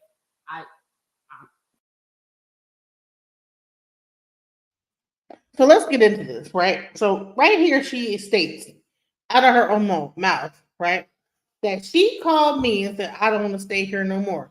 But then she gets on VS Icon and different panels and say that I begged her to come stay with me. Which one's the truth? I don't have time to lie. So here we go. I know myself, so I might just, so I'm like, I gotta go. So it just got more worried with her, like how she did treated Doom, but she was trying to talk to me crazy, and I had to talk to her crazy and all that. So me and her, I reached out to Genesis because we were still cool, fight Again, her. he reached out to Genesis. Talk to each other because I did appreciate everything Genesis did for me. And Genesis did a lot for both of us. She did a lot for all of us. Her mom, her son. She did a lot for us. And I'm like, yeah, she's a friend to me. So no matter what you say about her, she was a friend to me. So I'm like, so she said I can. So I was still in Shreveport. So I end up we got into it that same day. I feel like she was trying to do some weird work on me. Because Jack at that point was dealing with candles, right? Yeah, she wanted me to pick up something from her room because she ended up having get in a different room. And then she was like, I want you to go get it. I'm like, I'm not about to stop what I'm doing, go get it. So her son ended up getting it. So getting the candle. And then he was like, if you know what, if my son get hurt because of you and da-da-da-da. And I'm like, what? Right. Let me say this about Legina, right? At first, she probably was doing what Jaguar said, right? But the thing about Legina, about her attitude is that she'll start off doing whatever, but as time go on, she get into this whole mind frame of don't tell me what to do, So that's what really happened. I believe that Jaguar was ordering her around, telling her what to do, and she ain't like that. And so that's what caused. But so she come into my fold, and I really wasn't telling her what to do. But I'm like every once in a while, hey, can you do this? Can you do that? And that turned into, oh, I did this and I did that. So Gina's the type of person that she wants to live on her own terms. I get it, fine. But when you live with somebody, you're gonna have to do something. You can't just sit around and just be just living off them. And that's what I'm saying. It's like, at what point do we really understand that? Like, listen, ma'am, you know what I'm saying? You're over here. I'm paying your rent. Go down. Can you go down and go do this and whatever? And then so that's what I believe. So it's more clarity coming as time is going. What is you talking about? Like, right? Get hold from touching the candle. Right, but I think we was in New Orleans, so she probably had work done somewhere. And I'm like, from all your dramas, I'm like, yeah, you probably did something. So she was taking nude baths with the candles. I seen her mom bust in and she got angry with her. Was that going on? Yeah. So she ended up you remember the alarm that kept happening? She kept lighting them incense, and it was mess with our sleep. And then it was just a lot going on. And I feel like she would have us go outside somewhere in there, some water, some side of the road somewhere, and just look at people going live. I'm like, I can't do this. I can't watch you look at other people talk about you and your relationship and stuff like that. So it was just getting weirder and weirder. So I'm like, nah, she getting kind of crazy. So your goal was, of course, to just get back to something more normal for you. Genesis, I'm assuming she reached out to you and said, "Can I come?" Yeah. And you said, "Go ahead and come." Sure. And as you see, she's still here, very sane, very very normal. Right. So you reached out, and it's very hard when people don't have someone to reach out to or don't know to reach out to and just get a yes. Can I get? I know there's people right now just in crazy situations. I have no one to call and go to, and you're being there, which going to take us to the next part of this, which I want to talk about. Kind of the way you brought in people of even carbonation. But before we get there, Jaguar did actually have an extended stay in Louisiana and then come back to Lusteric, and then she got out, and of course she's now out in the world. Have y'all had any contact since in regards? Is there anything that have y'all try to do anything? No, she's mad because I was the one who called the police to get her arrested. So basically what happened is that my name was on the bond. She began to say something when Legina decided she did not want to stay with her no more, and she came back to town. Now, meanwhile, she dropped her mom and her son off at my house and said, "I'm going to get my husband." I didn't know whether she was going to get him back or going to go get him back. Now, they're apart from each other. I thought he was at his mom's house, but come to find out, I guess her husband. She went to a lake, and I guess the husband was at the lake, met her at the lake, but I didn't know that. So the mom is sick. She's tired because they've been driving on the road all day long. She wants to go home. We're calling her. She's not answering the phone, nothing like that. I don't know what's going on. So I end up having to bring her mom and her son to her house out there. And we didn't know whether the lights were off or anything like that because they were supposed to get evicted. They knew they was going to get evicted, right? Yeah, they had some time for it. They had like a small amount of time to like get it together and get out of there and move wherever they was going to move to. So Regina decided, well, I'm going to stay with you. I'm not going to go to the house with them. So I dropped her mom and her son off. Regina decided to come with me back to my house. Jaguar comes back to get her mom and everybody like that. Now, imagine, I didn't even know she was coming back because she made all of them take all their clothes and everything and unpack them. So I don't know whether she was going to come back and unpack and stay at my house. I don't know what's going on. Right. It might have been that they was going to they were Yeah, unpacking the communication wasn't because there they probably were getting evicted. They probably didn't know, and they probably needed to stay at my house. Yeah, but nobody was telling me nothing. You know, I wouldn't have turned them away. That's your mom. Right. I'm sure she didn't want to have to stay there, but you know, it's who knows? Most of my friends know that I'm the one that, if anything happens, that they can come and you know what I'm saying. That's unfortunately the person that I tend to be. You know what I'm saying? Oh, okay, I'm going through it. We call Monica. You know, so she knew that. So that's probably what she probably was thinking, and that's fine. But her mom was like, "No, I want to go back to the house." Right. So I took him back, and then that whole thing with her, she probably felt like I had double crossed her in some kind of way, or I don't know. But really, that's really what happened. So that's it. And then, but she began to at that point start to badmouth my child's father, say that I was there and I killed my child's father. She told us, so we never was friends and this, that, the other. I don't know why you put yourself on my, bond. We was never, just talking shit. She talking I started seeing the shit. hashtags with your name coming out. I'm like, yeah, oh, wow. She started talking shit about me, like on thing, and just being a bitch. And I'm like, dude, what?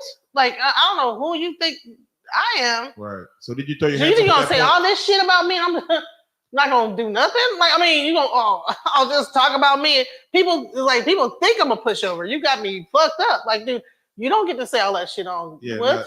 So like, take my name up off this shit. Right. How do I remove my name up off this bond? Right. They said that she had to be arrested. I said, okay.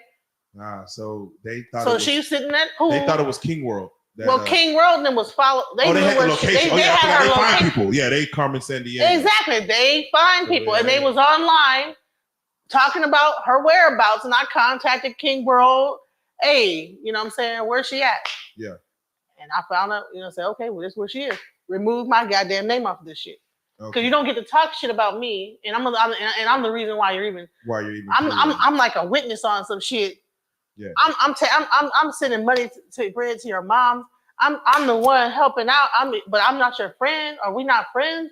So what the fuck is that? Now she done did the same thing to other people. People done got her out again, and she done tried to set them up or something stupid. I don't even know if it's true or not, but but you've been removed from the situation. I'm off. Her mom, I think, went back up north. Her son went to stay back with dad. And I think she's moved on, and God bless her. You haven't had no contact with her since. No. Okay, well, with that being said, definitely God bless them all. God bless the situation. I hate, again, we were at such a high, and then all of a sudden, much could have been done. So much could have been done, and then the Shreveport incident, just kind of things just went so left, and I hate that. I do too because I don't like to fail. Right. At anything I do. You know what I'm saying? We only got so much time in this world. Like, put time into something that just fails. You wanted to actually, because the whole documentary was really the thing. Yeah. And then she ended up talking shit about my daughter in the documentary, and I mean, like, really? Oh man. So she telling people that what'd she say? You don't even tell your daughter about her father. She gets that voice. Yeah, you don't even tell her about your father. Shit. I can see. You know what I'm saying? And we are going to touch on the documentary, but before we get there, she does that. She calls me Toots now. Oh, Toots. Yeah, that's the new thing. Toots. Where'd that come from? I don't know. Everything goes into a movie. It's like The Wizard of Oz. Like I think that's like Mel's Diner. Yeah, like hey, Toots. Dude, what film was you watching? Black and white over the week while you was in jail. It was like the black and white film. It was a TC. All right, TCM, Turner Classic Movie Night. Yeah. I just picture her like with some chewing gum with her hand on her hip. Yeah, what's going on, Toots? Big Tracy. Just chewing gum and shit. Oh my God! Action Comics. All right, so I will say this because you did bring Legina back into the fold, and take care of it. That has been your nature. Before we talk about carbonation, as far as you kind of bring them in, what is that about your nature as far as being able to help people in need and giving them place to stay? Because most people don't like people in their comfort zone, in their home. But you have been able to allow people, and we're going to go all the way through there, but allow not only the carbonation members, but from Jaguar, Goomba, Legina, like you allow people in your home. What is that about you that is so receiving of people in your personal space? I don't know. You know what? What it is that I have always been. My house has always been the house that people come to and hang out at and do this. Even when I was in Detroit, I was like the place where everybody. Like, hey, you got to go home now. You yeah, well, stay. And like what happened is that like for a lot of, like I've been homeless before. I was a homeless did say that. when I was a you got to kid. go through it to know it. Yeah, like so when I was like 13 years old, my stepfather was he was a crackhead, and he was cooking some crack or something like that on the stove and burned our whole house thing down. You know what I'm saying? God. And so people helped me. I was like a street kid. People like gave me somewhere to go. You know what I'm saying? Like my parents were living in a van, and I would and people would give me somewhere. Like they wouldn't just let me just be out there like that. So you've seen people help. All right.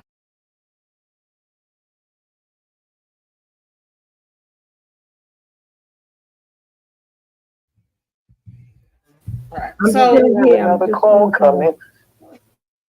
Huh?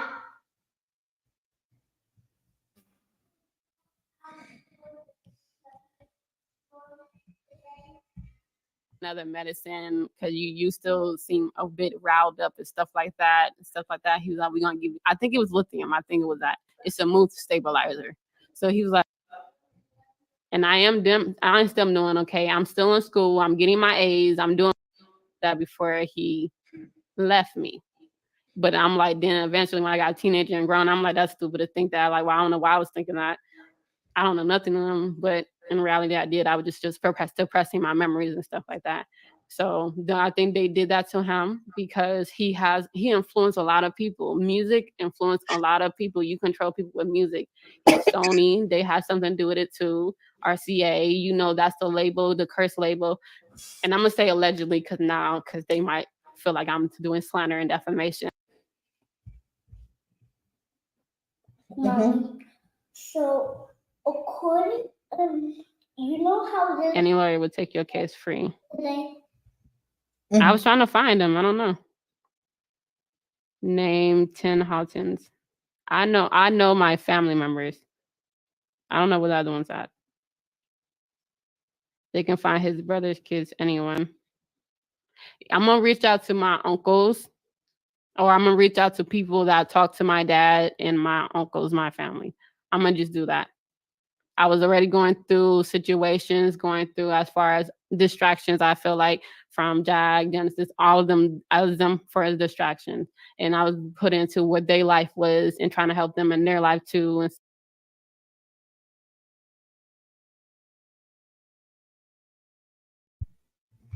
Sugar Love, you there? Hey, we hitting on 4 hours. I've never thought I would do a 4-hour live, but wow, I've done it. So, and we talked about a lot of stuff, but if you guys are still there, shouts out Sugar Love, are you still there? Okay. So I'm fixing to end this live and go on my day, but it's a lot of BS, in a lot of these narratives. The main thing is that we talked about a lot of stuff, you know what I'm saying? So I hope you guys got some entertainment from this. We talked about the AI, we went into Baba Shaka and his life. Then we went into the whole prison life, and now we got into the things that happened with Legina and this, that, the other. But the bottom line is that it's a lot of mental illness going on. Some people are in jail, in prison, whatever, and going through it. But the bottom line is, I wish everybody, the best. Everything. This is not a platform that's trying to down anybody. So Sugar Love, I'm gonna ask you one more time. Are you still there? If you're not, I'm gonna go on ahead and try to end this live. It's like 4 hours into it. So I'm gonna go ahead and end. All right, y'all. I'm living in abundance. I'm living my truth. No one can stop my glow up. I'm shining through it. All right, sis. I'ma show you how I manifest. Getting past the words I have in the test. Living out my destiny. Abundantly. I was like, come on, it's time for the funeral. What did you say? I don't know if that was my No, I'm on the funeral. phone talking to my aunt. So I don't know. I'm gonna jump I know it off just here and I'm bothers gonna me. sing a little bit. Okay, for sure. We're gonna finish it. Stuck energy. Darling, let your spirit be free. Don't give up, keep on pushing through. Now is the time, it's all up to you. Alchemize your energy. Now is the time.